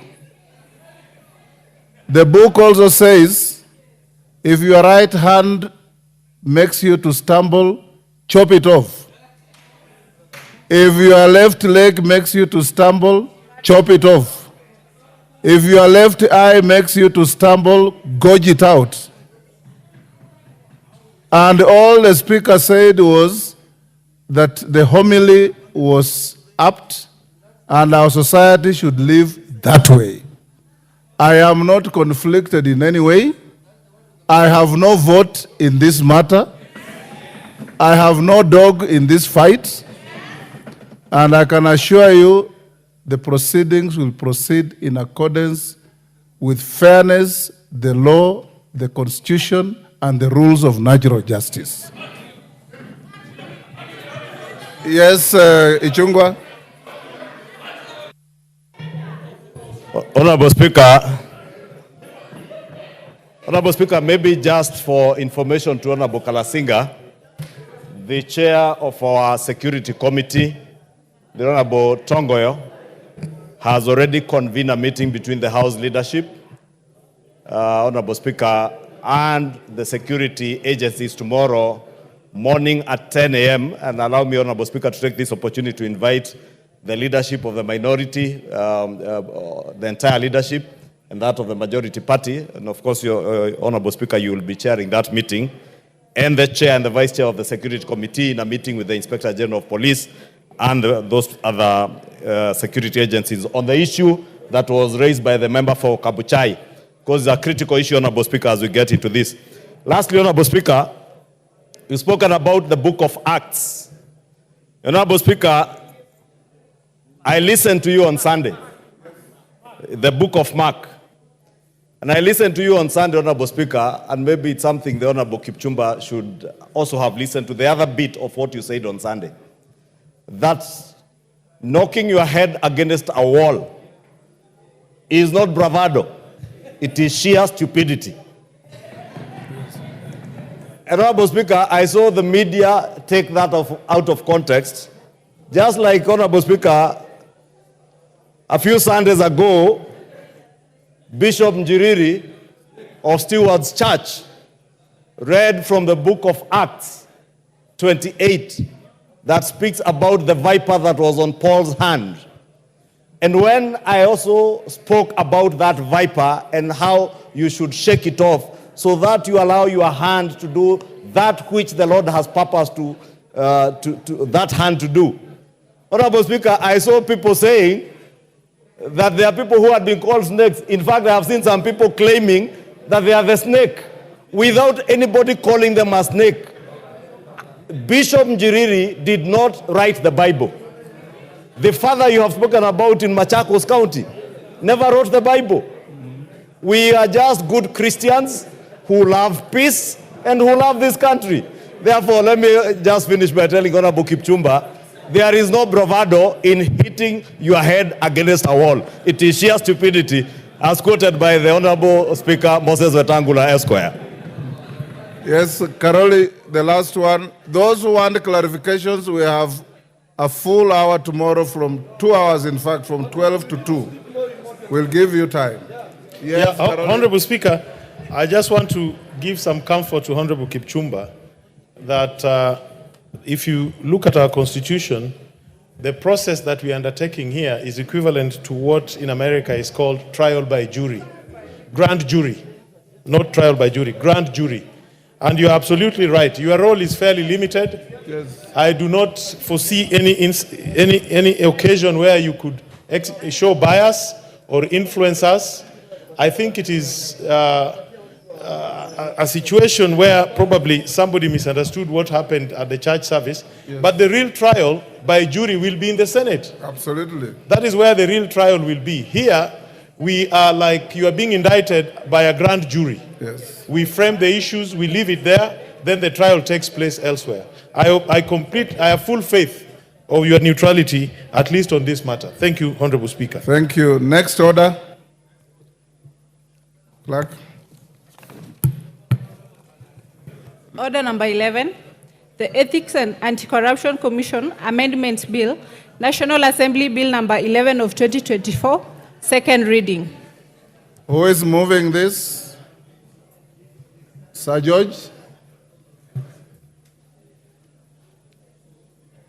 Go ahead. Thank you. Thank you very much, Mr. Speaker. Mr. Speaker, allow me to move that the Ethics and Anti-Corruption Commission Amendment Bill, number 11 of 2024, be read a second time. Honorable Speaker, this is a small bill that was brought to this House by the entity known as the NADCO, the National Dialogue Committee. In their deliberations, when they actually retreated to look at what recommendations they would make for better governance of the country. Honorable Speaker, when the bill was brought in draft form, we were informed by NADCO that we would actually not alter the bill, not even a comma, and therefore ours was to ensure that the bill is published, there is public participation, and it is brought here for a second reading. When the bill came after first reading, it was committed to Justice and Legal Affairs Committee, who considered the bill alongside the communication as to what extent we would involve ourselves with the amendment to the bill. The Justice and Legal Affairs Committee made a report which was tabled to this House. It actually agreed with the NADCO on the proposed amendments, save to propose a slight amendment which this House will consider at the third reading as regards Clause 3 of the proposed amendments.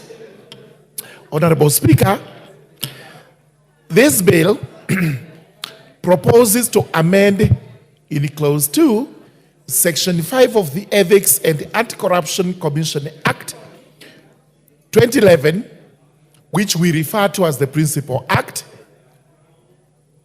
and it proposes that the bill be amended by deleting subsection 1 and substituting, therefore, the following new subsection. The new subsection 1 is going to read as follows. The chairperson of the commission, and the commission here means the Anti-Corruption Commission, the Ethics and Anti-Corruption Commission, shall be a person who is qualified to hold the office of a judge of the High Court under the Constitution.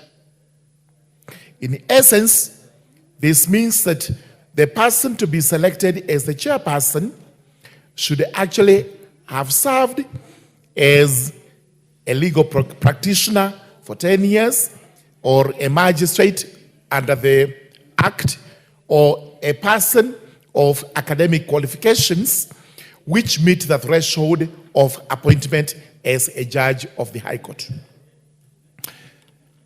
I wish to confirm to the court that Justice and Legal Affairs Committee agreed with this proposed amendment. in view of what we have been receiving from stakeholders regarding the performance of the Ethics and Anti-Corruption Commission. I regret to inform the House it has not been very commendable, and especially in view of how their cases have been treated by the Office of the Director of Public Prosecutions.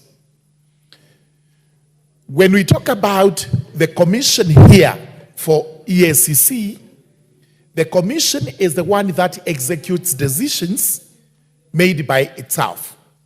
It is not the CEO. Therefore, when it comes to defending decisions before the DPP and elsewhere, it is the commission that actually goes to make that defense. Number two, economic crimes, and these are the crimes anticipated by the EACC Act, transcend across many laws in the country and internationally. There are very many laws that are involved. So it becomes a bit difficult for a person who is not qualified, a person who does not have knowledge in law, to actually comprehend, especially when it is a mesh where these laws are intertwined and they have to be interpreted. So we are saying, in view of this act which came into force in 2011 after the promulgation of the new constitution, this particular section should actually remain as proposed, that the person to hold that office will have to be qualified for appointment as a judge. Then we have clause 2, a proposal to amend, so that when clause 1 comes into force, then clause 2 would protect the person holding the office for the remainder of the period of that period of the term of that office holder.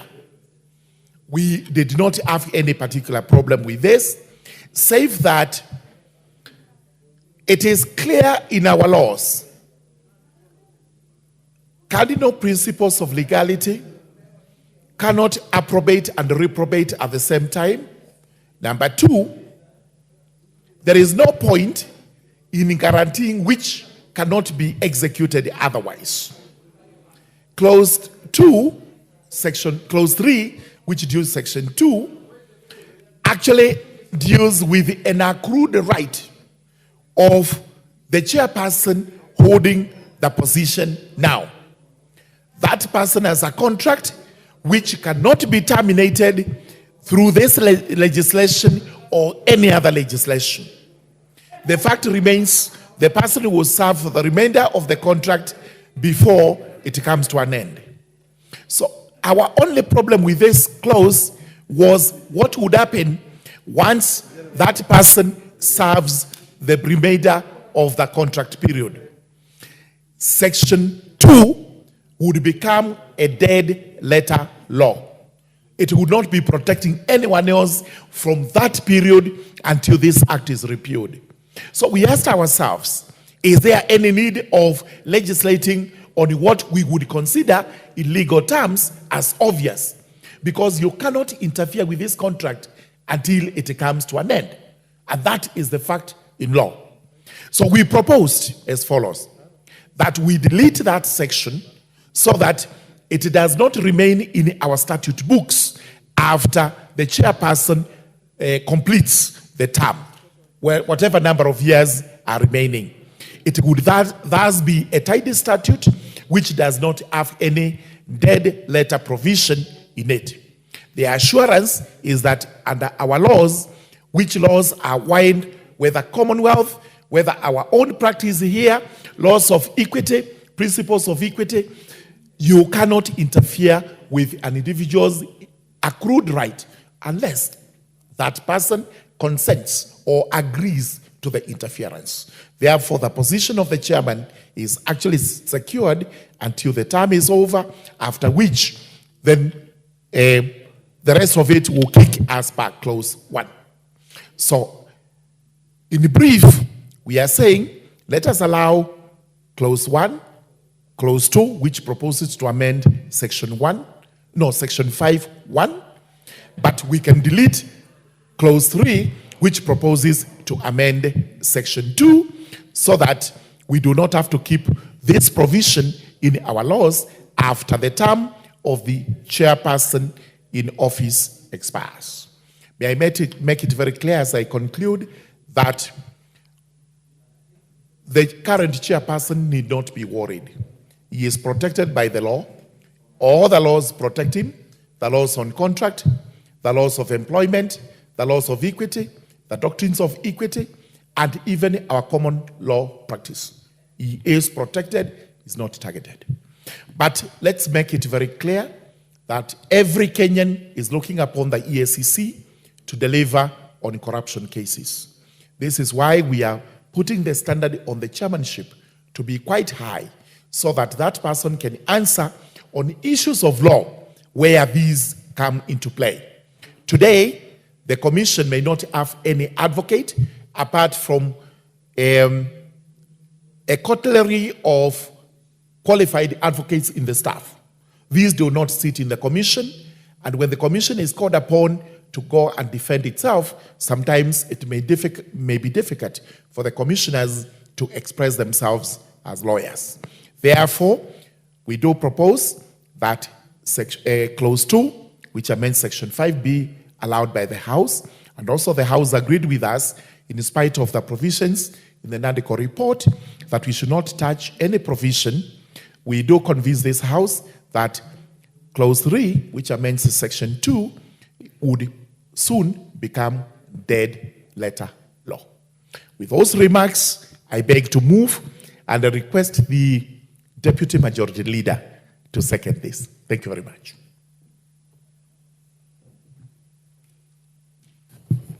Honorable Speaker, thank you very much for giving me this, and also to thank the committee for a job well done in looking at that law.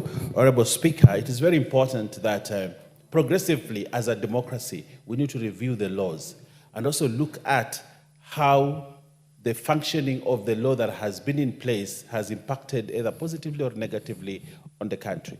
And therefore, a review of the Ethics and Integrity Act that we have here today is very important, especially to look at the qualifications of the office bearers, especially at that high level. Honorable Speaker, I think it has been seen that there is an issue in having a non-lawyer or a non-advocate to serve as chairman, and it has had repercussions on the commission. And therefore, it is very important that we look at that and see, probably, when we put somebody with credentials in law, somebody who is qualified as a judge of the High Court, to be the chairman of the Ethics and Integrity Commission in this country, we are raising the bar and actually saying that we are serious about fighting corruption in this country by ensuring that we have a board that has people that qualify to sit there. Because the work of the commission is usually nitty-gritties of law that spread across many. So as you chair that board, Honorable Speaker, it is very important that the chairperson, the person sitting to chair the board, has the prerequisite qualifications to ensure that he can conduct board meetings and is able to follow through whatever is happening. Honorable Speaker, I want to support the Honorable Murungara on the issue that although the current chairman may not have those qualifications and assist there, because we know he's a man of integrity, we know he's a man that can be counted for to stand for this organization and for Kenya, and to ensure that the fight against corruption in this country is taken to the next level. And we have tremendous respect for him. But the law provides that as long as he still sits on the board, we'll allow him to finish his term, and so that as the law kicks in, the new law kicks in, he can now pave way for a new chairman. So I want to assure the Commission that there will be no disruption as we approve this law, but it is important that progressively as our country, we look at the laws, we look at what needs to be done to farm the law so that we are at the forefront of fighting corruption, and fighting corruption with a board that has the prerequisite legal requirements to actually fight. But I also want to thank the commission that is there for the job that they are doing. I think for the moment, I think Kenya, in terms of fighting corruption, we have had high-profile cases go to court. We have had high-profile investigations going on, and I think a good job is being done at the commission. I also want to thank the current CEO who is there for steering this organization and taking it away from politics and ensuring that it's doing some professional work. And therefore, I stand to second and ask members to support this amendment so that as going forward, we strengthen the commission and make sure that it has teeth to bite and also take Kenya to the next level in terms of fighting corruption. I thank you, Honorable Speaker.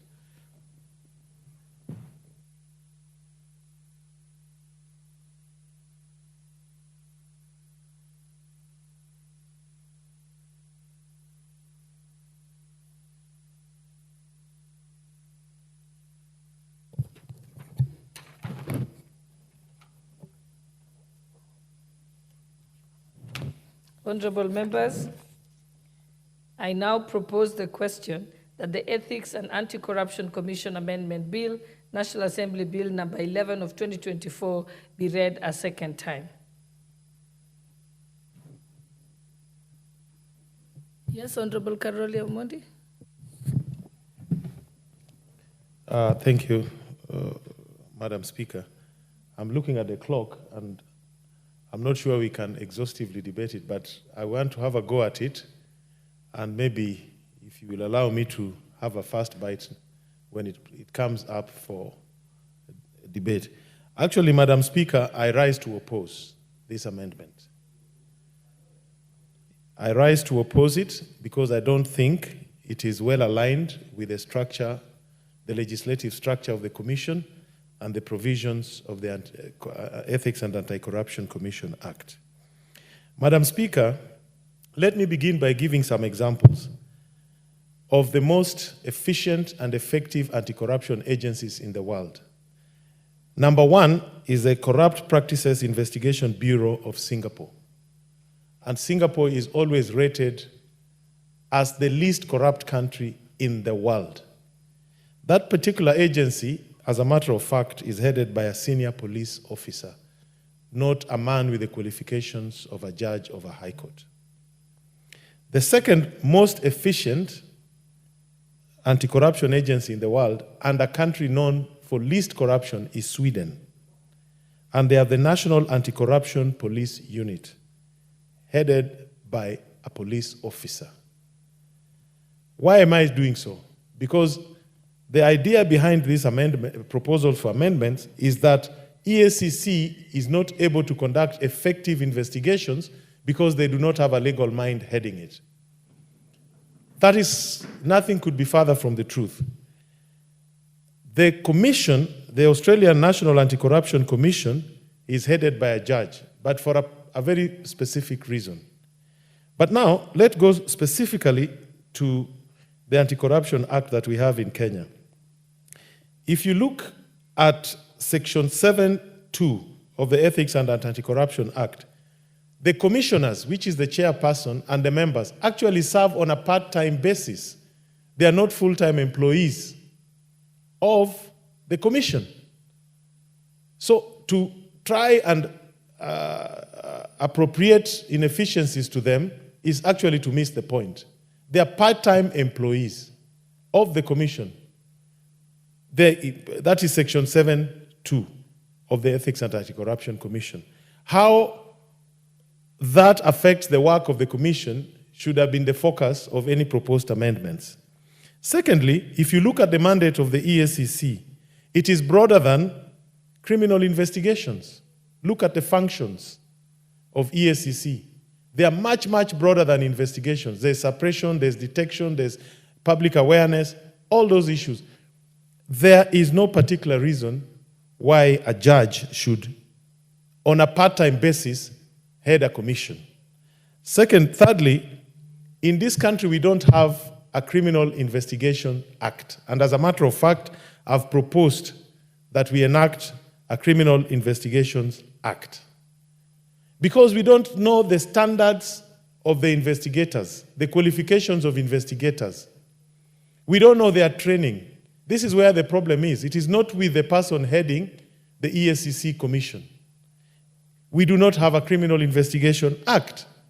If we had a Criminal Investigation Act that stipulates how criminal investigations are to be conducted, that empowers the investigators, be they DCI or EACC, with the sufficient power and tools they need to investigate corruption crimes, there would be no problem with the EACC. If you go further and you look at the functions of the commissioners under the current act, what are they? Policy formulation, ensuring performance of the staff, providing strategic direction, strategic linkages and partnerships, and internal discipline. Why do you need a judge to discharge those functions? I think, Honorable Karori, time is up, but thank you. I think what we'll do is tomorrow you will be able to, you'll have a balance of 6 minutes. Thank you. And Thank you'll you. be the first to give Thank a you, go, Honorable go Speaker. at it. Thank you. So, honorable members, the time being 7 p.m., this House stands adjourned until Wednesday, 2nd October 2024 at 9:30 a.m.